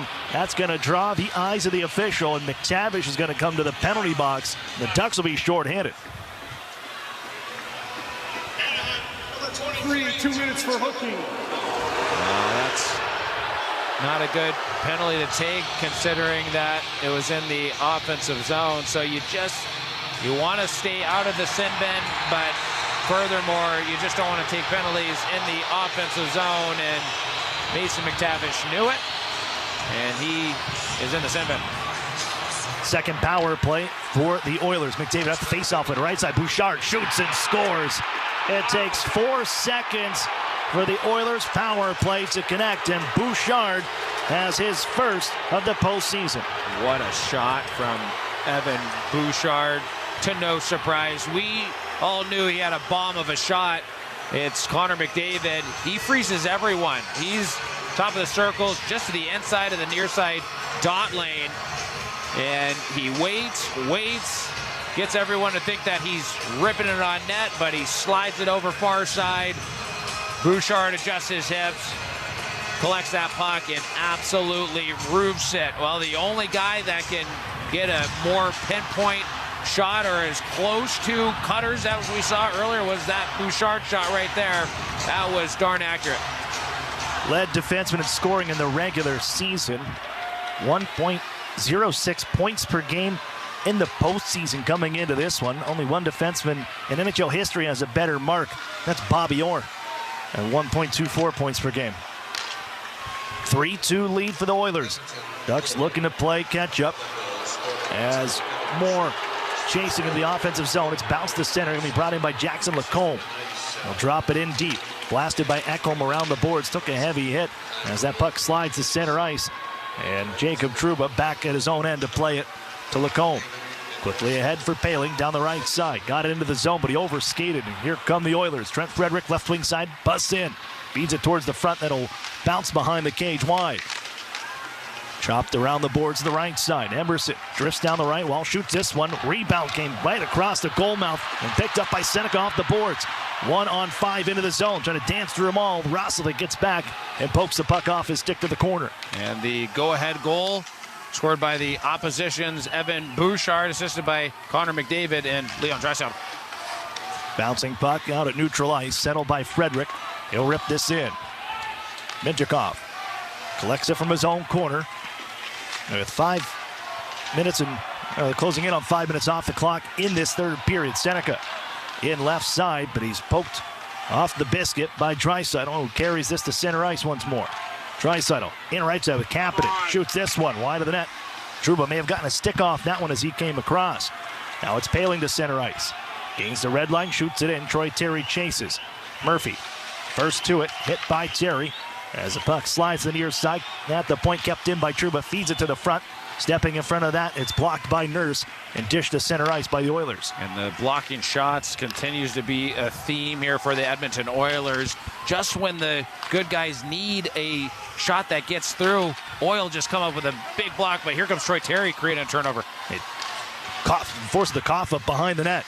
And got this one back to the near side corner. Podkolzin with a sidestep cutter, Gauthier. And give to Darnell Nurse behind his net. And played off the glass as John Carlson unable to keep that one in. And the bouncing puck went off his leg to center. Has it now from Mintyukov. Winds up, blasts it in from the right side. That'll rim to the left wing boards. Wallman stationed there. Delivers it to his partner on the other end of the rink. And it's out to center. Bouncing around Washi.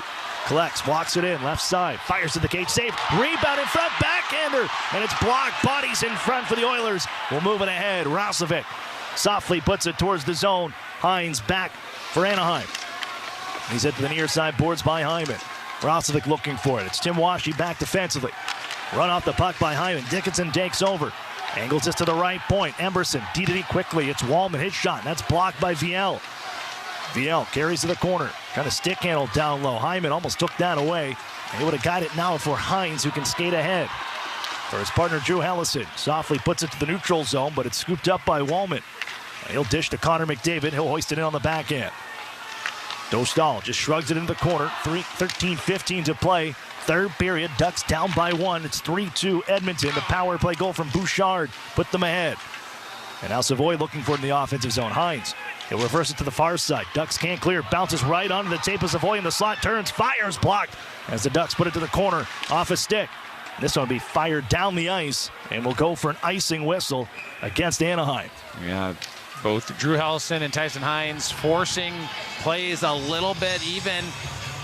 Hellison there on that last clear, you know he wanted to get it out, but he definitely had time to look over his shoulder and maybe get a little bit of a softer touch on that. Edmonton Oilers 14 block shots so far in this game. They continue to give them the shooting lanes, and then, well, Viel with a great return in that stat on that last block shot for him. Face-off controlled by the Ducks. Quickly out to center. They'll dump it in from the red line and change the defense pairing. Nurse along the near side boards. Can't clear. Killorn digs this out to the point. It's Trouba. Left side, Lacombe. Snaps to the cage. It's off a stick high. Trouba Chops it back down low. It'll come to the circles. Darnell Nurse attempted clear. Got it into the air. It's batted out to center ice. And a hand pass will be whistled against Edmonton after the juggle play by Frederick. That'll bring us to a timeout. The Edmonton Oilers, with their second power play goal of the night, reestablished.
The express written consent of the Anaheim Ducks and the National Hockey League is strictly prohibited. 3-2 Oilers in the third period. 12:27 to go. Draw to the left of Tristan Jarry. As the Anaheim Ducks out shooting the Edmonton Oilers 28-21. And Jarry's given up some rebounds in front there, Emmer, in the last little bit as this game has gone on. Yeah, he was sharp with rebound control early on, but as you just mentioned, he's letting a few juicy rebounds out, so Anaheim just got to monitor that, and still within range with the closing out this game and winning this one. They got to get the next one to tie things up. All it takes is one shot. McTavish on the face-off to the left of Jarry. As it's played to the near side boards and lifted out to center. Glove down by John Carlson after the clear. Mintyukov. And then Carlson on the right side. He'll slap it in. Rims around to the left wing side and all the way back out to neutralize. There's Mintyukov off the bench boards. Touch up, tried again as Carlson dumps it in. This time he'll rim it along the near side glass. It deflects. I believe that caught the camera.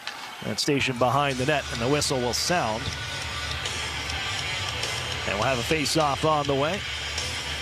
This from center ice. Well, John Carlson snagged that one out of the air with authority, and if Chris Kreider on the near side hash mark in the offensive zone face-off, if he would have had that same type of assertiveness, willpower in that corner board battle, I think he would have fared better.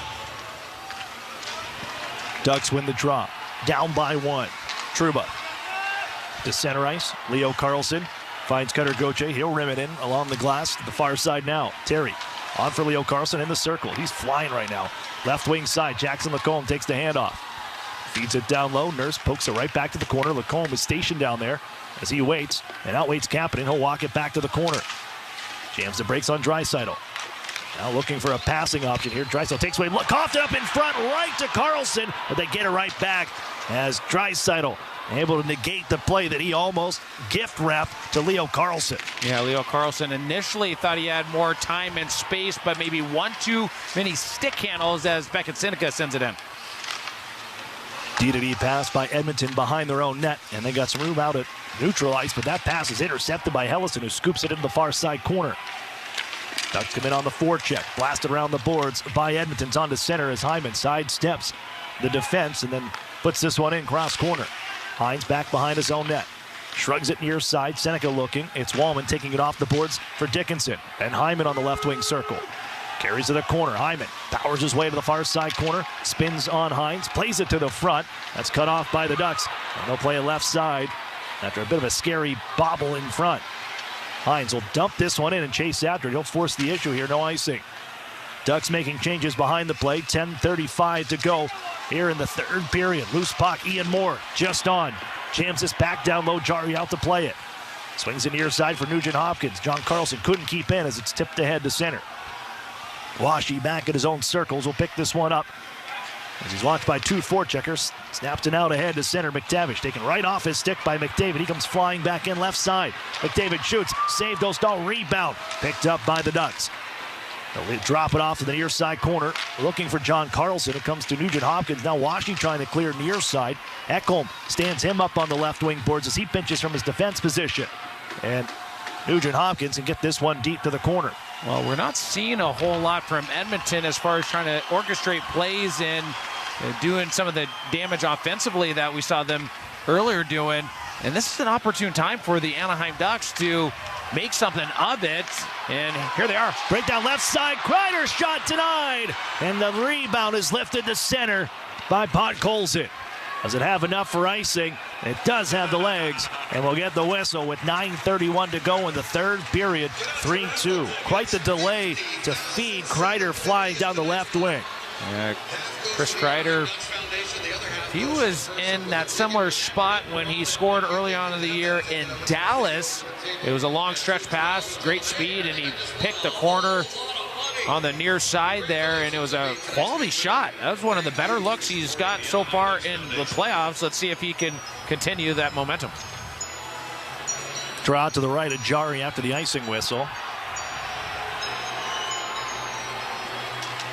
Draisaitl leans in on Leo Carlson to get it back. Here's Trouba holding right side. Snapped into the cage, and that's gobbled up by Jari. With 9:26 to go, third period. 3-2 Oilers, thanks to a power play goal from Evan Bouchard. We'll step aside for a break. You're listening to Duckstream, powered by TuneIn. The best way to follow the Stanley Cup playoffs is here. The NHL app is your place to get every highlight from every game of every season.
.26 remains in the final frame.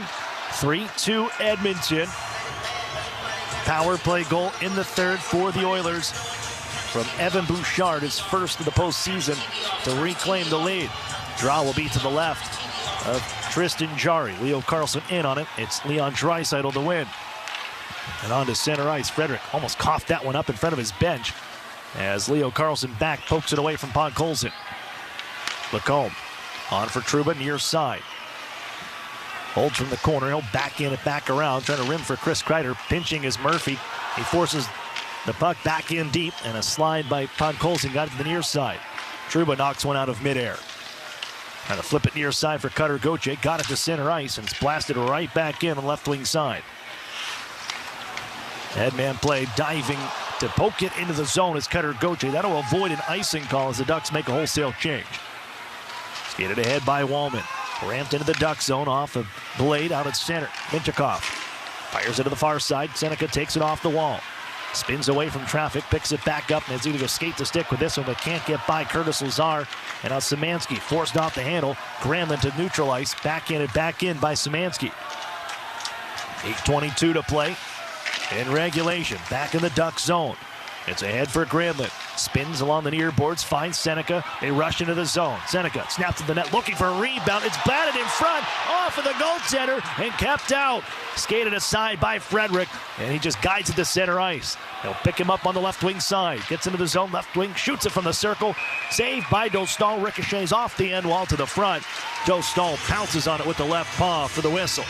What a look from Beckett Seneca. What a high IQ play as Phil Hewitt announces tonight's attendance, which is 16,816, a sellout. Thank you to Orange Country for continuing to show out. And Beckett Seneca, near side entry. He's getting squeezed off. A long bomb of a pass off pad that goes up the right pad and almost goes backdoor to a net front. Alex Killorn. What a heads up play. Draw controlled by the Oilers down the left wing side. It's Ekholm. Just steers it behind the net all the way out to the right point where Bouchard keeps it. Trouba finds it in his own corner. Ahead for Ian Moore to center ice. Pops into the air, gloves this one down. Played by the Ducks, and it'll be a hand pass whistled. There's 7:44 to go after VL touched that one up. Well, I mentioned not too long ago, Edmonton, they've had better looks and more sustained pressure in the offensive zone. Even one shift about midway mark of this game here, making it look like a power play opportunity, but they really haven't generated a whole lot. This is a perfect time for Anaheim to string the next two shifts of sustained offensive zone pressure. Oilers control after the faceoff from neutral ice. Bouchard plays it out over the bench boards. That goes off the stick of Savoy into the Ducks bench, and the whistle will sound with 7:39 to go. Another reminder to join the post-game show by texting us at 714-439-8422. How do the good guys get themselves back into this game? Let's hear your thoughts. From center ice, McDavid wins the draw to Ekholm. And then Bouchard drifting into his own end. Snaps this one ahead, the redirect into the zone by Connor McDavid. Lacombe picks this up, heads behind his net. Drills it off the near boards, bounces to Seneca, flat-footed, but can get it ahead off the bench boards where it's whacked into the zone by Lacombe. Granlund flying after this one, smashes Ekholm to the glass, but the puck comes to the Edmonton Oilers. They sky it all the way back. It takes a Ducks bounce. That's going to result in an icing whistle with 7:12 to go in the third. I must say, we've seen the Edmonton Oilers play better with the lead, and that is just continuing to push the gas a little bit, but they've held off. They are starting to flip pucks and trying to just get any clears possible, even if it means they have gap and room to make that next pass. So with this offensive zone face-off, let's see if the Ducks can start some sustained pressure. Draw to the right of goaltender Jari. Bouchard. Now to the face-off win, just softly moves this one to center. Here's John Carlson back in, drop pass. VL holds top of the right circle, shoots. No rebound. Jari has that in the equipment with 7:01 remaining. And good on John Carlson. After a drop pass in that puck back, he tracked towards the net and finished there, stopping Lucan for any loose rebounds there. And once again, not seen a lot from Edmonton here. Let's see what the Anaheim Ducks now to the left of Jari can cook up. Ducks out shooting Edmonton 33-24. 9 shots on goal in this period for the Ducks, and they win this one back to John Carlson. Head fake. Just puts it down low. There's VL. Gonna tuck it to the front. That pass denied. Frederick from one knee, can't clear. Kept in by Lacombe. Popped in the air. Glove down by Draisaitl. Lifts it to the line, not out. Nicely kept in. Here's Ian Moore on the right side. His shot blocked. Comes at Carlson for a redirect. Washi couldn't get it to the cage. Washi has it off the boards. John Carlson Left side, Lacombe knifes his way into the middle of the ice. Hands off. There's a one-time drive, save, rebound, score! Jeffrey Viel whacks it home. Ducks tie it up at 3. Viel with an absolutely ginormous goal here late in this game.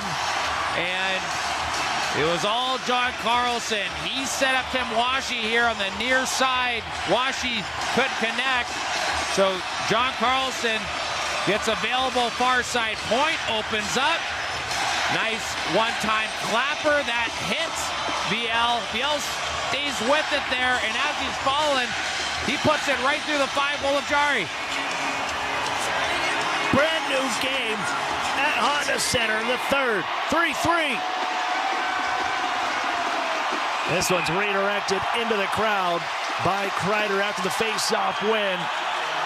But the Honda Center faithful on their feet as Jeffrey Viel has goals in back-to-back games. What an acquisition he's been. Oh, yeah. It's starting to really cook up here in Honda Center. And I anticipate it's going to remain rowdy for the rest of the way. Dropped in by Anaheim from the left side. Fourth line comes up with a big goal in this one to tie it at 3. Rozovic at center. They'll sweep it in. Slowed by Dostal behind the cage. Trouba rims it around the far side wall. And it'll come back to Jackson Lacombe. He can knock it behind the net for Trouba. Trouba, headman play. Bring it in right wing. Here's Poehling trying to float it in front. He had Kreider driving the cage. It's deflected to the far corner. And now Dickinson bumps it ahead. Ahead comes Hyman. Long range attempt. Nicely blockered aside, but it picked up off the corner by Hyman. Puts it back down low. Charging behind there. A tie-up on Connor McDavid by Minchikov as the Ducks knife at the center ice. May have a break. Seneca flying to the left side with numbers. They'll set up John Carlson. Back to Seneca. The one-timer gobbled up by Jari. Holds on for the whistle, but quite the rush for the Ducks. Back at Seneca. Denied from the left wing circle. Big scrum afterwards, but that'll send us to a timeout. The Ducks are flying. Tie this game up at 3. 5:33 to go. Back after this. You're listening.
Back-to-back games with goals from him.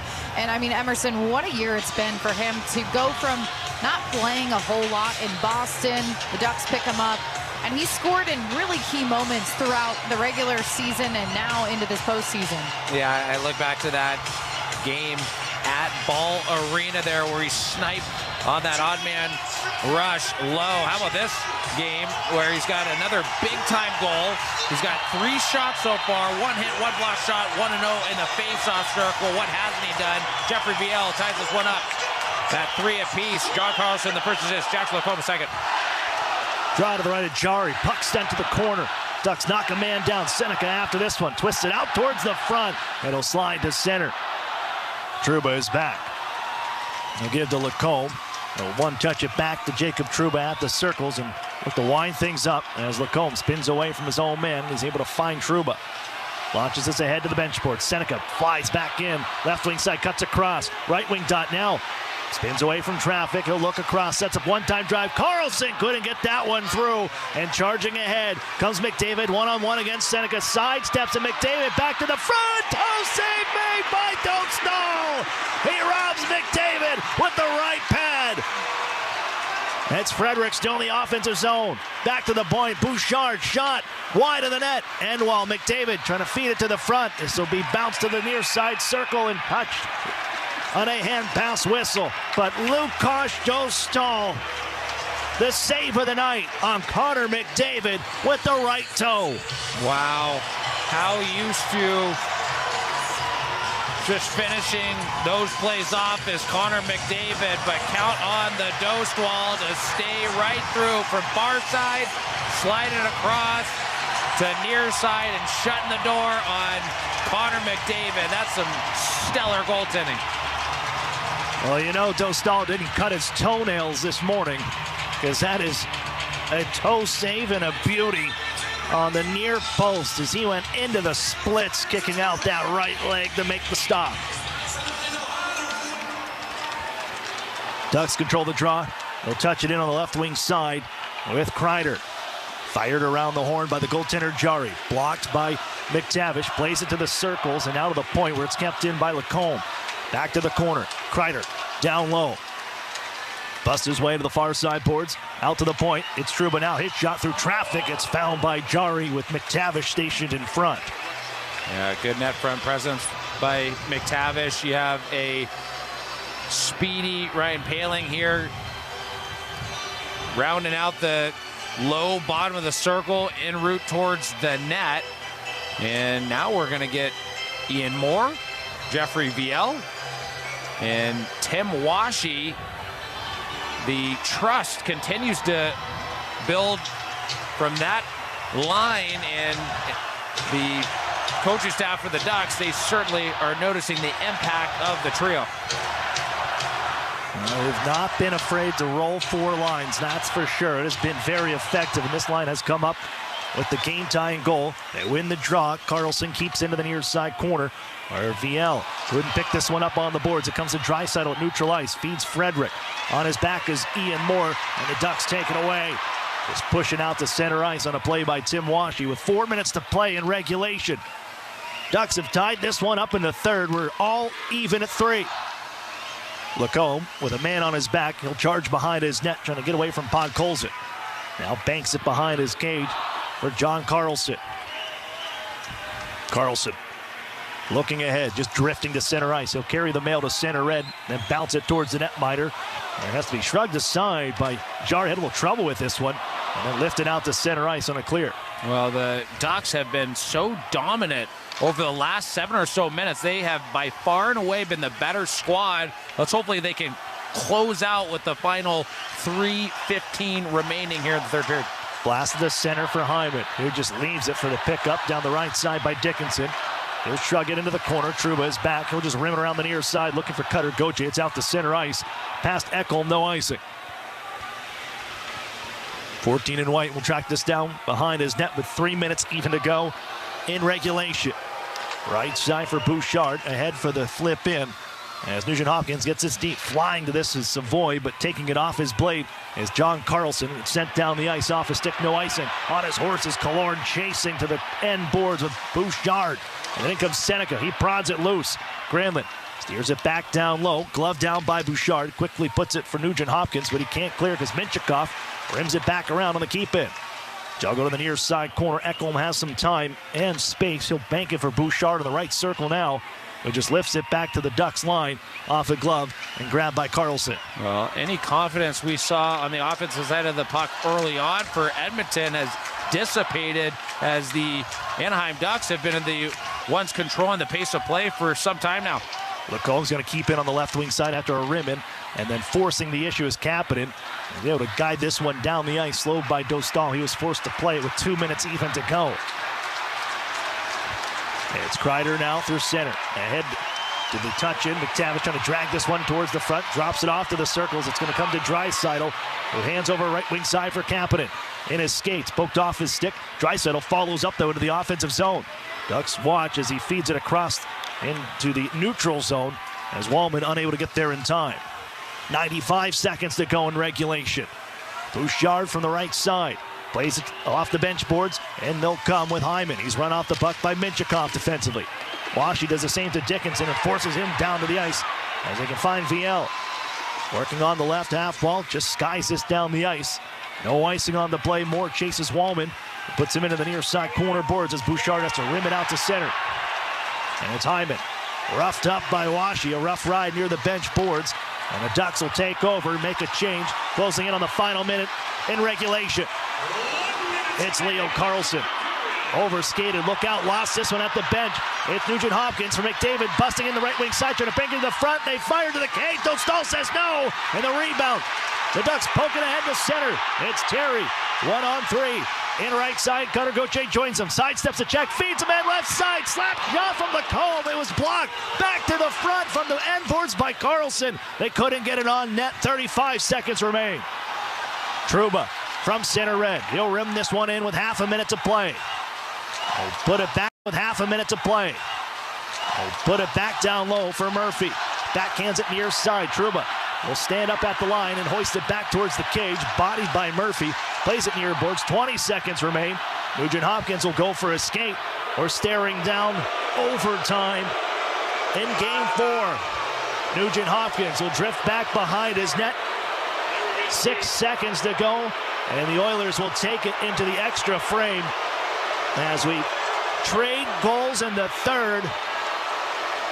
And we'll enter the intermission knotted up at 3 and into sudden death overtime coming up next. What a performance by the Anaheim Ducks fourth line. Tim Washy, even that big one draw there to the left of Jari late in that period.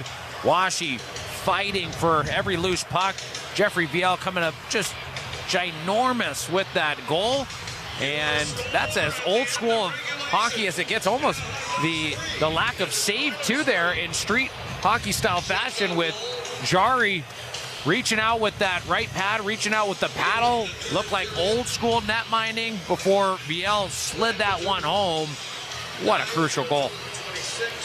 It tied things up at 13:31. John Carlson and Jackson Lacombe, the helpers, as the Ducks and Oilers will head to overtime in game number 4. We'll step aside for a break. Intermission report comes your way next. You're listening to Duckstream, powered by TuneIn.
regulation, all tied up at 3. The Edmonton Oilers took a 3-2 lead in that third period.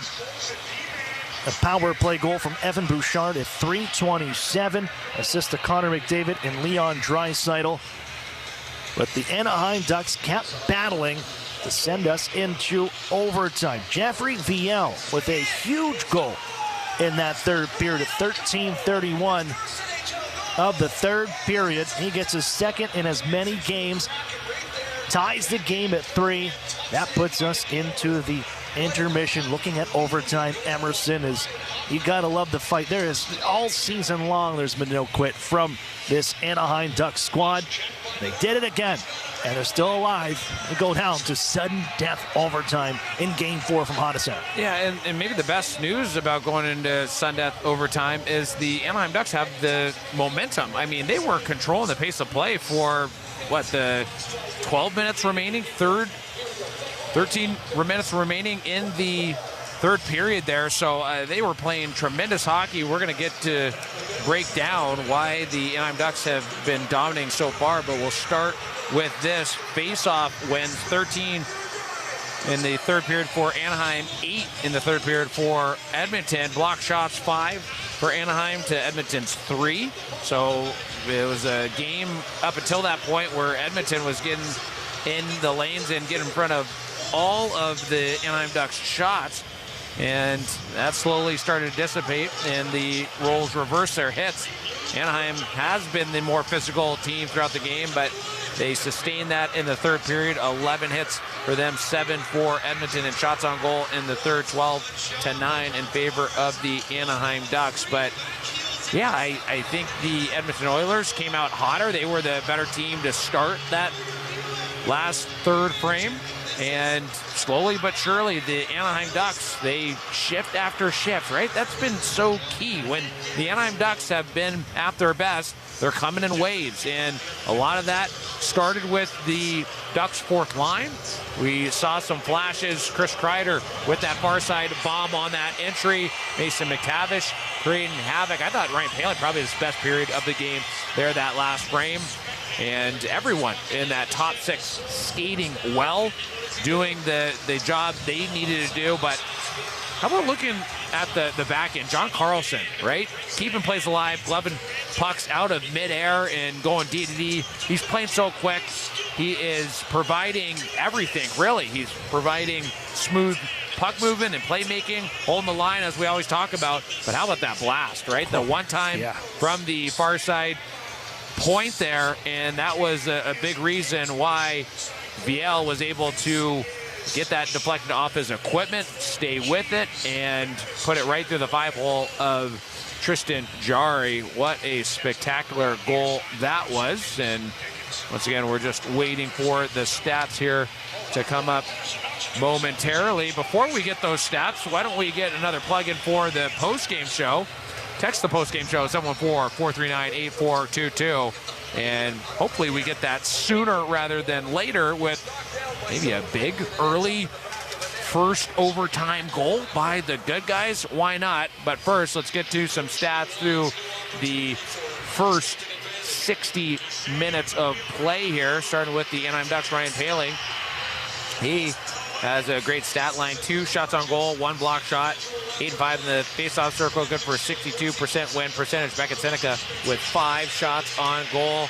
Cutter Gauthier, he's got that 1 goal on 4 shots on goal. He's also got 4 hits now. So Cutter, last time I mentioned it, right around that 2-hit mark. I'm telling you, he's starting to be just as physical as much as he is a shooter. So that's just going to reward him with more puck touches moving forward. Leo Carlson, 4 shots on goal, 1 hit. He also picked up an assist early on. Turner sights to the Edmonton Oilers. Trent Frederick, he's been skating well all game long. He's got 3 shots on goal. He's also got 4 hits.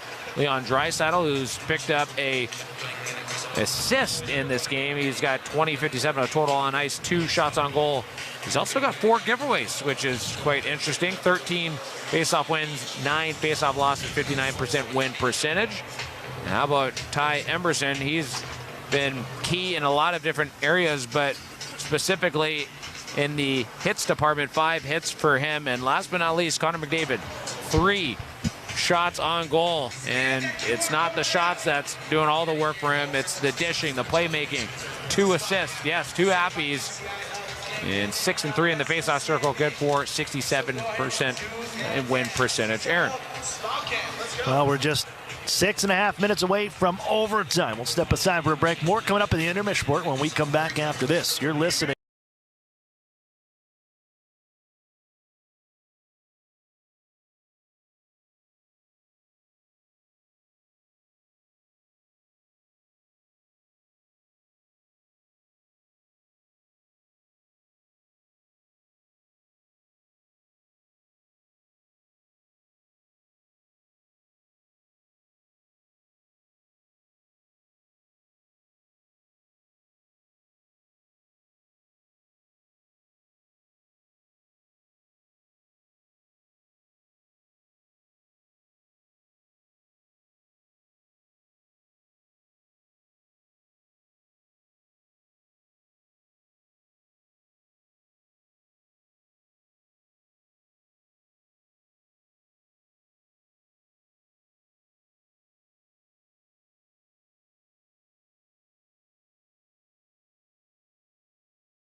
Third period stats specifically, but let's take a look at some of the team stats overall throughout the course of the first 60 minutes of play.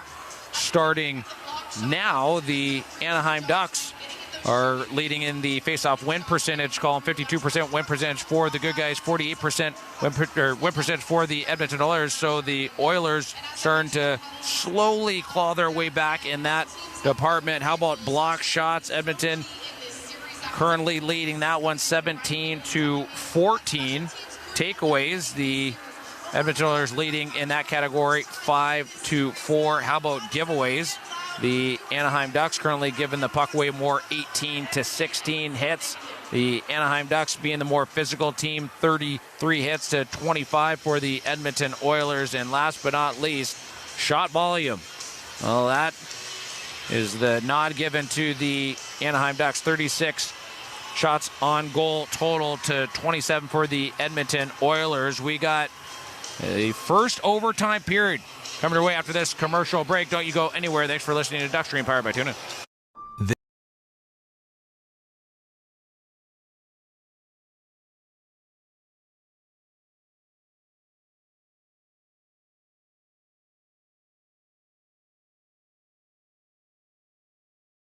UCI Health Irvine Hospital. World-class academic healthcare right here at home. Discover more at ucihealth.org/Irvine Hospital. Powered by UC Irvine. 5 seconds of summer are back.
Honda Center. We need overtime for Game 4.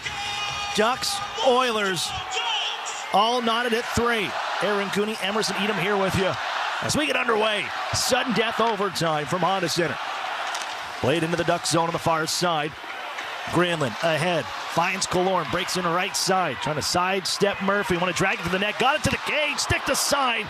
As the Ducks play it to the near side boards, Seneca, long range, redirected just wide by Granlund.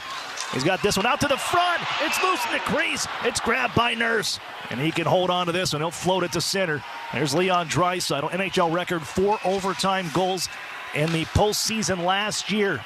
Most in a single NHL postseason. But Colson down the far side. Finds Draisaitl. Far side corner just drifting towards the boards. Finds a man coming in. It's Hyman. Poked away last second. Granlund picks this one up. He's got an overtime winner to his name in his career. Just steers it down low. Emerson cuts this off. He's wrapped up by Terry. Dickinson will come and pick this up behind the cage.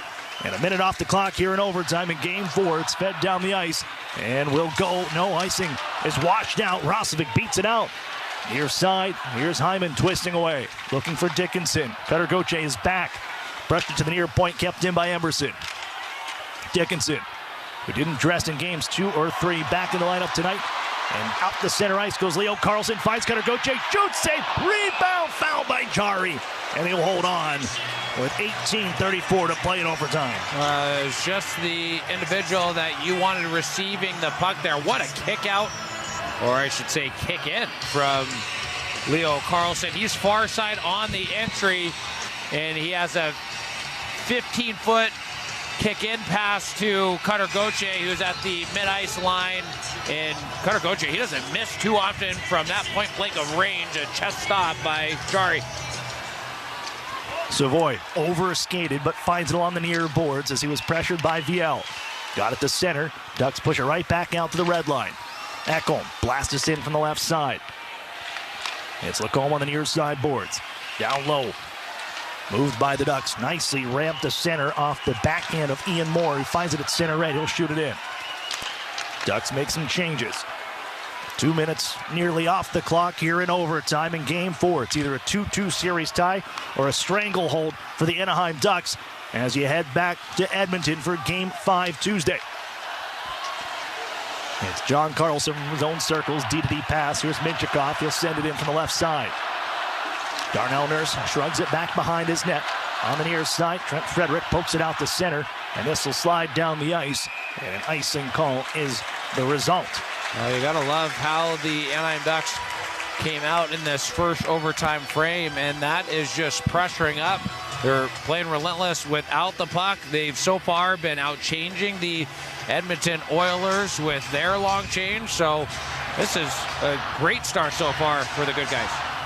To the right side of goaltender Jari, his first start of the series. As the Ducks possess the puck, it's Ryan Poehling to the front, off a skate towards the net, and it's stopped by Jari near the goal line, poking away, scramble. Ducks think they have won the game, but there is no signal from the officials. It was Ryan Poehling who sent it to the front. It went off a skate right into the equipment of Jari. Ducks think they won this hockey game, but we never got a motion from the officials. They just showed the replay up top, and that puck is right there at the skate of Jari on the goal line.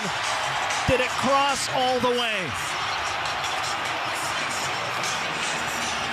Well, the view I saw, that should be deemed a good goal. Now, Amber, I don't know if that went all the way across the line. You could definitely be right on that. And hitting the overhead view, all the skate blade. So here's the thing. The white portion of the blade holder of Jari's skate could be on top. That's going to nullify this call, but regardless, we're going to get a definitive answer right now. We have a good goal on the ice. Ryan Poehling in overtime. The Anaheim Ducks take Game 4, 4-3. but they'll take a look in a review on top of it that must come back. Well, thank you, Ryan Poehling, for now. And we're going to have an extended review.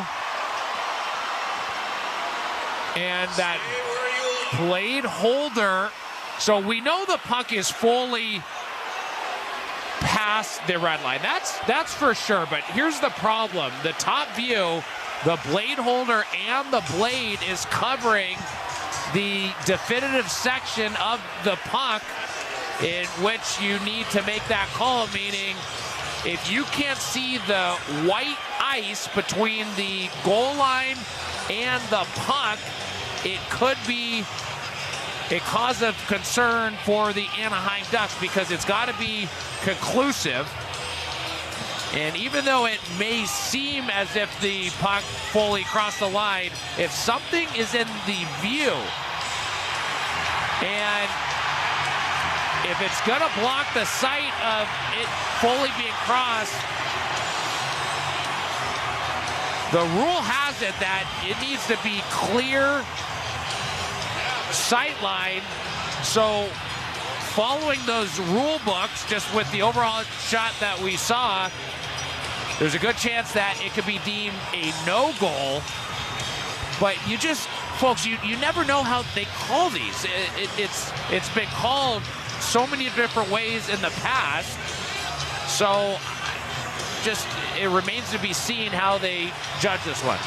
Well, it has to be, as Emerson noted, 100% conclusive evidence to take it off the board. That's what we're doing around, is taking it off the board, because it was deemed a good goal initially. So now it has to, as Emerson listed out everything there has to be enough evidence to take it off the board.